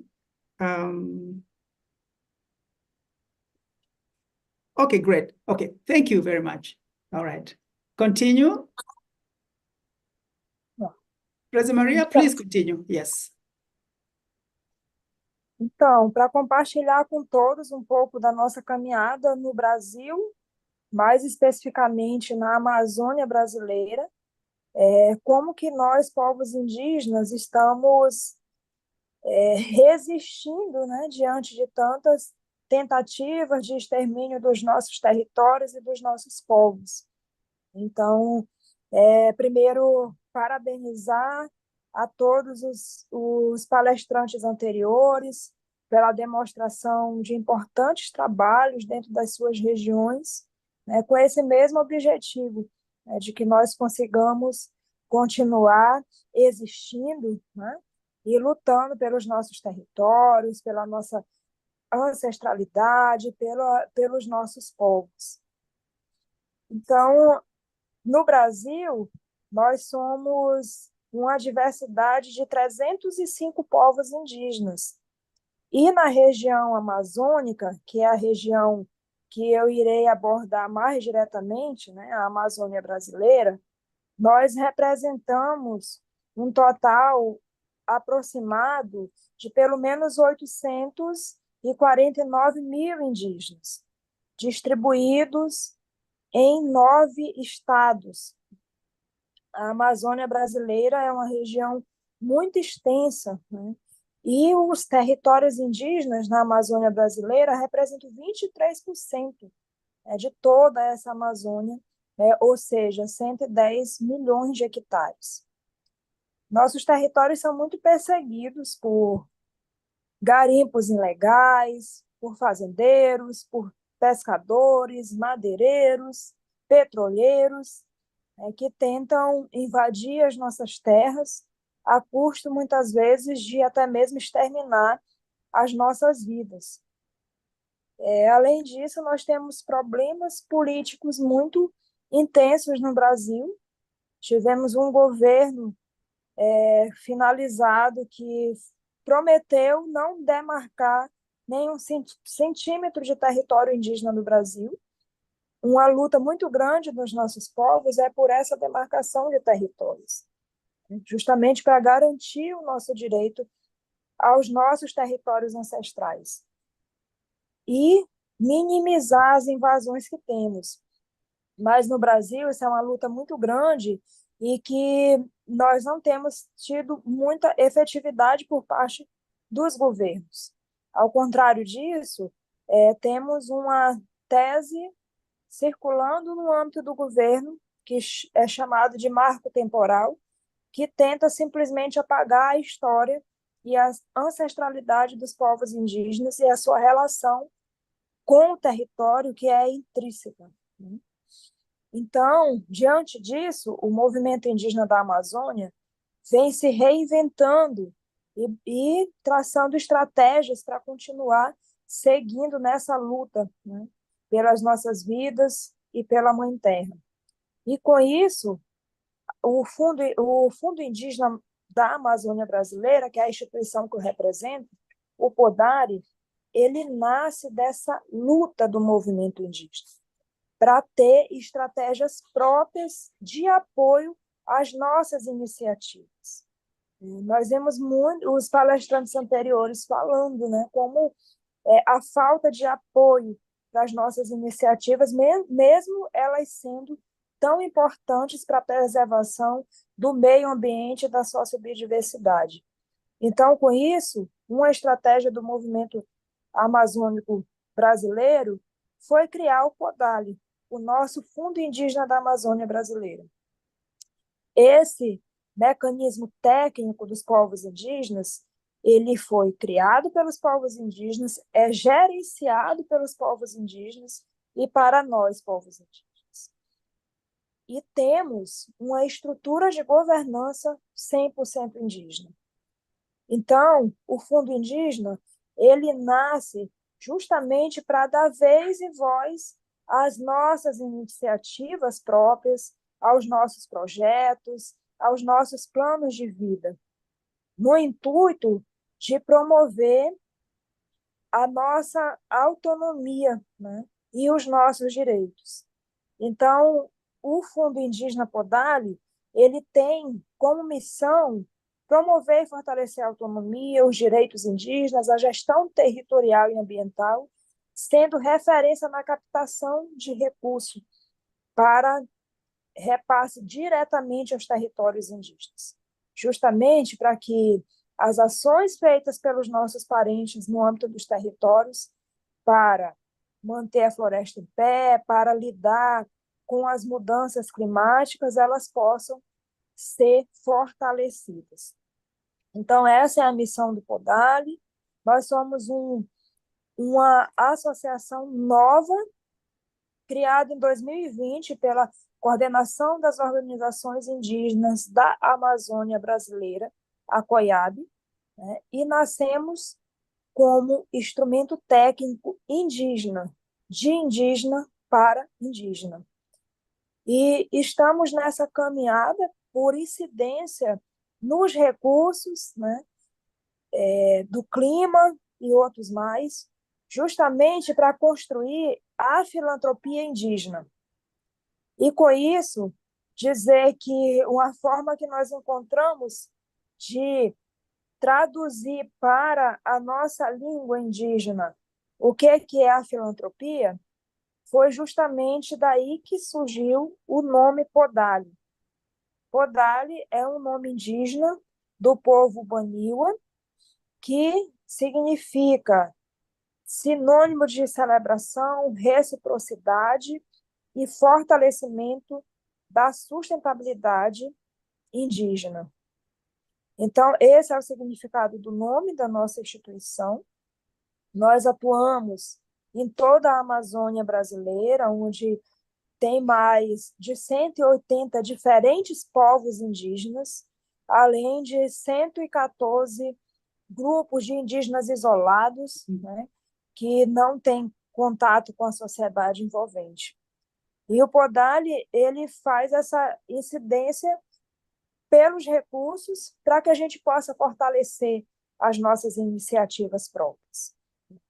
E aí, para a gente estar nessa caminhada desde 2020, já conseguimos lançar 2 editais de chamada pública para a Amazônia indígena, né, apresentar as suas iniciativas e receber apoio.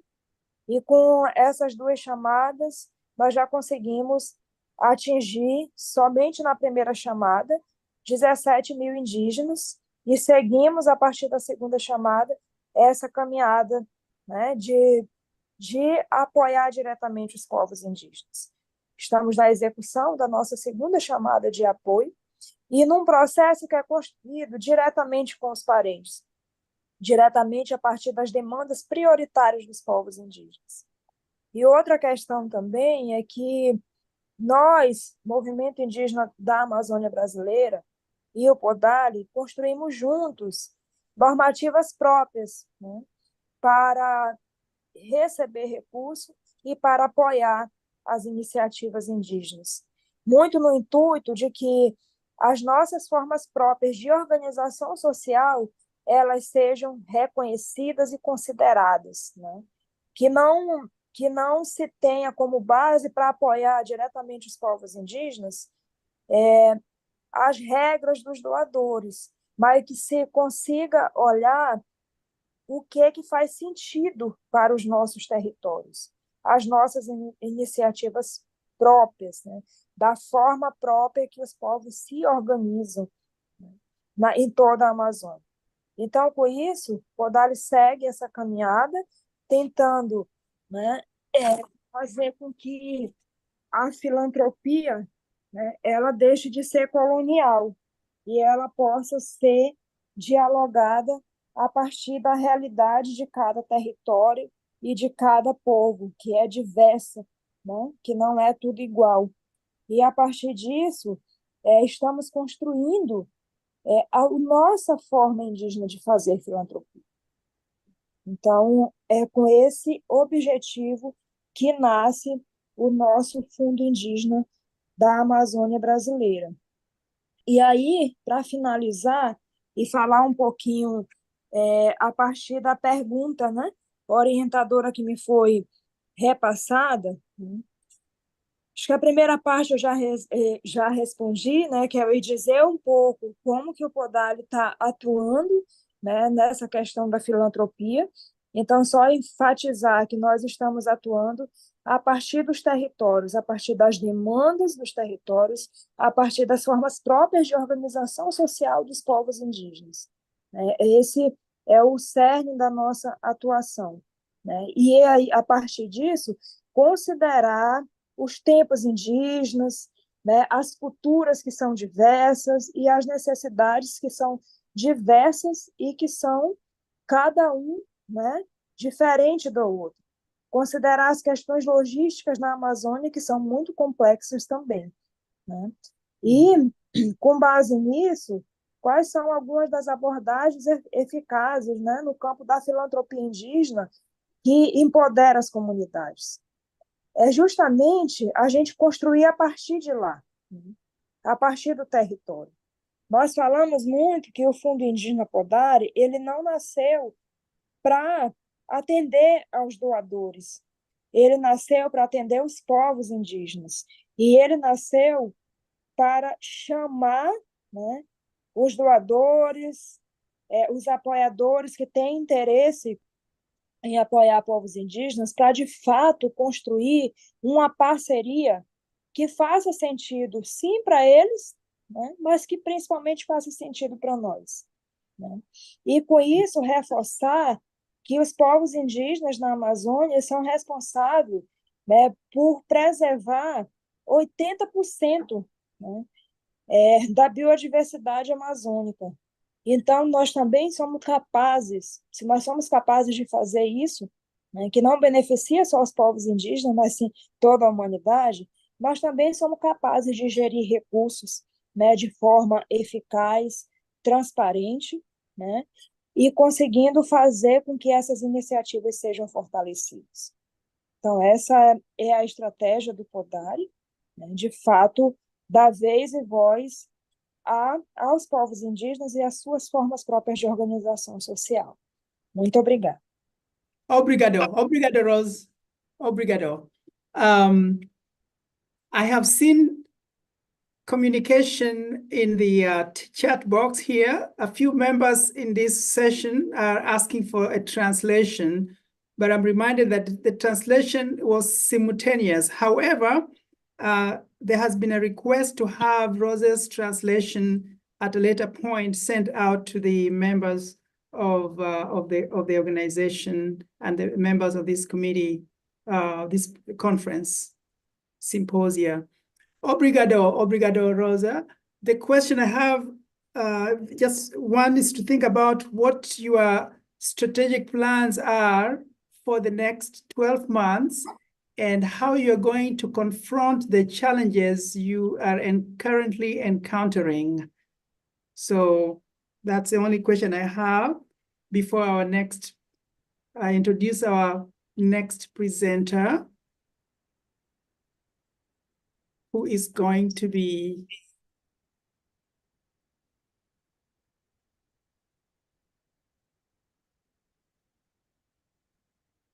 Regilon Matos. Regilon Matos, are you ready to? No, not yet. Not yet. You're still working, right? Still getting ready? No. Regilon, what did you say? No, he's not going to be attending. He's not part of this session. Sorry. Yeah. You can continue. Oh, okay. With your questions. The question for Rose. I can continue the question for Rosa Purina, correct? Correct. Yeah. Okay. Yeah. So could you translate the question that I posed for Rose? Sim, professor David. Então, os nossos planos no Fundo Indígena da Amazônia Brasileira para os próximos 12 anos é implementar a nossa segunda chamada de apoio aos povos indígenas no âmbito da Amazônia Brasileira, né? Selecionamos 40 iniciativas indígenas no âmbito dos 9 estados para ser apoiadas. Então, estamos nesse processo, né, de repasse de recurso para que as iniciativas sigam com as atividades planejadas, e também a preparação, né, para a COP30, que vai ocorrer aqui no Brasil, né, no próximo ano. Nós estamos nos preparando para estar nesse momento com o maior número de povos indígenas possíveis, justamente para demonstrar, né, que os povos indígenas no Brasil e em vários cantos do mundo têm os seus mecanismos próprios e conseguem ter iniciativas tão importantes como as que estão sendo demonstradas aqui nesses painéis, né? Então, a gente precisa que isso seja fortalecido para que nós continuemos segurando o meio ambiente vivo, consiga continuar lutando aí contra os impactos das mudanças climáticas que afetam toda a humanidade. E consigamos continuar fazendo com que a Mãe Terra permaneça viva. Obrigado. Tristeza, por favor, via embora. I know a little bit of Brazil, of Portuguese, and thank you very much for that fantastic reporting. And we now go to Jamila. Is that? I am back. Who is the next one? Sorry. So we're at the end of our section. Thank you. I wasn't aware that Regilon was not going to be. Yes, I realized that you didn't see the communication. I did not see that. Okay, very well. So presenters, the panelists, we have now, as Jamila states, we have reached at the happy end of our presentation. And now we are coming to Q&A session where we have open desk and open window for questions and answers and interaction and sharing ideas. So Jamila, take us on. Go ahead. We are opening the floor. Does anybody have any questions before we wrap up today's wonderful session? Please raise your hand.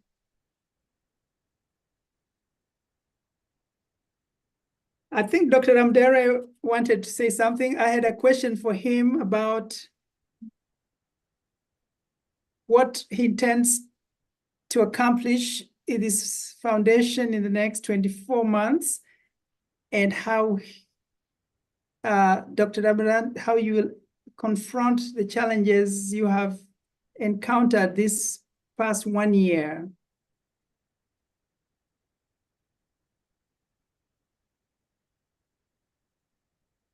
Oh, you're muted, I think.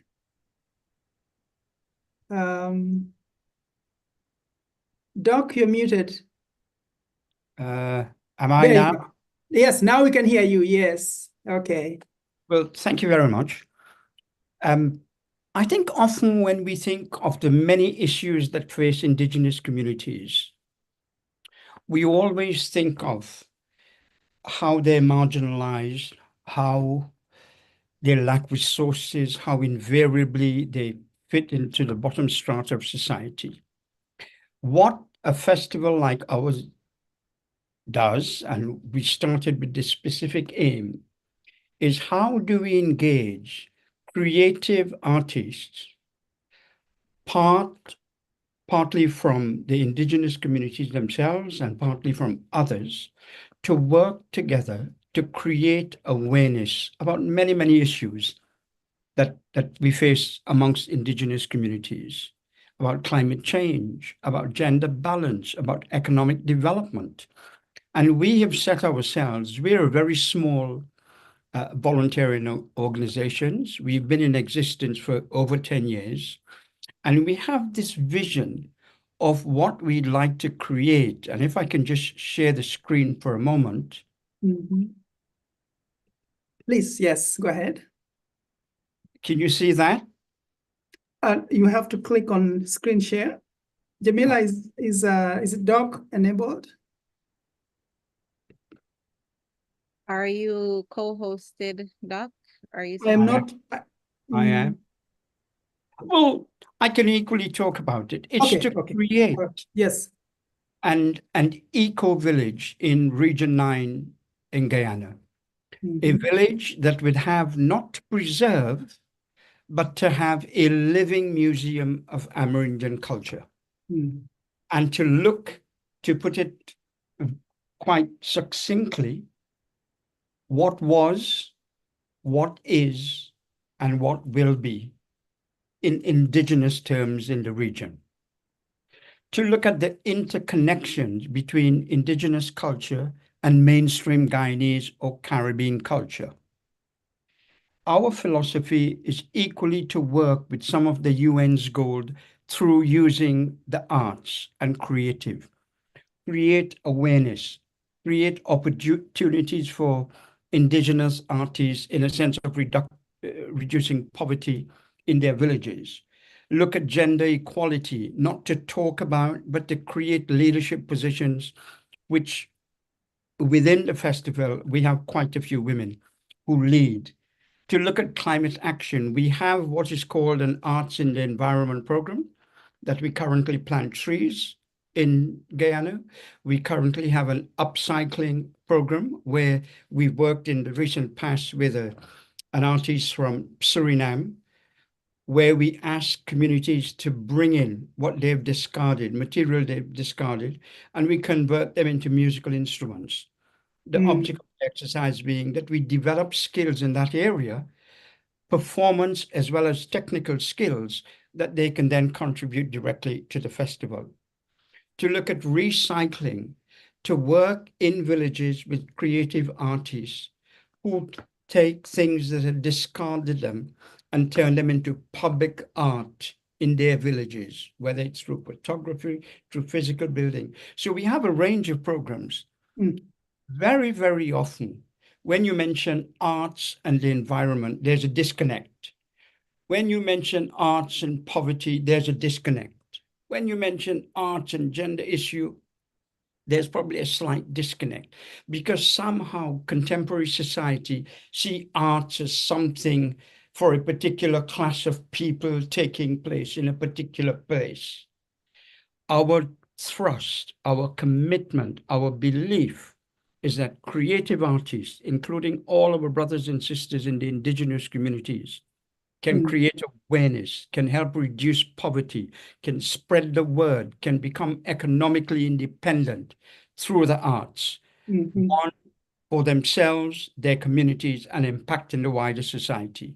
And really, that's our focus. Very, very, very powerful, absolutely powerful. And I see Jamila nodding 100%. Is very great. I was having a chat yesterday with Miss McLaughlin, and we shared this idea of the cultural artists being part of the global community and shared governance in making the world a better place, and not to be left outside by the scientists, by the explorers, by the technologists, to leave out the artists, the cultural icons, the artists, those who make the world beautiful, to be involved in climate change, in making the world really a long-lasting space for humanity. And so, Doc, you are right on it, right on it. And in fact, I'm very happy to have met you in this forum. I'm going to follow up on your work, absolutely, and because I work for the University of the West Indies here in Barbados. So I would like to welcome you to the university to have a chat with us, and maybe even continue to collaborate ideas that can also enhance the work of the philanthropic work that Jamila and McLaughlin and all the organizers of this fantastic organization is doing for the Caribbean people. So thank you very much. Jamila, go ahead. Yes, thank you so much. You've nailed and hit the ball on the head with your response, Dr. David. Rupununi, I got it right. Yes, and the word that is surrounding the intentional plant play, is the merger of the creative arts and also the naturopathic works that needs to be carried on for the best evolution, and arts is one of the most powerful amplifiers of works being done. So I commend you highly, Dr. Bob, for all the works you're doing. Kalan, I see you have a question, my brother. Well, it is a question, but it is poised for the audience, not that we need a response right now. But what I'd like to say is that I think it is time, collectively, a part of this is about philanthropy. What is Caribbean philanthropy? What is the philosophy behind that? Is it just philanthropy, that Western model that is now in the region of the Caribbean? What we would like this to be shaped to be for future generations? And I think we should really look to anchor this in indigenous wisdom and ways. And I think to start that is to recognize and acknowledge the custodians of this wisdom and teaching, right? It's time for academia, private sector, and others to recognize those who have been holding on to these teaching, holding on to this knowledge. A lot of what is taught in academia comes from these communities, and the communities are not accredited. And that is why there's so much advocacy and work, and everybody on this platform, it has to be pushing to represent their community. So I think it's time for us to have that, from supporters, that acknowledgement of our leaders, of our wisdom, of our teachings. There's this concept of indigenous medicine and knowledge of plants and stuff like that. It's seen as primitive or not so much complementary in some parts of the region, which it is. It is the source that a lot has come from. So I think we need that support, and that needs to be something that we're discussing and we're looking at. And how can we elevate? How can we have our traditional healers and wisdom keepers acknowledged and elevated to the levels of those that are in academia, and acknowledged for the work and the contributions that they have done?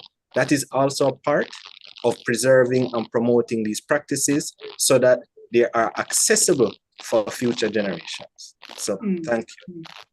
Very powerful. That's amazing, because we were literally going to close out with asking one question along those lines, Kalan.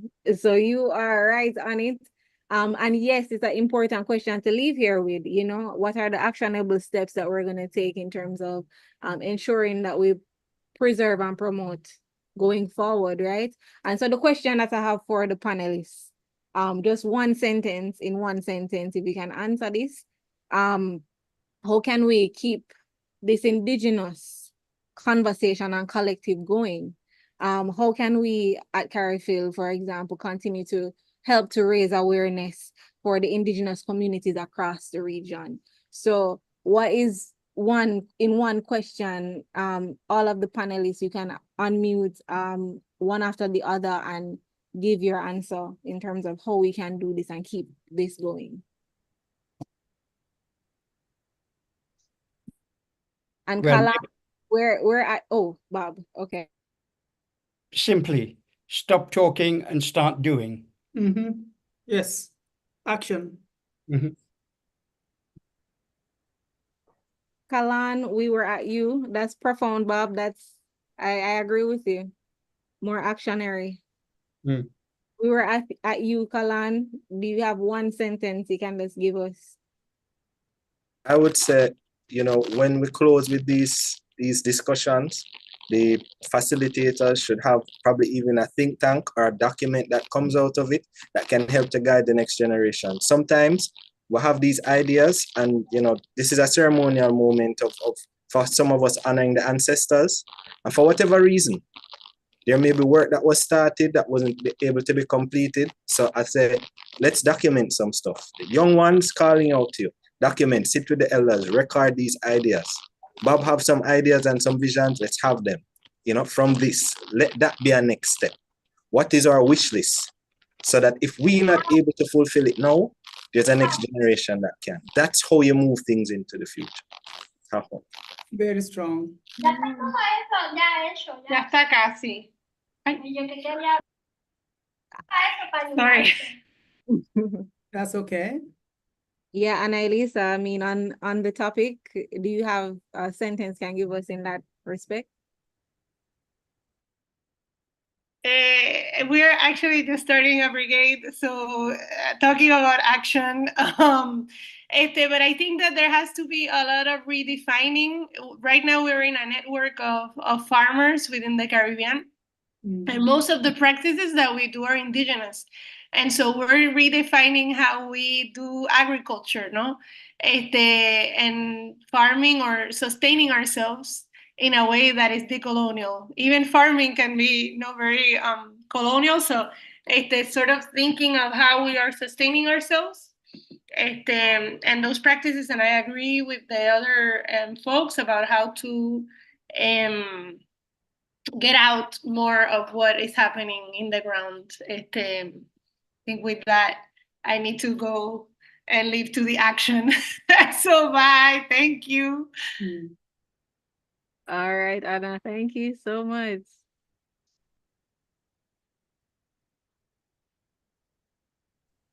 Immaculata? Okay. Well, from me, I just came from a 2 days workshop yesterday with my women. And being in this space, I think I've always said this, in the work that we do, we need each other. And to give us that strength, that motivation, that encouragement to continue doing the work in our countries, in our own communities. And I always say, for the past 2 days, with my women here, we were streamlining our strategic plan. And, we have this big dream. And I always say it's not wrong to dream, or to have that hope. Yes. Of taking actions, to better the lives of our people, to continue fighting for Mother Earth and ensuring that, we as humans can be able to survive on this earth. Yes. Being here in this space, I think, gives me that encouragement from all of you, listening to all of you, bring all your work and your expertise into this space. Always motivates me and gives me that strength. So I always say, I'm taking some of your energies, to continue my work, and likewise take some of mine to continue yours. Thank you. Gratitude, Immaculata. I meant to say I love your background. I'd love to be wherever you are, I love nature, so I'm a nature person. Yeah. Thank you. Rose?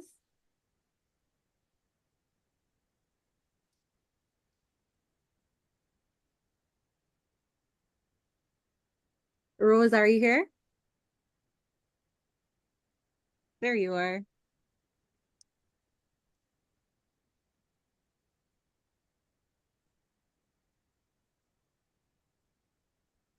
Yes, I am not hearing you. Are you, you're, there you go. Já estamos fazendo.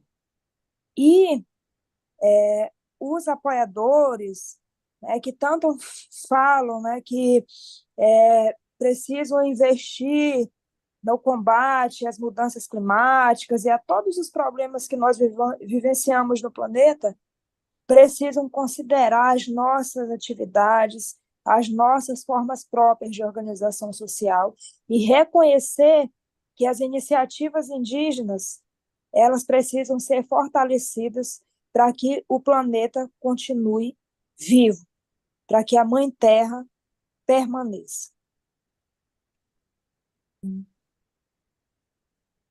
Thank you so much, Rose. Very potent. Silene.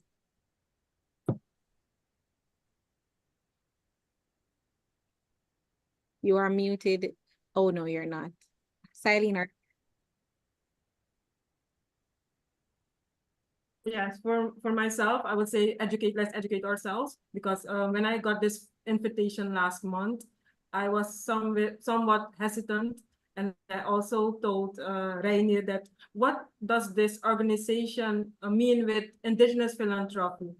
I myself did not heard about this concept, about this movement also in our region. So in the past days, I have been reading through some articles, and I was like, wow, there has been a lot of work done in that area. And I believe that we need to educate ourselves. That's the first starting point. And if we can do it for ourselves, we can do it also for others and with others. So that is my takeaway for this moment. Thank you. Amazing. I'm so happy to hear that. And I do agree, the education elements, but we're happy to have you, Celine, and that this forum you could share with us all the amazing works that you're doing with the trust that you've gotten through your research. But we are at the end. Jamila? Yes. May I also add just one statement to Immaculata's presentation? Oh, for sure. I think she has some work to do using her power and the power of her organization to continue to fight for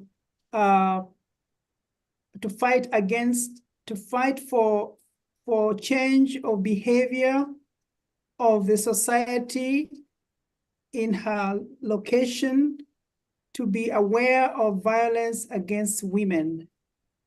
And I know that the women in her location are not the only ones who have experienced violence in the last 100 years. Other locations have, but they have improved by educating their men. Men have been given opportunity to learn how to respect women in education. In other words, the governments, the ministries of education and cultures have invested in the education of men so that they can respect women. And I think our organization can work with the Ministry of Education and also the Ministry of Culture so that men can be educated to reduce the violence against women. I just wanted to say that because her organization is very powerful and it can enhance the status of women in her location. Thank you so much, Professor. Thank you. Okay. Immaculata, were you saying something? I'm just saying thank you, Doctor. Yes. Yes. Anthea, did you want to say anything before we close?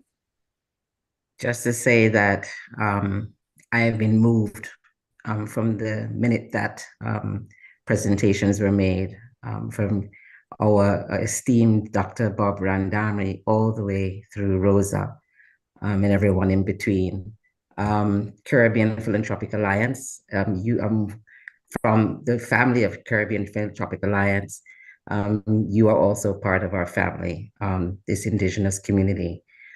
We are, Karan, establishing a narrative for philanthropy, and we know that we could not do it without having a conversation and communicating, partnering with our Indigenous communities across the region.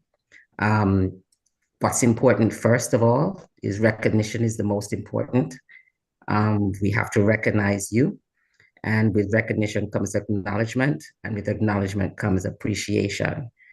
And so we appreciate all the contributions that you've made here today. But most importantly, we appreciate your commitments and passion and actions that you're taking in your respective countries, in your respective communities, all across the region. We have significant takeaways from this session. One that is critical, and I know I heard Immaculata talked about it, Celine, you talked about it, Rosa, all of you talked about it. You talked about resources. And you said, stop talking, we have to act, but we can't act without resources.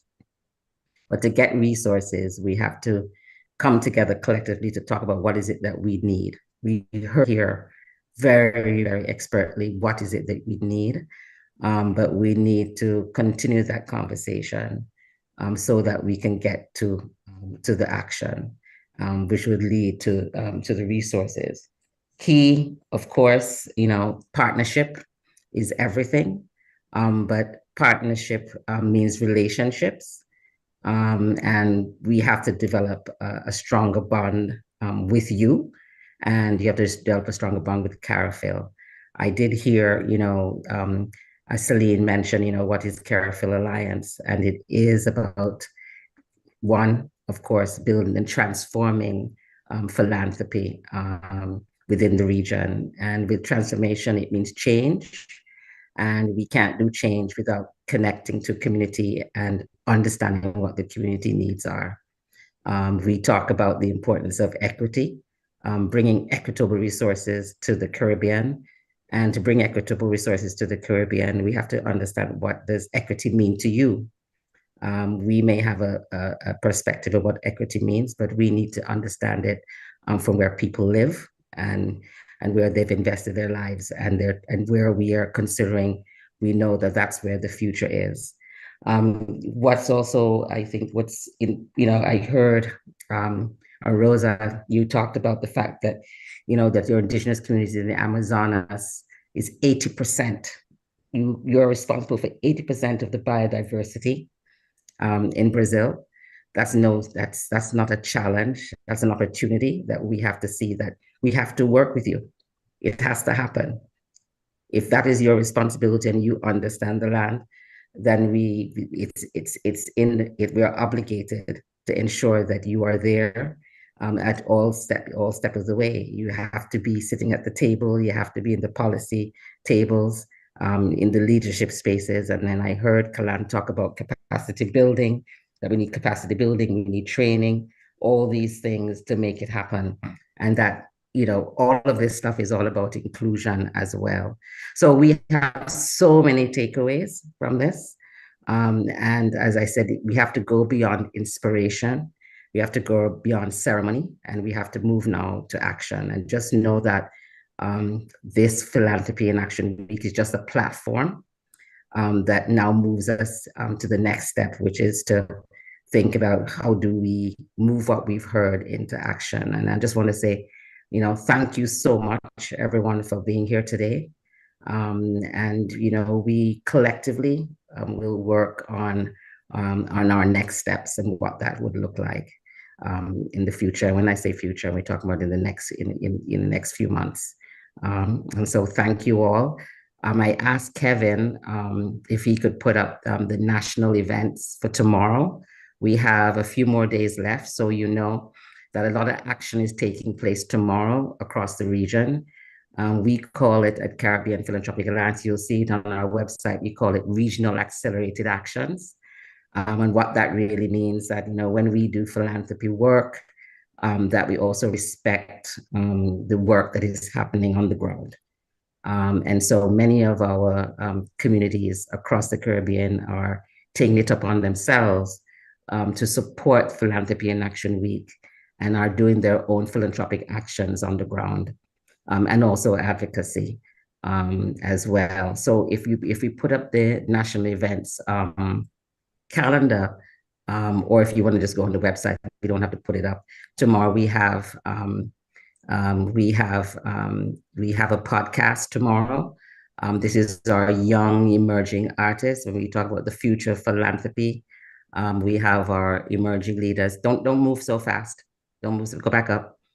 Tomorrow we have a launch. We'd like everyone here to be part of this, to support our emerging leaders. Our Jamaica Climate Change Youth Council is having a campaign launch tomorrow, Planet Ocean campaign launch. This is about saving our environment, saving our marine resources. So register on our online so you can be part of this tomorrow, part of the campaign. In Jamaica, there will be climate justice actions happening, virtual language and activism actions. We have a regional solidarity initiative happening in Jamaica. So please, just say, thank you to our Jamaican group. We have in Puerto Rico, in Jamaica, we have a vegan feeding of the homeless, talking about philanthropy. We have a charity event with Buds and Brushes, music and art and wellness charity event. And we also have an educational tree planting activity happening in Jamaica. In Puerto Rico, we also have La Camana, who you heard today. They'll be having an event as well. They'll be having workshops on food sovereignty, farm tours, community market brigade, Technos Magente is having a Roof 101 and Home 100 completion activity. They were part of our proceedings yesterday. Suriname, as always, has so many events. I think maybe there are a few that are not listed here today. And Renee Tau, who we also want to share and say thank you so much for all your work that you do in Suriname. He is an awareness campaign on Indigenous practices, adoption of a village and a mountain is happening where they're going to do an awareness activity. Barbados, under Dr. Sonia Peter, she's having an activity tomorrow. And the activity is called Turning It Around, Digital Youth Advocacy Awareness on SDGs awareness is happening in Barbados. And so action, we are supporting action. And on Saturday, we also have Day 6, which is our final day. We all ask you to come out and support our emerging leaders. We're also going to be having reflections in the afternoon after our conversation with our dynamic youth leadership group, which is led by Jamila Falak. It's our emerging leaders youth philanthropy hub, and they will be sharing their experiences around philanthropy and what has been working for them. They're going to be sharing tips and tools about how they've been fundraising, how to engage with philanthropy, and we'll be sharing some concepts and ideas around the communities of practice of philanthropy. So we ask you to join on Day 6 at 11 o'clock to 12:30. And if you want to join for reflection, it's just to talk about some of the things we talked about today, so we don't miss anything. We're going to go from day to day and just speak about what we've heard and what is it that CARIPHIL Alliance can do to move this agenda forward. And so building a strong foundation for Caribbean philanthropy is all about you and making sure that we're all aligned and that we have a unified vision. And so thank you all so very much for today. And we'll see you very shortly and very soon. Thank you again. Thank you very much, and peace to all. Thank you so much. Thank you. Thank you. Thank you. Thank you. Thank you. Thank you so much.